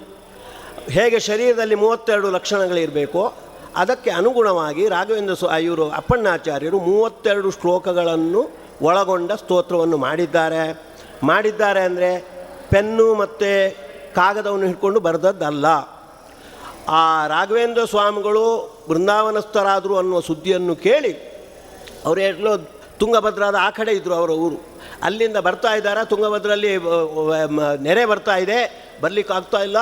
ಹೃತ್ಪೂರ್ವಕವಾಗಿ ಹೇಗೆ ಋಷಿಗಳು ವಿಶ್ವಾಮಿತ್ರ ಋಷಿಗಳು ಹೇಗೆ ಗಾಯತ್ರಿ ಮಂತ್ರದ ದರ್ಶನಕ್ಕೆ ಒಳಗಾದರು, ಆ ರೀತಿ ಅಪ್ಪಣ್ಣಾಚಾರ್ಯರು ತಮ್ಮ ಗುರುಗಳು ಏನೇನು ಸಾಧನೆ ನಡೆಸಿದ್ದಾರೆ ಅದನ್ನೆಲ್ಲ ನೆನೆಸ್ತಾ ಅವರ ಬಾಯಿಂದ ಇದ್ದಕ್ಕಿದ್ದಂತೆ ಹೊರಹೊಮ್ಮಿರುವಂಥ. ಹಾಗಾಗಿ ಅದನ್ನು ನಾವು ಮಂತ್ರತುಲ್ಯ ಅಂತ ಹೇಳುವಂಥದ್ದು. ಮಂತ್ರದ ಲಕ್ಷಣ ಏನು ಅಂದರೆ ಇದ್ದಕ್ಕಿದ್ದಂತೆ ಹೊರಹೊಮ್ಮಿದರೆ ಅದನ್ನು ಮಂತ್ರ ಅಂತ ಕರೆಯುವಂಥ, ದರ್ಶನ ಅಂತ ಅದನ್ನು ಕರೀತಾರೆ. ಹಾಗೆ ಅಪ್ಪಣ್ಣಾಚಾರ್ಯರ ದರ್ಶನಕ್ಕೆ ಪಾತ್ರವಾಗಿರ್ತಕ್ಕಂಥ ಸ್ತೋತ್ರ ಅದು ರಾಘವೇಂದ್ರ ಸ್ತೋತ್ರ. ಆ ರಾಘವೇಂದ್ರ ಸ್ತೋತ್ರದ ಕೊನೆಯ ಭಾಗದಲ್ಲಿ ರಾಘವೇಂದ್ರ ಸ್ತೋತ್ರಕ್ಕೆ ಸೇರದೇ ಇರುವಂಥದ್ದು, ಆದರೆ ರಾಘವೇಂದ್ರ ಸ್ವಾಮಿಗಳ ಚರಮ ಶ್ಲೋಕ ಅಂತ ಪ್ರಸಿದ್ಧವಾಗಿರುವಂಥದ್ದು. ಪೂಜ್ಯಾಯ ರಾಘವೇಂದ್ರಾಯ ಸತ್ಯಧರ್ಮರತಾಯ ಚ ಭಜತಾಂ ಕಲ್ಪವೃಕ್ಷಾಯ ನಮತಾಂ ಕಾಮಧೇನವೇ. ಇದು ಅಪ್ಪಣ್ಣಾಚಾರ್ಯರ ಸ್ತೋತ್ರದಲ್ಲಿ ಸೇರಿಲ್ಲ, ಅದು 32 ಶ್ಲೋಕ ಆದಮೇಲೆ ಇರುವಂಥದ್ದು. ಆದರೆ ಚರಮ ಶ್ಲೋಕ ಅಂತ ಅವರ ರಾಘವೇಂದ್ರ ಸ್ವಾಮಿಗಳ ಚರಮ ಶ್ಲೋಕ ಅಂತ ಪ್ರಸಿದ್ಧವಾಗಿರುವಂಥದ್ದು. ಇದರ ಅರ್ಥವನ್ನು ನಾವು ಮೇಲ್ನೋಟಕ್ಕೆ ಒಂದು ರೀತಿಯಿಂದ ತಿಳ್ಕೊಳ್ತೇವೆ, ಆದರೆ ಅದು ಸ್ವಲ್ಪ ಗಂಭೀರವಾಗಿರುವಂಥದ್ದು, ಗಮನಿಸಬೇಕಾದದ್ದು. ರಾಘವೇಂದ್ರ ಸ್ವಾಮಿಗಳು ಅವರು ಮಧ್ವದುಗ್ಧಾಬ್ಧಿ ಚಂದ್ರ ಅಂತ ಅಪ್ಪಣ್ಣಾಚಾರ್ಯರು ಕರ್ತಾರೆ. ಮಧ್ವಶಾಸ್ತ್ರದಲ್ಲಿ ವಿಶೇಷವಾಗಿರ್ತಕ್ಕಂಥ ಒಲವನ್ನು ತೋರಿಸಿದವರು, ಅದನ್ನೇ ಪ್ರಸ್ತುತಪಡಿಸಿರುವವನು. ಹಾಗಾಗಿ ಮಧ್ವಶಾಸ್ತ್ರಕ್ಕೆ ಅನುಗುಣವಾಗಿ ಆ ಪೂಜ್ಯಾಯ ರಾಘವೇಂದ್ರಾಯ ಅನ್ನತಕ್ಕಂತಹ ಚರಮ ಶ್ಲೋಕಕ್ಕೆ ಅರ್ಥ ಹಚ್ಚಿದರೆ ಮಾತ್ರ ಅವರಿಗೆ ತೃಪ್ತಿಯಾಗುತ್ತೆ. ಮಧ್ವಶಾಸ್ತ್ರಕ್ಕೆ ಅನುಗುಣವಾಗಿ ಅರ್ಥ ಹಚ್ಚಬೇಕು ಅಂದರೆ ಮಧ್ವಶಾಸ್ತ್ರದಲ್ಲಿ ಮಧ್ವಾಚಾರ್ಯರು ಒಂದು ಹರಿಸಂಹಿತೆ ಅನ್ನತಕ್ಕಂಥ ಮಾತನ್ನು ಉಲ್ಲೇಖ ಮಾಡಿ ಹೇಳ್ತಾ ಇದ್ದಾರೆ. ಪ್ರಾಧಾನ್ಯೇನ ಹರಿರ್ಧ್ಯೇಯ ತತ್ಸಂಬಂಧ ಸುರಾದಯ ಅಂತ. ಮುಖ್ಯವಾಗಿ ದೇವರನ್ನೇ ನಾವು ಯೋಚಿಸಬೇಕಾದದ್ದು. ದೇವರ ಧ್ಯಾನವೇ, ದೇವರ ಸ್ತುತಿಯೇ, ದೇವರ ಮನನವೇ ಮಾಡಬೇಕಾದದ್ದು. ಅವನಿಗೆ ಸಂಬಂಧಪಟ್ಟಂತೆ ಲಕ್ಷ್ಮೀದೇವಿ ಇರ್ಬೋದು, ಚತುರ್ಮುಖ ಇರ್ಬೋದು, ವಾಯುದೇವರು ಇರ್ಬೋದು, ಕೊನೆಗೆ ರಾಘವೇಂದ್ರ ಸ್ವಾಮಿಗಳು, ಅವನಿಗೆ ಸಂಬಂಧಪಟ್ಟಂತೆ ಚಿಂತನೆ ಮಾಡಬೇಕು. ಆಗ ಮಾತ್ರ ಆ ಸ್ತುತಿಗೆ ನ್ಯಾಯ ದೊರಕಿದಂತಾಗುತ್ತೆ, ಭಗವಂತನಿಗೂ ಸಂತೋಷವಾಗುತ್ತೆ. ಭಗವದ್ಭಕ್ತರಾಗಿರ್ತಕ್ಕಂತಹ ಲಕ್ಷ್ಮೀದೇವಿಯಿಂದ ಪ್ರಾರಂಭಿಸಿ ರಾಘವೇಂದ್ರ ಸ್ವಾಮಿಗಳವರೆಗೂ ಕೂಡ ಸಂತೋಷವಾಗುತ್ತೆ. ಆ ನಿಟ್ಟಿನಲ್ಲಿ ನಾವು ಆ ಸ್ತೋತ್ರವನ್ನು ಇದನ್ನು ಶ್ಲೋಕವನ್ನು ನೋಡಬೇಕಾದದ್ದು. ಪೂಜ್ಯಾಯ ಅಂತ ಮೊದಲೇ ಇದ್ದೇನು. ಮುಖ್ಯವಾಗಿ ಪೂಜ್ಯ ಅಂತ ಕರೆಸಿಕೊಳ್ಳಿಕ್ಕೆ ಅರ್ಹತೆ ಇದ್ದರೆ ಅದು ದೇವರಿಗೆ ಮಾತ್ರ, ಅವನಷ್ಟೇ ಪೂಜ್ಯನಾದವ. ಹಾಗಾದರೆ ರಾಘವೇಂದ್ರ ಸ್ವಾಮಿಗಳನ್ನು ಅಪ್ಪಣ್ಣಾಚಾರ್ಯರು ಕರೆದಿದ್ದಾರಲ್ಲ ಅಂದರೆ ಶಾಸ್ತ್ರದಲ್ಲಿ ಒಂದು ನಿಯಮ, ಅತದ್ಭಾವೇ ತಾದಾತ್ಮ್ಯಂ ಅಂತ. ಹೇಗೆ ತತ್ವಮಸಿ ಅನ್ನುವಾಗ ಚತುರ್ಮುಖನನ್ನು ಜೀವನನ್ನು ನೀನೇ ಬ್ರಹ್ಮ ಅಂತ ಕೂಡುವುದಿಲ್ಲ. ಅದಕ್ಕಾಗಿ ಆಚಾರ್ಯ ಹೇಳ್ತಾರೆ ಬ್ರಹ್ಮನಿಗೆ ಸದೃಶನಾದವ ಅಂತ ಅರ್ಥ ಅಂತ. ಹಾಗಾಗಿ ಪೂಜ್ಯರು, ಮುಖ್ಯವಾಗಿ ಪೂಜ್ಯ, ನಿರುಪಚರಿತವಾಗಿ ಪೂಜ್ಯ ಅಂತ ಕರೆಸಿಕೊಳ್ಳಲಿಕ್ಕೆ ಅರ್ಹತೆ ಇರುವಂಥದ್ದು ರಾಘವೇಂದ್ರ ಸ್ವಾಮಿಗಳ ಅಂತರ್ಯಾಮಿ ಆಗಿರ್ತಕ್ಕಂಥ ರಾಮಚಂದ್ರನಿಗೇನೆ. ಹಾಗಾದರೆ ಅವನಿಗೆ ಹಚ್ಚಬೇಕಾಗಿರ್ತಕ್ಕಂಥ ಪೂಜ್ಯವನ್ನು ಇವರಿಗೆ ಕರೆದಿದ್ದಾರೆ. ಹೇಗೆ ಅಂದರೆ ಪೂಜ್ಯನಿಗೆ ನೀನು ಸದೃಶನಾದವ. ಪೂಜ್ಯರು ರಾಮಚಂದ್ರ, ಅವನಿಗೆ ಸದೃಶ, ಅವನಿಗೆ ಅಂದರೆ ಅವನ ಸದೃಶ ಅಂದರೆ ಅವನಿಗೆ ಪ್ರತಿಬಿಂಬ. ಹಾಗಾಗಿ ಪೂಜ್ಯಾಯ ಅಂದಾಗ ನಮಗೆ ನೆನಪು ಬರಬೇಕು, ಪೂಜ್ಯ ರಾಘವೇಂದ್ರ ಸ್ವಾಮಿಗಳಿಂದ ಆರಾಧ್ಯನಾಗಿರ್ತಕ್ಕಂಥ ರಾಮಚಂದ್ರ. ಆ ರಾಮಚಂದ್ರನಿಗೆ ಪ್ರತಿಬಿಂಬರಾಗಿರ್ತಕ್ಕಂತಹ ಅವರು ರಾಘವೇಂದ್ರ ಸ್ವಾಮಿಗಳು, ಹಾಗಾಗಿ ಅವರಿಗೆ ಪೂಜ್ಯತೆ ಬಂದಿದೆ ಅಂತ ಆ ನೆನಪಿನ. ಪೂಜ್ಯಾಯ ರಾಘವೇಂದ್ರಾಯ ಅಂತ. ರಾಘವೇಂದ್ರ ಅನ್ನತಕ್ಕಂತಹ ಹೆಸರನ್ನು ಸುಧೀಂದ್ರ ತೀರ್ಥರು ರಾಘವೇಂದ್ರ ಸ್ವಾಮಿಗಳಿಗೆ ಇರುವ ಅವರ ಉದ್ದೇಶ ಒಂದು, ರಾಘವ ಇಂದ್ರ ಯಸ್ಯ ಅಂತ. ರಾಘವ ಅಂದರೆ ರಾಮಚಂದ್ರ, ರಾಮಚಂದ್ರನೇ ಇಂದ್ರ ಅಂತ ಕ್ಷಣಕ್ಕೆ ಅನುಸಂಧಾನ ಮಾಡುವವರು ಅಂತ ಅರ್ಥ. ಅವರ ಆರಾಧ್ಯರಾಗಿರ್ತಕ್ಕಂಥವರು ರಾಘವೇಂದ್ರ ಮಠದ ಆರಾಧ್ಯ ರಾಮಚಂದ್ರ. ರಾಮಚಂದ್ರನ್ನು 1-2 ಗಂಟೆ ಪೂಜೆ ಮಾಡುವಾಗ ಮಾತ್ರ ಅಲ್ಲ, ಪ್ರತಿಯೊಂದು ಚಟುವಟಿಕೆ ನಡೆಸುವಾಗಲೂ ಕೂಡ ನಮ್ಮ ಇಂದ್ರ ರಾಮಚಂದ್ರ, ನಮ್ಮ ಇಂದ್ರ ರಾಮ ಅಂತ ಅವರು ಯಾವತ್ತೂ ಧ್ಯಾನ ಮಾಡ್ತಾ ಇರಬೇಕು ಅನ್ನೋ ಅನುಸಂಧಾನದಿಂದ ಸುಧೀಂದ್ರ ತೀರ್ಥರು ಅವರಿಗೆ ಆ ಹೆಸರಿಟ್ಟಿರುವುದು. ಅದಕ್ಕೆ ಅನುಗುಣವಾಗಿ ಕ್ಷಣಕ್ಕೆ ಹೆಜ್ಜೆಗೆ ರಾಘವನೇ ನನ್ನ ಇಂದ್ರ, ರಾಘವನೇ ನನ್ನ ಇಂದ್ರ ಅಂತ ಅವರು ನಡ್ಕೊಳ್ತಾರೆ. ಹಾಗಾಗಿ ಅದನ್ನು ಅಪ್ಪಣ್ಣಾಚಾರ್ಯ ಕಂಡವರು, ಅವರು ಶಿಷ್ಯರು. ಹಾಗಾಗಿ ಪೂಜ್ಯಾಯ ರಾಘವೇಂದ್ರಾಯ ಅಂತ. ಬರೀ ಹೆಸರನ್ನು ಉಲ್ಲೇಖ ಮಾಡೋದ್ರಲ್ಲಿ ತಾತ್ಪರ್ಯ ಅಲ್ಲ, ನೀವು ಜೀವನ ಇಡೀ ರಾಘವನನ್ನು ಇಂದ್ರ ಅಂತ ನೀವು ಉಪಾಸನೆ ಮಾಡಿದವರು, ಆ ಅಭಿಪ್ರಾಯದಲ್ಲಿ ರಾಘವೇಂದ್ರಾಯ. ಸತ್ಯಧರ್ಮ ರಥಾಯಚ ಅಂತ. ಸಾಮಾನ್ಯ ಸತ್ಯ ಮತ್ತು ಧರ್ಮ ಅಂದಾಗ 2 ಮೌಲ್ಯಗಳು ನಮ್ಮ ಮುಂದೆ ಬರುವಂಥದ್ದು. ಬರೇ ಮೌಲ್ಯಗಳನ್ನು ಪ್ರತಿಪಾದನೆ ಮಾಡುವುದರಲ್ಲಿ ರಾಘವೇಂದ್ರ ಸ್ವಾಮಿಗಳಿಗೆ ಇದಲ್ಲ, ಅಭಿಪ್ರಾಯವಲ್ಲ. ಸತ್ಯ ಅಂತ ಅನಿಸಿರುವವ ಭಗವಂತ, ಯಸ್ಸತಾಂ ಹಿತಮತ್ಯಂತಂ ತತ್ಸತ್ಯಮಿತಿ ಗೀಯತೆ ಅಂತ 2 ನಿಮಿಷದಲ್ಲಿ ಮುಗಿಸೋಣ ಆಯಿತಾ. ಅದರಿಂದ ಸಜ್ಜನರಿಗೆ ಅತ್ಯಂತ ಸತ್ಯ ಹಿತನಾಗಿರ್ತಕ್ಕಂಥ ಭಗವಂತನನ್ನು ಸತ್ಯ ಅಂತ ಕರೆಯುವಂಥದ್ದು. ಹಾಗೆ ಧರ್ಮ ಅಂದರೆ ಯಸ್ಸತಾಂ ಧಾರಕೋ ಧರ್ಮ ಸಧರ್ಮ ಇತಿ ನಿಶ್ಚಯ ಅಂತ ಆ ಲಕ್ಷಣ ಮುಖ್ಯವಾಗಿ ಭಗವಂತನಲ್ಲಿ. ಹಾಗಾಗಿ ಸಜ್ಜನರಿಗೆ ಹಿತನಾದವ, ಹಾಗೆ ಸಜ್ಜನರಿಗೆ ಧಾರಕನಾದವ. ಅಂದರೆ ಸತ್ಯ ಧರ್ಮ ಅಂದಾಗ ಸಜ್ಜನರಿಗೆ ಹಿತನಾಗಿರ್ತಕ್ಕಂಥ ಭಗವಂತ, ಸಜ್ಜನರಿಗೆ ಧಾರಕನಾದ ಭಗವಂತ. ಭಗವಂತನಲ್ಲಿ ವಿಶೇಷವಾಗಿ ಆಸಕ್ತರಾದವರು. ಅವರು ಎಷ್ಟು ಟಿಪ್ಪಣಿಗಳನ್ನೆಲ್ಲ ಬರೆದಿದ್ದಾರೆ. ಅವರ ಅಭಿಪ್ರಾಯ ಏನು ಅಂದರೆ, ಭಗವಂತ ನಮ್ಮ ಹಿತೈಷಿ, ಭಗವಂತ ನಮಗೆ ಧಾರಕನಾದವ ಅನ್ನೋ ಅನುಸಂಧಾನ ತಾಳಬೇಕು ಅಂತ. ಹಾಗಾಗಿ ಸತ್ಯಧರ್ಮ ರಥಾಯಚ ಅಂದರೆ ಸತ್ಯ ಮೌಲ್ಯ ಮತ್ತು ಧರ್ಮ ಮೌಲ್ಯದಲ್ಲಿ ಆಸಕ್ತರಾದವರು ಅಲ್ಲ, ಸತ್ಯ ಅಂತ ಅನಿಸಿರ್ತಕ್ಕಂಥ ಭಗವಂತ. ಯಾಕೆ ಸತ್ಯ ಅಂತ ಆಗಿದ್ದಾನೆ ಅಂದರೆ ಸಜ್ಜನರಿಗೆಲ್ಲ ಹಿತಕಾರಿಯಾಗಿದ್ದಾನೆ, ಸಜ್ಜನರಿಗೆಲ್ಲ ಹಿತಕಾರಿಯಾಗಿದ್ದಾನೆ ಅನ್ನುವ ಅನುಸಂಧಾನವನ್ನು ಅವರು ತಾಳ್ತಾ ಇದ್ದರು. ಹಾಗೆ ಎಲ್ಲ ಸಜ್ಜನರಿಗೆ ಧಾರಕನಾಗಿದ್ದಾನೆ. ಹಾಗಾಗಿ ಭಗವಂತನನ್ನು ಸತ್ಯ ಮತ್ತು ಧರ್ಮ ಅಂತ ಉಪಾಸನೆ ಮಾಡಿದವರು ಸತ್ಯಧರ್ಮ ರಥಾಯಚ. ಭಜತಾಂ ಕಲ್ಪವೃಕ್ಷಾಯ ನಮತಾಂ ಕಾಮಧೇನವೇ. ಸಾಮಾನ್ಯವಾಗಿ ನಾವು ಅರ್ಥೈಸುವುದು ತನ್ನನ್ನು ಭಜಿಸುವವರಿಗೆ, ತನ್ನನ್ನು ನಮಿಸುವವರಿಗೆ ಅವರು ಇಷ್ಟಪದ ಮಾಡ್ತಾರೆ. ಅಲ್ಲ, ಅಲ್ಲಿ ಹಾಗಿಲ್ಲ. ಅಪ್ಪಣ್ಣಾಚಾರ ಅದನ್ನು ಬಳಸಲಿಲ್ಲ, ಸ್ವಸ್ಯ ಅಂತ ಹೇಳಲಿಲ್ಲ. ಹಿಂದೆ ಪ್ರಸ್ತುತನಾಗಿರ್ತಕ್ಕಂಥವನು ಸತ್ಯ ಮತ್ತು ಧರ್ಮ ಶಬ್ದದಿಂದ ಭಗವಂತ. ಹಾಗಾಗಿ ಭಗವಂತನನ್ನು ಯಾರು ಸೇವೆ ಮಾಡ್ತಾರೆ, ಭಗವಂತನನ್ನು ಯಾರು ನಮಿಸ್ತಾರೆ, ಅವರಿಗೆ ಇವರು ಇಷ್ಟಾರ್ಥವನ್ನು ಕೊಡ್ತಾರೆ ಅಂತ ಅರ್ಥ. ಹಾಗಾಗಿ ತನ್ನನ್ನು ಭಜಿಸುವವರಿಗೆ ಅಂತ ಅರ್ಥ ಅಲ್ಲ, ಅದು ಇದ್ದರೆ ಬಹಳ ಗೌಣ ಅರ್ಥ. ಮುಖ್ಯವಾಗಿ ಭಗವಂತನನ್ನು ಯಾರು ಸತ್ಯ ಮತ್ತು ಧರ್ಮ ಅಂತ ಉಪಾಸನೆ ಮಾಡ್ತಾರೆ ಅವರಿಗೆ ಇಷ್ಟಾರ್ಥವನ್ನು ಕೊಡುವವರು. ಈ ರೀತಿ ನಾವು ಅರ್ಥೈಸಿದಾಗ ಇದೇನಾಗುತ್ತೆ ಅಂದರೆ ಭಗವಂತನ ಮಹಿಮೆಯನ್ನು ತಿಳ್ಕೊಂಡು ರಾಘವೇಂದ್ರ ಸ್ವಾಮಿಗಳನ್ನು ಸ್ತುತಿಸಿದಂತಾಗುತ್ತೆ. ಇನ್ನು ಅಲ್ಲಿ ಒಂದು ಅಂಶ ಚತುರ್ಥಿ ವಿಭಕ್ತಿ ಇದೆ, ಏನು ಅಂತ ಹೇಳಲಿಲ್ಲ. ನಮಃ ಶಬ್ದವನ್ನು ಅಲ್ಲಿ ಹೇಳಬೇಕು, ಆಗಿದ್ದಾಗ ಮಾತ್ರ ಅದು ಚತುರ್ಥಿ ವಿಭಕ್ತಿ ಬರೋದು. ಅಪ್ಪಣ್ಣಾಚಾರ್ಯ ಅದನ್ನು ಬಳಸೇ ಇಲ್ಲ. ಯಾಕೆ ಬಳಸಿಲ್ಲ ಅಂದರೆ ಬರೇ ನಮಃ ಶಬ್ದವನ್ನು ಮಾತ್ರ ಅಲ್ಲ, ಜೊತೆಗೆ ಸ್ವಾಹ ಅನ್ನುವ ಶಬ್ದವನ್ನು ಇಟ್ಕೊಳ್ಬೇಕು, ಜೊತೆಗೆ ಸ್ವಸ್ತಿ ಅನ್ನುವ ಶಬ್ದವನ್ನು ಇಟ್ಕೊಳ್ಬೇಕು. 3 ಶಬ್ದ ಇರುವಾಗಲೂ ಕೂಡ ಅಲ್ಲಿ ಚತುರ್ಥಿ ವಿಭಕ್ತಿ ಬರುತ್ತೆ. ರಾಘವೇಂದ್ರ ಸ್ವಾಮಿಗಳಿಗೆ ನಮಸ್ಕಾರ. ರಾಘವೇಂದ್ರ ಸ್ವಾಮಿಗಳಿಗೆ ನಮ್ಮನ್ನು ನಾವು ಅರ್ಪಿಸ್ತೇವೆ. ರಾಘವೇಂದ್ರ ಸ್ವಾಮಿಗಳು ನಮಗೆ ಸ್ವಸ್ತಿಯನ್ನು ಉಂಟು ಮಾಡಲಿ, ಮಂಗಳವನ್ನು ಉಂಟು ಮಾಡಲಿ, ಮೋಕ್ಷವನ್ನು ಕೊಡಲಿ. ಸ್ವಸ್ತಿ ಅನ್ನೋದಕ್ಕೆ ಮೋಕ್ಷ ಅಂತಲೂ ಅರ್ಥ ಇದೆ, ಸುಖವನ್ನು ಉಂಟು ಮಾಡಲಿ. ಈ ಅನುಸಂಧಾನದಿಂದ 3 ಪದವನ್ನು ಇಟ್ಕೊಳ್ಬೇಕು ಅನ್ನೋದಕ್ಕಾಗಿ ಅದನ್ನು ಬಿಟ್ಟುಬಿಟ್ಟಿದ್ದಾರೆ. ಒಂದು ಪ್ರಮಾಣ ಹೇಳುತ್ತೆ, ಯತ್ರ ಅನವಸರೋನ್ಯತ್ರ ಪದಂ ತತ್ರ ಪ್ರತಿಷ್ಠಿತಂ ಅಂತ. ಒಂದು ಪದ್ಯ ಅಲ್ಲಿ ಪದ ಅಲ್ಲಿ ಹಾಕಿಲ್ಲ ಅಂದರೆ ಅದರ ಅವಶ್ಯಕತೆ ಇದೆ ಅಂದರೆ ಅದನ್ನು ಇಟ್ಟುಕೊಳ್ಬೇಕು. ಹಾಗಾಗಿ ಇಲ್ಲಿ ಈ ಶ್ಲೋಕದಲ್ಲಿ ನಮಃ, ಸ್ವಾಹ ಮತ್ತು ಸ್ವಸ್ತಿ 3 ಇಟ್ಟುಕೊಂಡು ಹೀಗೆ ಅರ್ಥೈಸಿದಾಗ ಮಧ್ವ ಸಿದ್ಧಾಂತಕ್ಕೆ ಅನುಗುಣವಾಗಿ ನಾವು ಆ ಚರಮ ಶ್ಲೋಕವನ್ನು ಹೇಳಿದಂತಾಗುತ್ತೆ. ಹಾಗಾಗಿ ರಾಘವೇಂದ್ರ ಸ್ವಾಮಿಗಳಿಗೆ ಅವರ ಅಂತರ್ಯಾಮಿ ಆಗಿರ್ತಕ್ಕಂಥ ರಾಮಚಂದ್ರನಿಗೆ ಅದು ಹೆಚ್ಚು ಪ್ರೀತಿ ಆಸ್ಪದವಾಗುತ್ತೆ.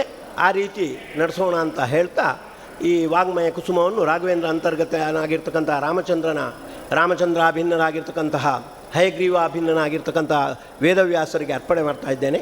ಬ್ರಹ್ಮಣ್ಯಾಚಾರ್ಯರು ಪೇಜಾವರ ಸ್ವಾಮಿಗಳ ಪರ್ಯಾಯದಲ್ಲಿ ನಿಮಗೆಲ್ಲ ಗೊತ್ತಿರ್ಬೋದು, ಪೇಜಾವರ ಸ್ವಾಮಿಗಳ ವಿಶ್ವೇಶತೀರ್ಥರ ಪಂಚಮ ಪರ್ಯಾಯದಲ್ಲಿ ಕೃಷ್ಣನ ಎದುರೇ ರುಕ್ಮಿಣೀಶ ವಿಜಯ ಮುಂತಾದವನು ಚೆನ್ನಾಗಿ ಹೇಳಿ ವಾದಿರಾಜ ಸ್ವಾಮಿಗಳಿಗೆ ಸಮ್ಮತವಾಗುವಂತೆ ಹೇಳಿ ಕೃಷ್ಣನ ಮುಖ್ಯ ಪ್ರಾಣದೇವರ ಮಧ್ವಾಚಾರ ವಿಶೇಷ ಅನುಗ್ರಹಕ್ಕೆ ಪಾತ್ರ ಅದು. ಅಂಥವರು ಈಗ ಪ್ರವಚನವನ್ನು ನೀಡ್ತಾ ಇದ್ದಾರೆ. ರಾಘವೇಂದ್ರ ಸ್ವಾಮಿಗಳ ಪ್ರೀತಿಗಾಗಿ ಪ್ರವಚನವನ್ನು ನೀಡ್ತಾ ಇದ್ದಾರೆ. ಆಚಾರ್ಯರು ಬಂದು ನಡೆಸಿಕೊಡ್ಬೇಕು ಕೆಲಸ. ಆಯ್ತು, ನಮೋ ನಮಃ.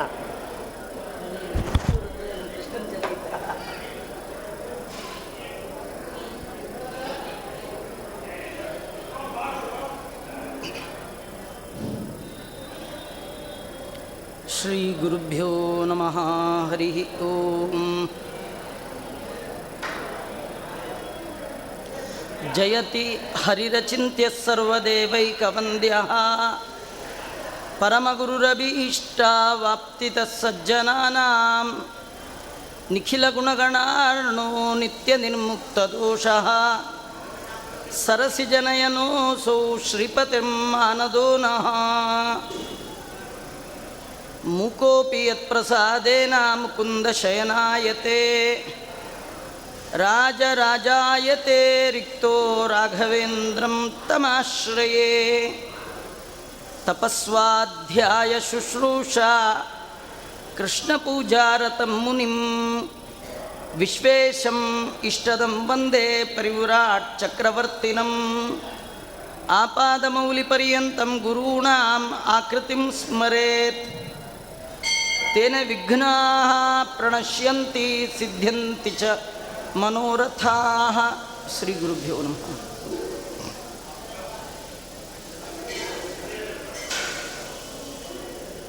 ಅತ್ಯಂತ ಪರಮ ಮಂಗಳಕರವಾದ ಪರ್ವಕಾಲ ಶ್ರೀ ಗುರುಸಾರ್ವಭೌಮರ ಆರಾಧನಾ ಮಹೋತ್ಸವ. ಇವತ್ತು ಜಗದ್ಗುರು ಮಧ್ವಾಚಾರ್ಯರ ಸತ್ಸಿದ್ಧಾಂತದಲ್ಲಿ ಬಂದಂತಹ ಅನೇಕ ಮಹನೀಯರು ಒಬ್ಬರು ಕೂಡ ಸಜ್ಜನರನ್ನು ಉದ್ಧಾರ ಮಾಡುವಂತಹ ಪರಿಪೂರ್ಣ ತಾಕತ್ತಿರುವಂತಹ ಜನ. ಈ ಎಲ್ಲರ ಮಧ್ಯದಲ್ಲಿ ಮಂತ್ರಾಲಯ ಪ್ರಭುಗಳನ್ನು ಕುರಿತು ಅವರ ಜೊತೆಗಿದ್ದು ಅವರ ಶಿಷ್ಯರಾಗಿ ಅವರ ಕಾರುಣ್ಯದ ಕಡಲಲ್ಲಿ ಮಿಂದು ಅದರ ಆನಂದವನ್ನು ಅನುಭವಿಸಿದ ಅನುಭಾವಿಗಳಾದ ಅಪ್ಪಣಾಚಾರ್ಯರು ರಾಯರನ್ನು ನಮಗೆ ಪರಿಚಯ ಮಾಡಿಸಿಕೊಡುವಾಗ 3 ಪ್ರತಿಜ್ಞೆಯನ್ನು ಮಾಡ್ತಾರೆ. ಸರ್ವವಿದ್ಯಾ ಪ್ರವೀಣೋನ್ಯೋ ರಾಘವೇಂದ್ರಾನ್ನ ವಿದ್ಯತೆ, ಅಪೇಕ್ಷಿತ ಪ್ರದಾತಾನ್ಯೋ ರಾಘವೇಂದ್ರಾನ್ನ ವಿದ್ಯತೆ, ಶಾಪಾನುಗ್ರಹ ಶಕ್ತೋನ್ಯೋ ರಾಘವೇಂದ್ರಾನ್ನ ವಿದ್ಯತೆ. ಅದೇ ನವಿದ್ಯತೆ ನವಿದ್ಯತೆ ನವಿದ್ಯತೆ, ನಿಮ್ಮನ್ನು ಬಿಟ್ರಿನ್ನಿಲ್ಲ ಅಂತ. ಅದು ಯಾಕಿಲ್ಲ? ರಾಘವೇಂದ್ರ ಸ್ವಾಮಿಗಳು ಒಬ್ಬರಿದ್ದಾರೆ ಅಂದರೆ ನಿಮ್ಮನ್ನು ಬಿಟ್ಟು ದೊಡ್ಡವರು ಇಲ್ಲ ಚಿಕ್ಕವರು ಇಲ್ಲ ಅಂತ. ನಿಮಗಿಂತ ಮೇಲ್ಪಂಕ್ತಿಯಲ್ಲಿ ಯಾರಿದ್ದಾರೆ, ನಿಮಗೆ ಗುರುಸ್ಥಾನೀಯರಾಗಿ ಯಾರಿದ್ದಾರೆ, ಅವರೆಲ್ಲ ಗ್ರಂಥ ರೂಪದಲ್ಲಿ ನಿಮ್ಮೊಳಗೆ ಇದ್ದಾರೆ. ನಿಮಗೆ ವ್ಯಾಸತೀರ್ಥರು ಬೇಕಾ? ವ್ಯಾಸತೀರ್ಥರು ಮತ್ತೆಲ್ಲಿಲ್ಲ, ರಾಯರೊಳಗೆ ಇದ್ದಾರೆ. ಹೇಗಿದ್ದಾರೆ? ಅವರ ಗ್ರಂಥಗಳೇ ಅವರು. ವ್ಯಾಸತೀರ್ಥರು ಬೇರೆ ಅಲ್ಲ, ಅವರ ಗ್ರಂಥಗಳು ಬೇರೆ ಅಲ್ಲ. ರೂಪಮನ್ಯ ದಿವ ಧನ್ಯಮಾತ್ಮನಃ. ಅವರ ಆಕೃತಿ ಮತ್ತು ಕೃತಿ ಎರಡೂ ಒಂದೇ. ವ್ಯಾಸರಾಜರು ಅಂದರೆ ವ್ಯಾಸತ್ರಯಗಳು ಶ್ರೀ ರಾಘವೇಂದ್ರ ಸ್ವಾಮಿಗಳವರ ಮಸ್ತಕದ ಒಳಗೆ ಆ 3 ಪುಸ್ತಕಗಳು. ಶ್ರೀಮಠ್ ಟೀಕಾಕೃತ್ಪಾದರು ಎಲ್ಲಿಲ್ಲ, ರಾಘವೇಂದ್ರ ಸ್ವಾಮಿಗಳ ಒಳಗೆ ಇದ್ದಾರೆ. ಹೇಗಿದ್ದಾರೆ? ನ್ಯಾಯಸುಧೆಯ ರೂಪದ ಒಳಗಿದ್ದಾರೆ. ಗುರುಗಳೆಲ್ಲ ಗ್ರಂಥಸ್ಥಾನೀಯರಾಗಿ ಮಂತ್ರಾಲಯ ಪ್ರಭುಗಳಲ್ಲಿ ವಿರಾಜಮಾನರಾಗಿದ್ದರೆ ಶಿಷ್ಯರೆಲ್ಲ ಅವರಲ್ಲಿ ಅಧ್ಯಯನ ಮಾಡ್ತಾ ಅಧುನಾ ಈ ಗುರು ಶಿಷ್ಯ ಭಾವ ಅನ್ನೋದೇನಿದೆ ಅದು ಒಂದು ಜನ್ಮಕ್ಕೆ ಕಳೆಯುವಂಥದ್ದು ಅಲ್ಲೇ ಅಲ್ಲ. ಅಪ್ಪ ಕೊಟ್ಟ ಆಸ್ತಿ ಈ ಜನ್ಮ ಕಟ್ಟು. ಆದರೆ ಇಂಥ ಗುರುರಾಜಪ್ಪ, ದೇವರು ಅಂದರೆ ತಿಮ್ಮಪ್ಪ, ಗುರುಗಳು ಅಂದರೆ ರಾಯರು, ಇಂಥ ರಾಗಪ್ಪ ಕೊಟ್ಟ ಆಸ್ತಿ ಇದೆಯಲ್ಲ, ಆಸ್ತಿಕ್ಯ ಬುದ್ಧಿಗೆ ಬೇಕಾದ ಜ್ಞಾನ, ಅರಿವು, ಚೋರರ ಭಯ ಇಲ್ಲವೋ ಅಂತಾರೆ. ಯಾವ ತತ್ವಜ್ಞಾನಕ್ಕೆ ಕೊಡ್ತಾ ಕೊಡ್ತಾ ಕೊಡ್ತಾ ಹೆಚ್ಚಾಗತ್ತೋ, ಯಾವ ತತ್ವಜ್ಞಾನ ಜನ್ಮ ಜನ್ಮಾಂತರದ ಸಿರಿ ಸಂಪತ್ತಾಗಿ ಬರುತ್ತೋ, ಯಾವ ಜ್ಞಾನ ಲಿಂಗದೇಹ ಭಂಗ ಆಗುವ ತನಕ ಬೇಕಿದೆಯೋ, ಆ ನಂತರದಲ್ಲಿಯೂ ಕೂಡ ಭಗವಂತನ ಉಪಾಸನೆ ಮಾಡಲಿಕ್ಕೆ ಮೋಕ್ಷದಲ್ಲಿಯೂ ಕೂಡ ಯಾವ ಜ್ಞಾನ ಸಹಕಾರಿಯಾಗಿದೆಯೋ ಅಂತಜ್ಞಾನವನ್ನು ಕೊಡುವಂತಹ ಗುರುಗಳ ಶಿಷ್ಯರ ಈ ಸಂಬಂಧ ಜನ್ಮ ಜನ್ಮಕ್ಕೂ ಇರುವಂಥದ್ದು. ಹೀಗಾಗಿ ರಾಯರ ನಂತರ ರಾಯರ ಗ್ರಂಥವನ್ನು ಆಶ್ರಯ ಮಾಡಿಕೊಂಡಂತಹ ಇವತ್ತು ಯಾರೇ ಶ್ರೀಮನ್ಯಾಯಸುಧೆಯನ್ನು ಅಧ್ಯಯನ ಮಾಡಬೇಕಾದ್ರೆ ಪರಿಮಳ ಪಕ್ಕಕ್ಕಿಟ್ಟು ಅಧ್ಯಯನ ಮಾಡಿದರೆ ಅವರೇನು ಪ್ರತ್ಯಕ್ಷರಂ ಪ್ರತಿಪದಂ ಅಂತ ಹೇಳ್ತಾರೆ, ಅದು ನಿಮಗೆ ಅರ್ಥ ಆಗಲಿಕ್ಕೆ ಸಾಧ್ಯವೇ ಇಲ್ಲ. ಹಾಗೆ ಅರ್ಥ ಆಗಬೇಕು. ನಿಮಗೆಲ್ಲಾದರೂ ಕ್ಲಿಷ್ಟವಾಗಿದೆ ಉಪನಿಷತ್ ವಾಕ್ಯವೋ ಅಥವಾ ವ್ಯಾಸತೀರ್ಥ ಗುರು ಸಾರ್ವಭೌಮರ ಚಂದ್ರಿಕಾ ಗ್ರಂಥದ ಒಂದು ಪದ ಎಲ್ಲಿಯಾದರೂ ಕ್ಲಿಷ್ಟ ಆಗಿದೆಯಾ, ಉಪನಿಷತ್ ವಾಕ್ಯಗಳು ಕ್ಲಿಷ್ಟ ಆಗಿದೆಯಾ, ಕೃಷ್ಣನ ಭಗವದ್ಗೀತೆ ಕಷ್ಟ ಆಗಿದೆಯಾ, ಇದು ಎಲ್ಲವನ್ನೂ ನೋಡಬೇಕಂದ್ರೆ ಮತ್ತೆ ನೀವು ಅಲ್ಲಿ ಇಲ್ಲಿ ಹೋಗ್ಲಿಕ್ಕೆ ಸಾಧ್ಯವೇ ಇಲ್ಲ. ಯಾರ ಹತ್ರ ಬರಬೇಕು? ನಾಣ್ಯಪ್ಪಂತ ಇನ್ನೊಬ್ಬರು ಇಲ್ಲ, ಅಲ್ಲಿ ಬರಬೇಕು. ಅಂತಹ ಗ್ರಾಂತಿಕ ಕ್ರಾಂತಿಯನ್ನು ಮಾಡಿದ ಕಾರಣ ಅಪ್ಪಣಾಚಾರ್ಯರು ಅವರ ವೈದುಷ್ಯದ ಮಂತ್ರಾಲಯ ಪ್ರಭುಗಳ ವೈದುಷ್ಯದ ಆಳವಾದ ಅರಿವನ್ನು ಪಡೆದು ಅನುಭವದಿಂದ ಆಡಿದ ಮಾತು ಸರ್ವವಿದ್ಯಾ ಪ್ರವೀಣೋನ್ಯೋ ರಾಘವೇಂದ್ರ ಅನ್ನ ವಿದ್ಯತೆ ಅಪೇಕ್ಷಿತ ಪ್ರದಾತಾನ್ಯೋ. ಇವತ್ತು ನೀವು ಜಯತೀರ್ಥರ ಹತ್ರ ಹೋದರೆ, ವ್ಯಾಸತೀರ್ಥರ ಹತ್ರ ಹೋದರೆ ಅವರೆಲ್ಲ ವೈರಾಗ್ಯ ಶಿಖಾಮಣಿಗಳು. ಏನು ಬೇಕಿದ್ರೆ ಅಲ್ಲಿ ಹೋಗಪ್ಪ ಅಂತ. ಅವ್ ನಮ್ಮ ಹುಡುಗ ಇದ್ದಾನೆ, ಹೋಗಿ ನಿಮಗೇನು ಬೇಕು ಹೋಗ್ರಿ ಅಲ್ಲಿ ಹೋಗ್ರಿ. ಹೀಗೆ ಕರೆದು ಕೊಡ್ತಕ್ಕಂಥವ್ರು ಯಾರಾದರೂ ಇದ್ದರೆ ಅದರ ಮಂತ್ರಾಲಯ ಪ್ರಭುಗಳು ಮಾತ್ರ. ಹೇಗೆ ದಾಸರಾಯರು ವ್ಯಾಸರಾಯರನ್ನು ಕೊಂಡಾಡುವಾಗ ಈಸು ಮುನಿಗಳಿದ್ದೇನು ಮಾಡಿದರೂ ವ್ಯಾಸಮುನಿ ಮಧ್ವ ಮತವನ್ನು ಉದ್ಧರಿಸಿದ ಅನ್ನುವ ಮಾತನ್ನು ನಾವು ಕೇಳೋದಾದರೆ, ಇವತ್ತು ಎಲ್ಲ ಗುರುಗಳು ಕಾರುಣ್ಯದ ಕಡಲು ಸಮುದ್ರ. ಆದರೆ ರಾಯರಿಗೆ ಮಾತ್ರ ದುರ್ವಾದಿ ಧ್ವಾಂತರವಯೇ ವೈಷ್ಣವೇಂದಿ ವರೇಂದವೇ ಶ್ರೀ ರಾಘವೇಂದ್ರ ಗುರವೇ ನಮೋ ಅತ್ಯಂತ ದಯಾಲವೇ. ಅದ್ಯಾಕೆ ಅವರ ಅತ್ಯಂತ? ಯಾರಿಗೂ ಇಲ್ಲದ ಕಾರುಣ್ಯ ಎಂಥದ್ದವರಲ್ಲಿ ನೋಡಿ. ಇಲ್ಲಿಗೆ ಬರೋರೆಲ್ಲ ದೇವಾನುದೇವತೆಗಳು ಇಂದ್ರಾಂಶ ಸಂಭೂತರಾಗಿ ಅಲ್ಲಿಂದ ಇಲ್ಲಿವರೆಗೂ ಅವತರಿಸಿ ಬಂದಂತಹ ದೇವರಾಜರಾದ ಇಂದ್ರರು ಇಹದ ಭೋಗ ಭಾಗ್ಯವನ್ನು ಬದಿಗಿಟ್ಟು ಜಗದ್ಗುರು ಭಗವತ್ಪಾದರ ಆಚಾರ್ಯರ ಗ್ರಂಥವೇ ದೊಡ್ಡ ಸಂಪತ್ತು ಅಂತ ಅಧ್ಯಯನ ಮಾಡಿ ಕೂಡ್ತಾ ವೈರಾಗ್ಯ ಶಿಖಾಮಣಿಗಳವರು ಕೂತರು. ಅವರು ಕಾರುಣ್ಯದವರಲ್ವಾ? ಕಾರುಣ್ಯದವರೇ. ಆದರೆ ದೇವರು ಎಷ್ಟು ಹೇಳ್ತಾನೋ ಅಷ್ಟು ಕೆಲಸ ಮಾತ್ರ ಮಾಡಿ ಹೋಗ್ತಿರ್ತಾರೆ, ಬೇರೆ ಮಾಡಲಿಕ್ಕೆ ಹೋಗೋಲ್ಲ ಅವರು. ಭಗವಂತನ ಚಿತ್ತಕ್ಕೆ ಬಂದದ್ದು ಅವರ ಚಿತ್ತಕ್ಕೆ ಬರುತ್ತೆ, ಅಷ್ಟೇ ಕಾರ್ಯವನ್ನು ಮಾಡಿ ಹೋಗ್ತಿರ್ತಾರೆ. ನಿಮಗೆ ಆಶ್ಚರ್ಯ, ಬಂದವರೆಲ್ಲ ಅವರವ್ರ ಸಾಧನೆ ಮಾಡಿ ಯಥಾಯೋಗ್ಯವಾಗಿ ಸಜ್ಜನರ ಸಾಧನೆಯನ್ನು ಜ್ಞಾನದ ಮೂಲಕ ಮಾಡಿಸಿ ಹೊರಟವರೇ ಎಲ್ಲ. ಒಬ್ಬರು ಹೋಗಲಿಲ್ಲ, ಹಾಗೆ ಉಳ್ಕೊಂಡವರು ಒಬ್ಬರೇ. ಪ್ರಹ್ಲಾದರಾಜರಿಗೆ ಇದೇ ರಾಯರೇ ವ್ಯಾಸರಾಜರು ಪ್ರಥಮ ಪ್ರಹ್ಲಾದ ವ್ಯಾಸ ಮುನಿಗೆ ಯತಿರಾಘವೇಂದ್ರ 3 ಅವತಾರ ಶಂಕುಕರ್ಣರದು. ಬಾಕ್ಲಿಕರು ಅವರೇ. ಆದರೆ ಹೀಗೆ ನಾವು ನೋಡುವಾಗ ಪ್ರಹ್ಲಾದರಾಜರು ವ್ಯಾಸರಾಜರು ರಾಯರು. ಪ್ರಹ್ಲಾದರಾಜರಾಗಿದ್ದಾಗ ಸ್ವಯಂ ಭಗವಂತ ಕಂಬದಿಂದ ಬಂದ ಭಗವಂತ ಅಂದ, ಪ್ರಹ್ಲಾದ ನಿನ್ನ ಅಪ್ಪನಿಗೆ ವರ ಕೊಟ್ನಲ್ಲ, ಅವರಪ್ಪ ನಾನು ಅಂತಾನೆ. ನಾನು ಯಾರು ಅಂದರೆ ವರದೇಶ ವರಪ್ರದಂ, ವರ ಕೊಡುವ ಈಶ್ವರಿಗೆ ವರಪ್ರದನಾದವ. ನಿನ್ನ ಅಪ್ಪನಿಗೆ ವರ ಕೊಟ್ಟ ಇದ್ದಾನಲ್ಲ ಅವರಪ್ಪ ನಾನು. ಅರ್ಥ ಇಷ್ಟೇ, ಸರ್ವೋತ್ತಮ ನಾನು. ಬೇರೆ ಯಾರು ವರ ಕೊಟ್ಟರು ಆ ವರಕ್ಕೆ ಟೈಮ್ ಲಿಮಿಟ್ ಇದೆ, ಎಕ್ಸ್ಪೈರಿ ಆಗಿಬಿಡತ್ತೆ. ನಾನು ಕೊಟ್ಟರೆ ವರ ಇದೆಯಲ್ಲ ಅದು ಶಾಶ್ವತ, ಎಂದೆಂದೂ ಹೋಗೋಲ್ಲ. ನಾನೂ ಶಾಶ್ವತ. ಯಾಕಂದರೆ ದಾಸರಾಯರು, ಜಗನ್ನಾಥ ದಾಸರು ಮೇಲಿಂದ ಮೇಲೆ ಭಗವಂತನ ಮಹಿಮೆಯನ್ನು ಹೇಳುವಾಗ ಕೊಟ್ಟು ಕಾವನು ಸಕಲೇಷ್ಟಗಳ, ಯೋಗವು ನಂದೇ ಕ್ಷೇಮವು ನಂದೇ, ಅಪ್ರಾಪ್ತಸ್ಯ ಪ್ರಾಪ್ತಿ ಯೋಗ, ಪ್ರಾಪ್ತಸ್ಯ ಪರಿರಕ್ಷಣಾ ಕ್ಷೇಮ. ಕೊಡುವ ಕಾಯುವ ಎರಡೂ ಕೆಲಸ ನನ್ನ ಬಿಟ್ಟರೆ ಇನ್ಯಾರು ಮಾಡಲ್ಲ. ಯಾರು ಕೊಟ್ಟರು ಕಾಯೋದು ನಾನೇ. ಆದ್ದರಿಂದ ನಿಮ್ಮಪ್ಪನಿಗೆ ವರ ಕೊಟ್ಟವನ ಅಪ್ಪ ನಾನು, ನಿಂಗೇನು ಬೇಕು ವರ ಕೇಳು. ನೋಡಿ ಎಂಥ ಆಪರ್ಚುನಿಟಿ ರೀ, ಇಡೀ ಜಗತ್ತಲ್ಲಿ ಇಂಥ ಆಪರ್ಚುನಿಟಿ ಯಾರಿಗಿಲ್ಲ. ಏನು ಗೊತ್ತಾ ಕಾರಣ? ಎಲ್ಲರೂ ಬೇಕಂತ ಕೂತವ್ರೆ. ಏನು ಬೇಕು, ಅದು ಬೇಕು, ಇದು ಬೇಕು, ಲಿಂಗದೇಹ ಭಂಗ ಆಗಬೇಕು ಕೇಳ್ಕೊಂಡು ಕೂತವ್ರೆ. ಏನೂ ಬೇಡಲಿಲ್ಲ, ಕೇವಲ ಭಗವದ್ಭಕ್ತಿ. ವಾಸುದೇವೇ ಭಗವತಿ ಯಸ್ಯ ನೈಸರ್ಗಿಕಿ ರತಿ. ಪ್ರಹ್ಲಾದರಾಜರಿಗೆ ಭಗವದ್ಭಕ್ತಿ ಬೈ ಪ್ರಾಕ್ಟೀಸ್ ಬಂದದ್ದಲ್ಲ, ಹುಟ್ಟು ಗುಣ, ಸುಟ್ಟರೂ ಹೋಗಲಾರದ್ದು. ಕಾರಣ ಒಳಗಿರುವ ವಾಯುದೇವರ ವಿಶೇಷ ಸನ್ನಿಧಾನ. ವಾಯುನಾಚ ಸಮಾವಿಷ್ಟ ಅಂತೇನು ವರ್ಣನೆ ಮಾಡಿದ್ದಾರೆ. ಅಂಥ ಮುದ್ದು ಮುಖದ ಪ್ರಹ್ಲಾದರಾಜರಿಗೆ ಭಗವಂತ ಕೇಳ್ತಾನೆ, ಏನು ಬೇಕು ನಿಂಗೆ ವರ? ಕೇಳಬೇಕೋ ಬೇಡ ರೀ? ಇಂಥ ಆಪರ್ಚುನಿಟಿ ಯಾರಿಗೆ ಸಿಗತ್ರಿ? ಕೇಳ್ದ ದೇವರು ಭಾರೀ ಬಲವಂತ. ನೋಡಿ, ನಮಗೂ ಪ್ರಹ್ಲಾದರಾಜರಿಗೆ ಇಷ್ಟೇ ವ್ಯತ್ಯಾಸ. ನಾವು ಹೋಗಿ ಕೇಳ್ತೀವಿ, ನಮ್ಮನ್ನು ನೋಡಿದ್ರೆ ದೇವರು ಆ ಕಡೆ ಈ ಕಡೆ ನಮ್ಮನ್ನು ನೋಡುವಾಲೇ ತಿರ್ಕೊಂಡ್ಬಿಡ್ದ. ಬಂದಪ್ಪ ಇವನು ಕೇಳಲಿಕ್ಕೆ ಬರ್ತಾ ಇದ್ದಾನೆ ಗೊತ್ತು ದೇವರಿಗೆ. ಕೇಳೋವ್ರನ್ನ ಕಂಡ್ರೆ ಆಗೋಲ್ಲ ದೇವರಿಗೆ, ಕೇಳದೇ ಇರೋವ್ರನ್ನ ಕಂಡ್ರೆ ಭಾರೀ ಪ್ರೀತಿ. ಕೇಳಲ್ಲ ಅಂತ ಗೊತ್ತಾಗಿಯೇ ಏನು ಬೇಕಂತ. ಪ್ರಹ್ಲಾದರಾಜರು ಎಂಥ ವರ ಕೇಳಿದ್ರು. ಅವರಂತಾರೆ, ಕಾಮಾನಾಂ ಹೃದಯ ಅಸಂರೋಹಂ ವರದಸ್ತು ವೃಣೀಮಹೆ. ಭಗವಂತ ನನಗೇನು ಬೇಡ, ನಿನ್ನನ್ನು ಬೇಡುವ ಬುದ್ಧಿ ನನಗೆ ಬಾರದಿರಲಿ.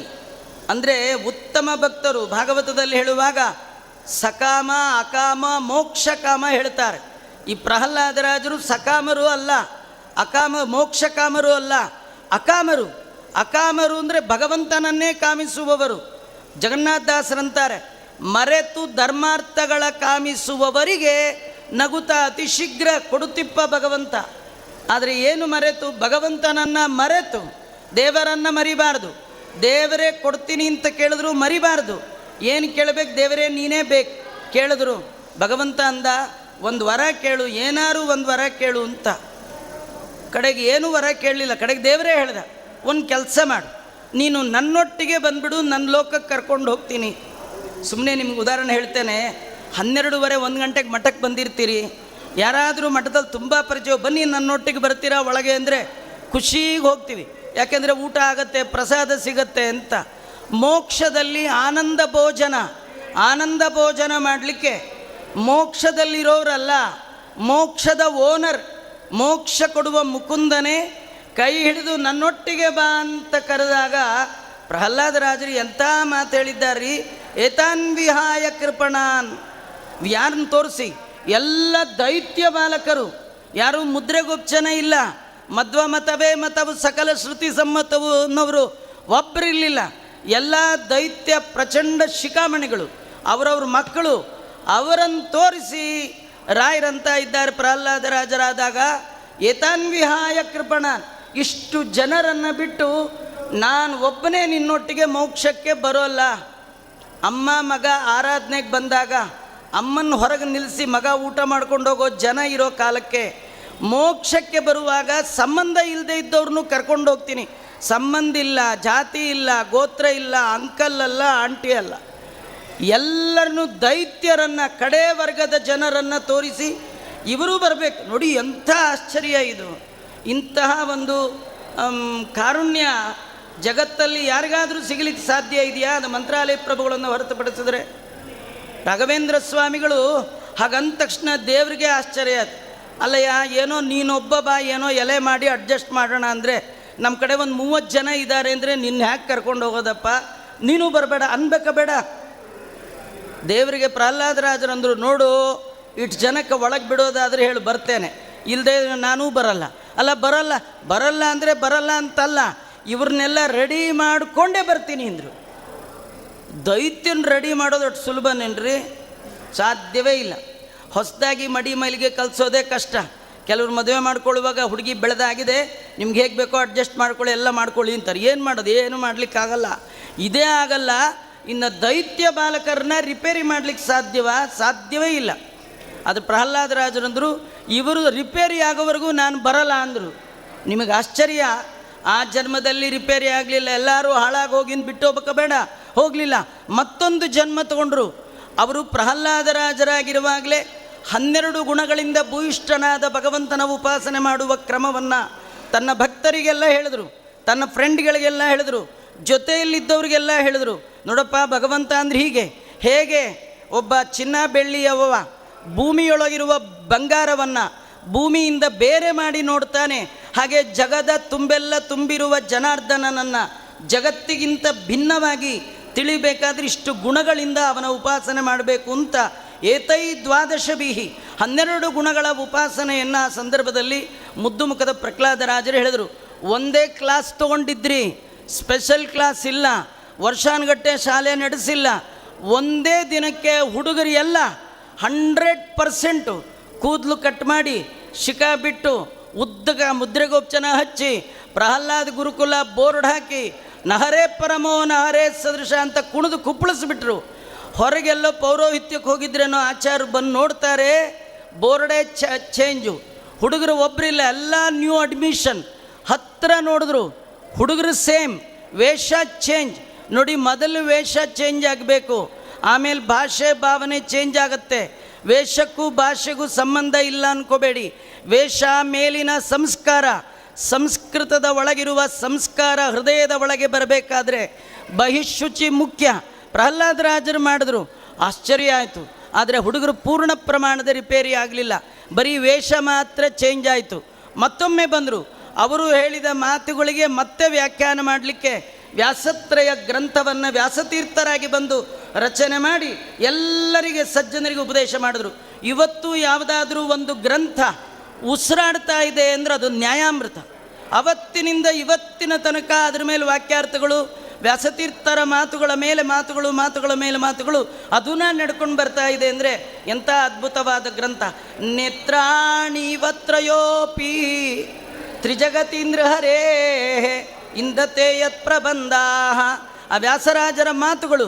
ಯದ್ವಾಕ್, ಇದು ರಾಘವೇಂದ್ರ ಸ್ವಾಮಿಗಳ ಮಾತೆ, ಯದ್ವಾಕ್ ಅದ್ವೈತ ವಿದ್ಯಾ ಅಚಲ ಕುಲ ಕುಲಿಶಃ ಅಂತ ಎಂಥ ಪ್ರೌಢಿಮೆ. ವಾದೀಂದ್ರ ತೀರ್ಥರು ಇನ್ನೆಷ್ಟು ವ್ಯಾಸತೀರ್ಥರ ನ್ಯಾಯಾಮೃತ ಚಂದ್ರಿಕೆಯ ತರ್ಕತಾಂಡವದ ಮಾತಿನ ಅನುಭವವನ್ನು ಪಟ್ಟಿರಬೇಡ, ಪಟ್ಟು ಬಾಯಲ್ಲಿ ಈ ಮಾತು ಬಂದಿರಬೇಡ. ಯದ್ವಾಕ್, ಯಾರ ಮಾತು? ಅದ್ವೈತ, ನಾನು ದೇವರು ಒಂದೇ ಅನ್ನುವಂತಹ ಮಾಯಾವಾದ ಮತ ಅನ್ನುವ ಅಚಲ ಪರ್ವತ ಶೇಕೆ ಆಗಲ್ಲ ರೀ, ಅಷ್ಟು ಸುಲಭ ಅಲ್ಲ. ಅದಕ್ಕೆ ಕೊಡಲಿಪ್ರಾಯವಾಗಿ ನಿಮ್ಮ ಮಾತುಗಳು ಬಂತು ಅಂತ ಅನ್ನಬೇಕಾದ್ರೆ ಅಂಥ ವ್ಯಾಸತೀರ್ಥರೇ ಮತ್ತೊಮ್ಮೆ ಭೂಮಿಯಲ್ಲಿ ಬಂದಿದ್ದಾರೆ. ಅವರೇ ರಾಘವೇಂದ್ರ ಸ್ವಾಮಿಗಳಾಗಿ ಅವತರಿಸಿ ಬಂದು ಎಂಥ ಅದ್ಭುತವಾದ ಉಪಕಾರ ಮಾಡಿದ್ದಾರೆ ಗೊತ್ತಾ? 50ಕ್ಕೂ ಮಿಕ್ಕ ಗ್ರಂಥಗಳು ರಾಘವೇಂದ್ರ ಸ್ವಾಮಿಗಳು ಕೊಟ್ಟಿರ್ತಕ್ಕಂಥ ಆಸ್ತಿ, ಜನ್ಮ ಜನ್ಮಕ್ಕೆ ಬರಬಹುದಾದ ಆಸ್ತಿ. ನಮಗೆ ಆರಾಧನೆ ಅಂದರೆ ಗೊತ್ತಿರೋದು ಪಂಚಾಮೃತ, ಕರಗಡುಬು, ಗಸಗಸೆ ಪಾಯಸ, ನಿಂಬೆಹಣ್ಣಿನ ಚಿತ್ರಾನ್ನ. ಏನು ತೊಂದರೆ ಇಲ್ಲ ರೀ, ಇದೇ ತಿನ್ನಿ. ನಿನ್ನ ಮನೆ ಅಂಗಳದಿ ಹಿಡಿ ಅನ್ನ ಹಾಕೋ, ತಿನ್ನುವಾಗ ರಾಯರೇ ನಿಮ್ಮನ್ನ ಅಂತ ತಿನ್ನಿ. ಯಾರ್ಯಾರ್ದೋ ಅನ್ನ ತಿಂದರೆ ಋಣಕ್ಕೆ ಬೀಳ್ತೀರಿ, ಅವ್ರಿವ್ರು ಋಣಕ್ಕೆ ಬೀಳಬೇಡಿ, ರಾಯರ ಋಣಕ್ಕೆ ಬೀಳಿ. ಅವರ ಅನ್ನ ತಿನ್ನಿ, ಮುಂದಿನ ಜನ್ಮವು ಅವ್ರ ಮನೇಲೇ ಹುಟ್ಟುವ ಭಾಗ್ಯ ಆ ಮಂತ್ರಾಲಯ ಪ್ರಭುಗಳು ನಮಗೆ ಕೊಡಲಿ. ಈ ಜನ್ಮಕ್ಕೆ ಹೊಟ್ಟೆ ಕೊಟ್ಟಿದ್ದಾರೆ, ಒಂದಲ್ಲ ಒಂದು ಜನ್ಮಕ್ಕೆ ತಲೆಗೊಂದು ಅನ್ನ ಇದೆ. ಆ ಅನ್ನ ಯಾವುದು? ಅದ್ಯತೆ ತಿಚ ಭೂತಾನಿ ತಸ್ಮಾದನ್ನಂ ತದುಚ್ಯತೆ ಅನ್ನಂ ಬಹು ಕುರುವೀತ. ಉಪನಿಷತ್ತಲ್ಲಿ, ವೇದಗಳಲ್ಲಿ ಅನ್ನ ಅಂದರೆ ಬಾಯಿಲ್ಡ್ ರೈಸ್ ಅಲ್ಲ, ತಿನ್ನುವಂಥದ್ದು, ತಿನ್ನಿಸುವಂಥದ್ದು. ಪ್ರಳಯ ಕಾಲದಲ್ಲಿ ನಮ್ಮನ್ನು ತಿಂತಾನೆ, ನಮಗೆ ಎಲ್ಲವನ್ನು ಕೊಟ್ಟು ಊಟ ಉಪಹಾರ ಕೊಡ್ತಾ ಇದ್ದಾನೆ. ಹೀಗೆ ಭಗವಂತನಿಗೆ ಅನ್ನ ಅಂತ ಕರಿತಾ ಇದ್ದಾರೆ. ಈ ಅನ್ನ ತಲೆಗೆ ಹಾಕುವ ಅನ್ನ, ಆರಾಧನೆಯಲ್ಲಿ ಕೂತ್ಕೊಂಡು ತಿನ್ನೋ ಅನ್ನ, ಹೊಟ್ಟೆಗನ್ನ. ಈ ಅನ್ನ ಜನ್ಮಕ್ಕೆ ಕಾರಣ ಆಗತ್ತೆ, ತಲೆಗೆ ಹೋಗೋ ಅನ್ನ ಸಂಸ್ಕಾರಕ್ಕೆ ಕಾರಣ ಆಗುತ್ತೆ, ಉದ್ಧಾರಕ್ಕೆ ಕಾರಣ ಆಗುತ್ತೆ. ಉಭಯ ವಿಧಾನವನ್ನು ಕೊಟ್ಟಂತಹ ಮಂತ್ರಾಲಯ ಪ್ರಭುಗಳ ಕಾರುಣ್ಯವನ್ನು ಕಂಡೇ ಇವತ್ತಿಗೂ ಕೂಡ 8ರಿಂದ 80 ತನಕ 8ರಿಂದ 80 ತನಕ ಜಾತಿ ಮತ ಮತ ಎಲ್ಲ ಮೀರಿ ಮನುಕುಲದ ಸಜ್ಜನರಿಗೆ ಮಾಧವನ ಕಡೆಗೆ ಮನಸ್ಸು ಹರಿಯುವಂತೆ ಮಾಡಿದ ಮಹಾನುಭಾವರು ಮಂತ್ರಾಲಯದ ಸಿದ್ಧಿಪುರುಷರಾದ ಶ್ರೀ ರಾಘವೇಂದ್ರ ಸ್ವಾಮಿಗಳವರು. ಅದಕ್ಕಾಗಿಯೇ ಇವತ್ತೇನೂ ಬಾರದಿದ್ದವನು. ತುಂಬ ಜನ ಅಂದ್ಕೊಂಡಿದ್ದಾರೆ ನೋಡಿ, ರಾಘವೇಂದ್ರ ಸ್ವಾಮಿಗಳು ಯಾವುದೇ ಒಂದು ಮತಕ್ಕೆ ಗುರುಗಳಲ್ಲ ಅವರು, ನೀವು ಸುಮ್ಮನೆ ಕಟ್ಟಾಕೋಬೇಡಿ, ಅವರು ವಿಶ್ವಗುರುಗಳು. ಇವರೇ ವಿಶ್ವಗುರುಗಳು ಅಂದಮೇಲೆ ಮಧ್ವಾಚಾರ್ಯರು ನೀವು ಒಪ್ಪೋದು ಬಿಡೋದು ನಿಮ್ಮ ಯೋಗ್ಯತೆ, ನಿಮ್ಮ ಹಣೆ ಬರ. ಯೂನಿವರ್ಸಲ್ ಟ್ರೂತ್, ಭುವಿ ತತ್ವವಾದಂ, ಇಡೀ ಜಗತ್ತು ಆರೋಪ ಮಾಡಬಾರ್ದು ಅಂಥ ತತ್ವ, ಅನಾರೋಪಿತಂ ತತ್ವಂ, ಇಂತಹ ತತ್ವವನ್ನು ಜಗತ್ತಿಗೆ ಕೊಟ್ಟ ಮಧ್ವಾಚಾರ್ಯರು ಜಗದ್ಗುರುಗಳು. ಅಂತಹ ಜಗದ್ಗುರುಗಳ ಪಾದಾಭಿಲಂಬಿಗಳು ಶ್ರೀಮಧ್ವ ಮತ ದುಗ್ಧಾಬ್ಧಿ ಚಂದ್ರ ನಮ್ಮ ರಾಘವೇಂದ್ರ ಸ್ವಾಮಿಗಳು. ರಾಘವೇಂದ್ರ ಸ್ವಾಮಿಗಳನ್ನು ಎಲ್ಲ ಕೊಂಡಾಡುವಾಗ ಎಲ್ಲ ಮತದವರು, ಮನುಷ್ಯ ಮಾತ್ರದವರು, ಅವರ ಬಾಯಲ್ಲಿ ಮಂತ್ರ ತುಲ್ಯವಾಗಿ ಬರುವ ಸ್ತೋತ್ರ ಪೂಜ್ಯಾಯ. ಹೆಸರು ಹೇಳಕ್ಕೆ ಮುಂಚೆ ಏನನ್ಬೇಕು? ಪೂಜ್ಯಾಯ. ಅಲ್ರಿ, ವೃಂದಾವನ ಒಳಗೋಗಿ 350 ವರ್ಷ ಆಗೋಯ್ತು, ಇನ್ನೂ ಅವ್ರ ಹೆಸರು ಹೇಳಕ್ಕೆ ಮುಂಚೆ ಪೂಜ್ಯಾಯ. ನಾವು ಬದುಕಿರುವಾಗಲೇ ಯಾರು ಕೇಳೋರಿಲ್ಲ, ಪೂಜ್ಯತೆ ಇಲ್ಲೇ ಇಲ್ಲ. ನಮ್ಮ ಮನೆಯಲ್ಲಿಲ್ಲ, ಕಾಂಪೌಂಡಲ್ಲಿಲ್ಲ, ಊರೊಳಗಿಲ್ಲ, ನಮ್ಮ ರಾಜ್ಯದಲ್ಲಿಲ್ಲ, ನಮ್ಮ ದೇಶದಲ್ಲಿಲ್ಲ, ಬದುಕಿದ್ದಾಗಿಲ್ಲ ಅಲ್ಲ, ಸತ್ತ ಮೇಲಂತೂ ಕೇಳೋರೇ ಇಲ್ಲ. ಆದರೆ ಸತ್ತಲ್ಲ, ಸಶರೀರಾಗಿ ಬೃಂದಾವನ ಪ್ರವೇಶ ಮಾಡಿದ ಮೇಲೂ ಕೂಡ ಹೆಸರು ಹೇಳಕ್ಕೆ ಮುಂಚೆ ಪೂಜ್ಯಾಯ ಅಂತ ಹೇಳಬೇಕಾರೆ ಇವರು ಪೂಜ್ಯತೆ 350 ವರ್ಷ ಆದರೂ ಒಂದು 100 ಗ್ರಾಮ್ ಕಮ್ಮಿ ಆಗಿಲ್ಲ. ಇವತ್ತಿಷ್ಟು ಭಯಾನಕವಾದ ಕಾಲ, ನಿಂತ್ರ ಭಯ, ಕೂತ್ರ ಭಯ, ಎಲ್ಲಿ ಕರೋನಾ ಇದೆಯೋ ಭಯ, ಭಾಳ ಭಯ ಭಯ ಭಯ ಭಯ. ಇಂಥ ಭಯದ ವಾತಾವರಣದಲ್ಲಿಯೂ ಮಂತ್ರಾಲಯ ಪ್ರಭುಗಳ ಒಂದು ನಿಮಿಷ ಮಂತ್ರಾಲಯ ಪ್ರಭುಗಳ ಮಹಿಮೆ ಕಿಂಚಿತ್ತೂ ಕುಂದ ಆಗಲಿಲ್ಲ. ಇಷ್ಟು ಭಯಂಕರವಾದ ರೋಗ ಪೀಡಿತ ವಿಶ್ವವೇ ಜಗತ್ತು ನಡುಗ್ತಾ ಇದೆ. ಇಂಥ ಕಾಲದಲ್ಲಿಯೂ ನಿಮಗೆಲ್ಲ ಅನುಭವಕ್ಕೆ ಬಂದಿದೆ. ನಿನ್ನೆ ರಾಯರ ಆರಾಧನೆಯಲ್ಲಿ ಅದೇನು ಜನ ಸೇರಿದ್ದಾರೆ, ಯಾರು ರಾಯರ ಹತ್ರ ರಾಯರು ಅಂತ ಬರಲಿಲ್ಲ ರೀ.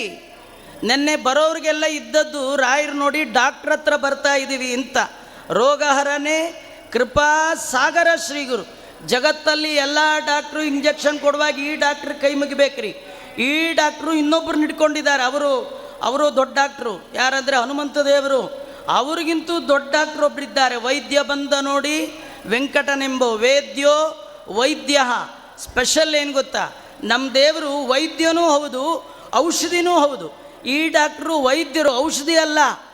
ದೇವರು ಒಳಗೋಗಿ ರೋಗ ಪರಿಹಾರ ಮಾಡುವವನು. ಅವನನ್ನು ನಂಬಿದ ಕಾರಣ ರಾಘವೇಂದ್ರ ಸ್ವಾಮಿಗಳ ಬಳಿಗೆ ಬರುವಾಗ ಎಲ್ಲೋ ಬರ್ತಿದ್ದೀವಿ ಅಂತ ಅನ್ಸಲ್ಲ, ವೈದ್ಯರ ಹತ್ರ ಬರ್ತಾ ಇದ್ದೀವಿ ಅಂತ ಬಂದು ರೋಗ ಪರಿಹಾರ ಮಾಡಿ ಅಂತ ಕೇವಲ ಅವರು ನೋಡಿದ್ರೆ ಸಾಕು. ಅಗಾದ್ರಿ ಸಂಭೇದನ ದೃಷ್ಟಿವಜ್ರ. ಇಂಥ ಮಂತ್ರಾಲಯ ಪ್ರಭುಗಳ ಹೆಸರು ಹೇಳಬೇಕಾದ್ರೆ ಪೂಜ್ಯಾಯ ರಾಘವೇಂದ್ರಾಯ. ಯಾಕೆ 350 ವರ್ಷ ಆದರೂ ಯಾಕೆ ಅವರಲ್ಲಿ ಪೂಜ್ಯತೆ? 2 ಗುಣ, ಬಿಡದೆ ಹಿಡಿದ 2 ಗುಣಗಳು ಅವರ ಪೂಜ್ಯತೆಗೆ ಕಾರಣ.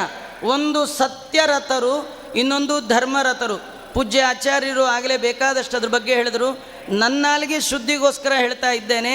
ಸತ್ಯ ಅಂದರೆ ಯತ್ ಸತಾಂ ಹಿತಂ ತತ್ ಸತ್ಯಂ, ಸತ್ಯಂ ಬ್ರೂಯಾತ್ ಪ್ರಿಯಂ ಬ್ರೂಯಾತ್ ನ ಬ್ರೂಯಾತ್ ಸತ್ಯಮ ಪ್ರಿಯಂ. ಅವರು ಎಂದೂ ಕೂಡ ದೊಡ್ಡವರ ಜೊತೆಗೆ ವಾದ ಮಾಡಿ ಅವರ ಮನಸ್ಸನ್ನು ನೋಯಿಸುವಂಥ ಬುದ್ಧಿ ರಾಘವೇಂದ್ರ ಸ್ವಾಮಿಗಳಿಗೆ ಪೂರ್ವಾಶ್ರಮದಲ್ಲಿ ಆಗಲಿ, ಆಶ್ರಮಾನಂತರದಲ್ಲಿ, ಗ್ರಂಥದಲ್ಲಿ ಆಗಲಿ ನೋಡ್ಲಿಕ್ಕೆ ಸಾಧ್ಯವೇ ಇಲ್ಲ. ಚಿತ್ತೇನ ಅಯುಕ್ತಂ ಅರ್ಥಂ ಕಲಯತಿ ಸಹಸ ನಾಭಿದತ್ತೇನ ಸದ್ಭಿಸ್ಸಾಕಂ ಮೀಮಾಂಸದೇವ. ದೊಡ್ಡವ್ರ ಜೊತೆ ಎಂದೂ ವಾದ ಮಾಡ್ತಿರಲಿಲ್ಲ. ಇದೇ ಸತ್ಯ ಅಂದರೆ. ಸತ್ಯ ಅಂದರೆ ಫ್ಯಾಕ್ಟ್ ಅಲ್ಲ. ನೀವು ಆಡುವ ಮಾತು ಕೇಳಿ ನಿಮ್ಮ ದೊಡ್ಡವ್ರಿಗೆ ಮೈ ಉರಿಯೋ ಹಾಗೆ ಆಗಬಾರ್ದು, ಸಂತೋಷ ಆಗಬೇಕು. ಕೆಲವರು ನಮ್ಮನ್ನು ನೋಡಿದ್ರೆ ಮೈ ಉರ್ಕೋದಿ, ಮಾತಾಡಬೇಡ ನಂಗೆ ಮೈ ಉರಿದು ಹೋಗುತ್ತೆ ಅಂತ. ಆದರೆ ರಾಘವೇಂದ್ರ ಸ್ವಾಮಿಗಳ ಮಾತು ಕೇಳುವವರಿಗೆ ಆನಂದ ಆನಂದ ಆನಂದ. ಅಂಥ ಮಾತ್ರಿ ಸತ್ಯ. ಅವರು ಜೀವನದಲ್ಲಿ ಬಿಡದೆ ನುಡಿಯಲ್ಲಿ ಹಿಡಿದ ಗುಣ ಸತ್ಯ. ಇನ್ನು ಧರ್ಮ, ಎಂದೆಂದೂ ಧರ್ಮ ಬಿಟ್ಟಿಲ್ಲಂತ. ಎಷ್ಟು ಬಡತನ ರೀ. ಆ ಬಡತನ ಕತೆ ಕೇಳುವಾಗ ನಿಜವ ಅನಿಸುತ್ತೆ. ಹೀಗೊಬ್ರು ಇದ್ರ ಅನಿಸುತ್ತೆ. ಎಷ್ಟು ವಿದ್ಯೆ ಇತ್ತು. ವಿದ್ಯೆಯನ್ನು ಎಂದೂ ಉದ್ಯೋಗವನ್ನು ಮಾಡಿಕೊಳ್ಳದೆ, ವಿದ್ಯೆ ಅಧ್ಯಯನವನ್ನೇ ಉದ್ಯೋಗ ಮಾಡಿಕೊಂಡು ಇಡೀ ಜೀವನದ ಉದ್ದಕ್ಕೆ ಅಧ್ಯಯನವನ್ನೇ ತಮ್ಮ ಧ್ಯೇಯ ಮಾಡಿಕೊಂಡರು.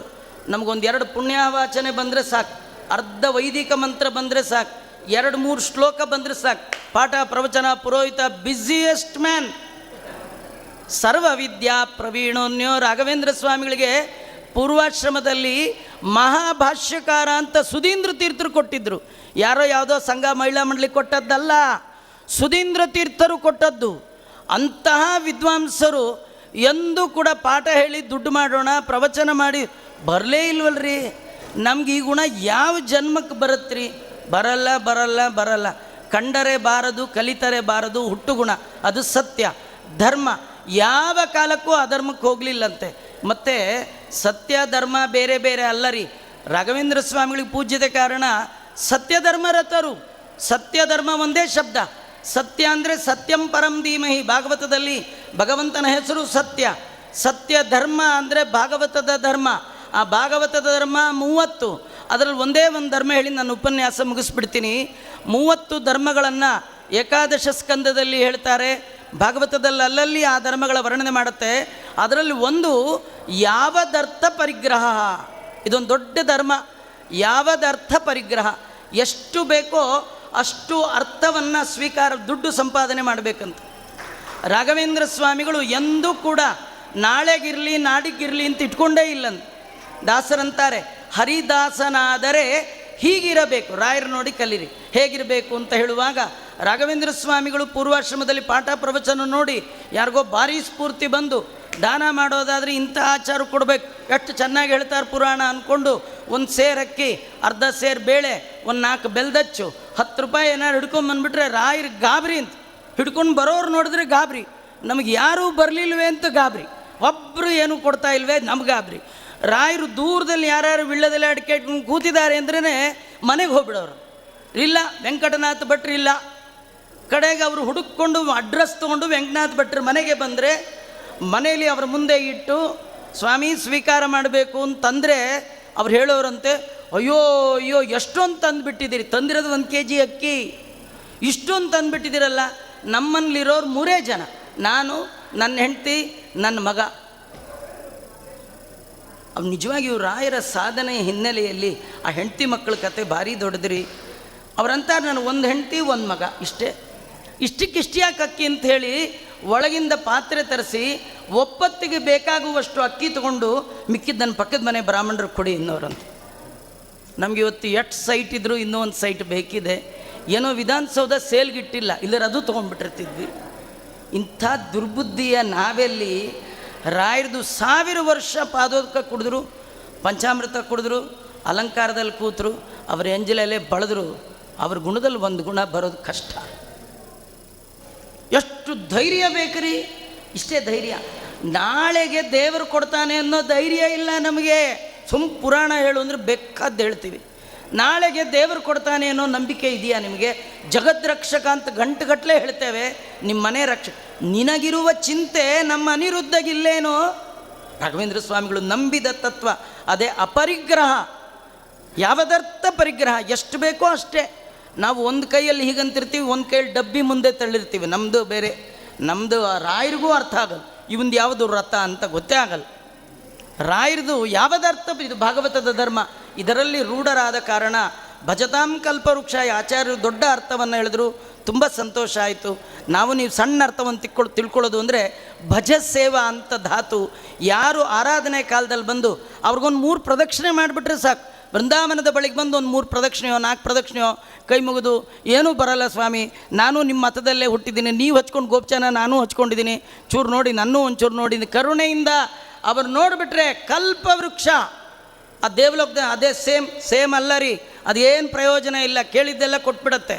ಆದರೆ ಈ ಕಲ್ಪವೃಕ್ಷ ನಿಮಗದು ಫಿಟ್ಟ ಅನ್ಫಿಟ್ಟ ನೋಡ್ಕೊಂಡು ಕೊಡುತ್ತೆ. ಇನ್ನೊಂದು ಕಾಮಧೇನು, ನಮತಾಂ ಕಾಮಧೇನುವೆ, ಭಕ್ತಿ ಶ್ರದ್ಧೆಯಿಂದ ನಮಸ್ಕಾರ ಮಾಡಿದ್ರೆ ಕಲ್ಪವೃಕ್ಷ ಕಾಮಧೇನು ಅಲ್ಲ. ಕಲ್ಪವೃಕ್ಷ ಕಾಮಧೇನು ಬೋತ್ ಸೇಮ್, ಕೇಳಿದ್ದೆಲ್ಲ ಕೊಡೋದು. 2 ಯಾಕೆ ಹೇಳಿದ್ರು? ವಿಶೇಷ ಏನು ಗೊತ್ತಾ? ನಿಮ್ಮ ಕೈಕಾಲು ಗಟ್ಟಿ ಇರುವಾಗ ನನ್ನ ಹತ್ರ ಬನ್ನಿ, ಎಲ್ಲ ಬಿದ್ದೋದ ನೀವು ಕರೀರಿ, ನಾನೇ ಬರ್ತೀನಿ. ವೃಕ್ಷ ಒಂದೇ ಕಡೆ ಇರುತ್ತೆ, ಕಾಮಧೇನು ಸಂಚಾರ ಮಾಡುತ್ತೆ, ನೀವು ಕರೆದ ಕಡೆ ನಾ ಬರ್ತೀನಿ ಅಂತ. ಎಂಥ ಆಶ್ಚರ್ಯ. ಇವತ್ತು ಆರಾಧನೆ ಮಠಗಳಲ್ಲಿ ಮಾತ್ರ ಅಲ್ಲ, ಎಷ್ಟೋ ಮನೆಗಳಲ್ಲಿ ಒಂದು ಫೋಟೋ ಇಟ್ಟು ಮಾಡ್ತಾರೆ. ಅವ್ರಿಗಿರೋ ಭಕ್ತಿ ನಮಗೆಲ್ಲ ನಾವು ರಾಯರ ವೃಂದಾವನ ಪಕ್ಕದಲ್ಲೇ ಇರ್ತೀವಿ, 30 ವರ್ಷ ಪೂಜೆ ಮಾಡಿದ್ವಿ ಅಂತ ಭಾರಿ ಬೋರ್ಡ್ ಹಾಕೋತೀವಿ. ಆದರೆ ಹೊರಗೆ ನಿಂತು ಕೈ ಮುಗಿಯೋನಿಗಿರೋ ಭಕ್ತಿ ನಮಗೆಲ್ಲ ಬರುತ್ತೆ ಅಂತ ಗ್ಯಾರಂಟಿ ಇಲ್ಲ. ಇಂತಹ ಮಂತ್ರಾಲಯ ಪ್ರಭುಗಳು ಹಿತೋಪ್ಯತಿಶಯವಾದ ಜ್ಞಾನಬದ್ಧ ವೈರಾಗ್ಯಾದಿಗಳನ್ನು ಕೊಡಲಿ ಅಂಥೇಳಿ ಪ್ರಾರ್ಥನೆ ಮಾಡ್ತಾ, ಪರಮ ಪೂಜ್ಯ ಮಹಾಸ್ವಾಮಿಗಳವರು ಈ ಒಂದು ಒಳ್ಳೆಯ ಕಾರ್ಯಕ್ರಮಗಳು ನಮ್ಮ ವಿದ್ಯಾಶ್ರೀಷ ತೀರ್ಥರು ಅದನ್ನ ವಿರಾಜಮಾನರಾಗಿ ಏನು ಕೂತಿದ್ದಾರೆ. ನಾವಿವತ್ತು ರಾಘವೇಂದ್ರ ಸ್ವಾಮಿಗಳನ್ನಾಗಲಿ, ಟೀಕಾಕೃತ್ಪಾದರು, ವ್ಯಾಸತೀರ್ಥರು, ರಘೋತ್ತಮರು ಎಲ್ಲರನ್ನೂ ಅವರಲ್ಲಿ ನೋಡಬಹುದು. ಗ್ರಂಥ ರೂಪವಾಗಿ ಪ್ರಸ್ತುತ ಪೀಠಾಧಿಪತಿಗಳಲ್ಲಿ ಎಲ್ಲ ಯತಿಗಳನ್ನು ನೋಡಲಿಕ್ಕೆ ಬರುವಂಥದ್ದು. ಅಂಥವರು ಒಂದು ಪೀಠದಲ್ಲಿ ಕೂತ ಕಾರಣ ಇಲ್ಲೆಲ್ಲ ಒಳ್ಳೆಯ ಅದ್ಭುತವಾದ ಕಾರ್ಯಕ್ರಮವನ್ನು ನಡೀತಾ ಇದೆ. ಪೂಜ್ಯ ಮಹಾಸ್ವಾಮಿಗಳವರ ಚರಣಾರವಿಂದಗಳಲ್ಲಿ ನನ್ನ 4 ವಾಕುಸುಮಗಳನ್ನು ಸಮರ್ಪಣೆ ಮಾಡ್ತಾ, ಆಗಲೇ ಆಚಾರ್ಯ ಹೇಳ್ತಿದ್ರು ಉಡುಪಿಯಲ್ಲಿ 2 ವರ್ಷ ಉಪನ್ಯಾಸ ಮಾಡಿದ್ರು ಅಂತ.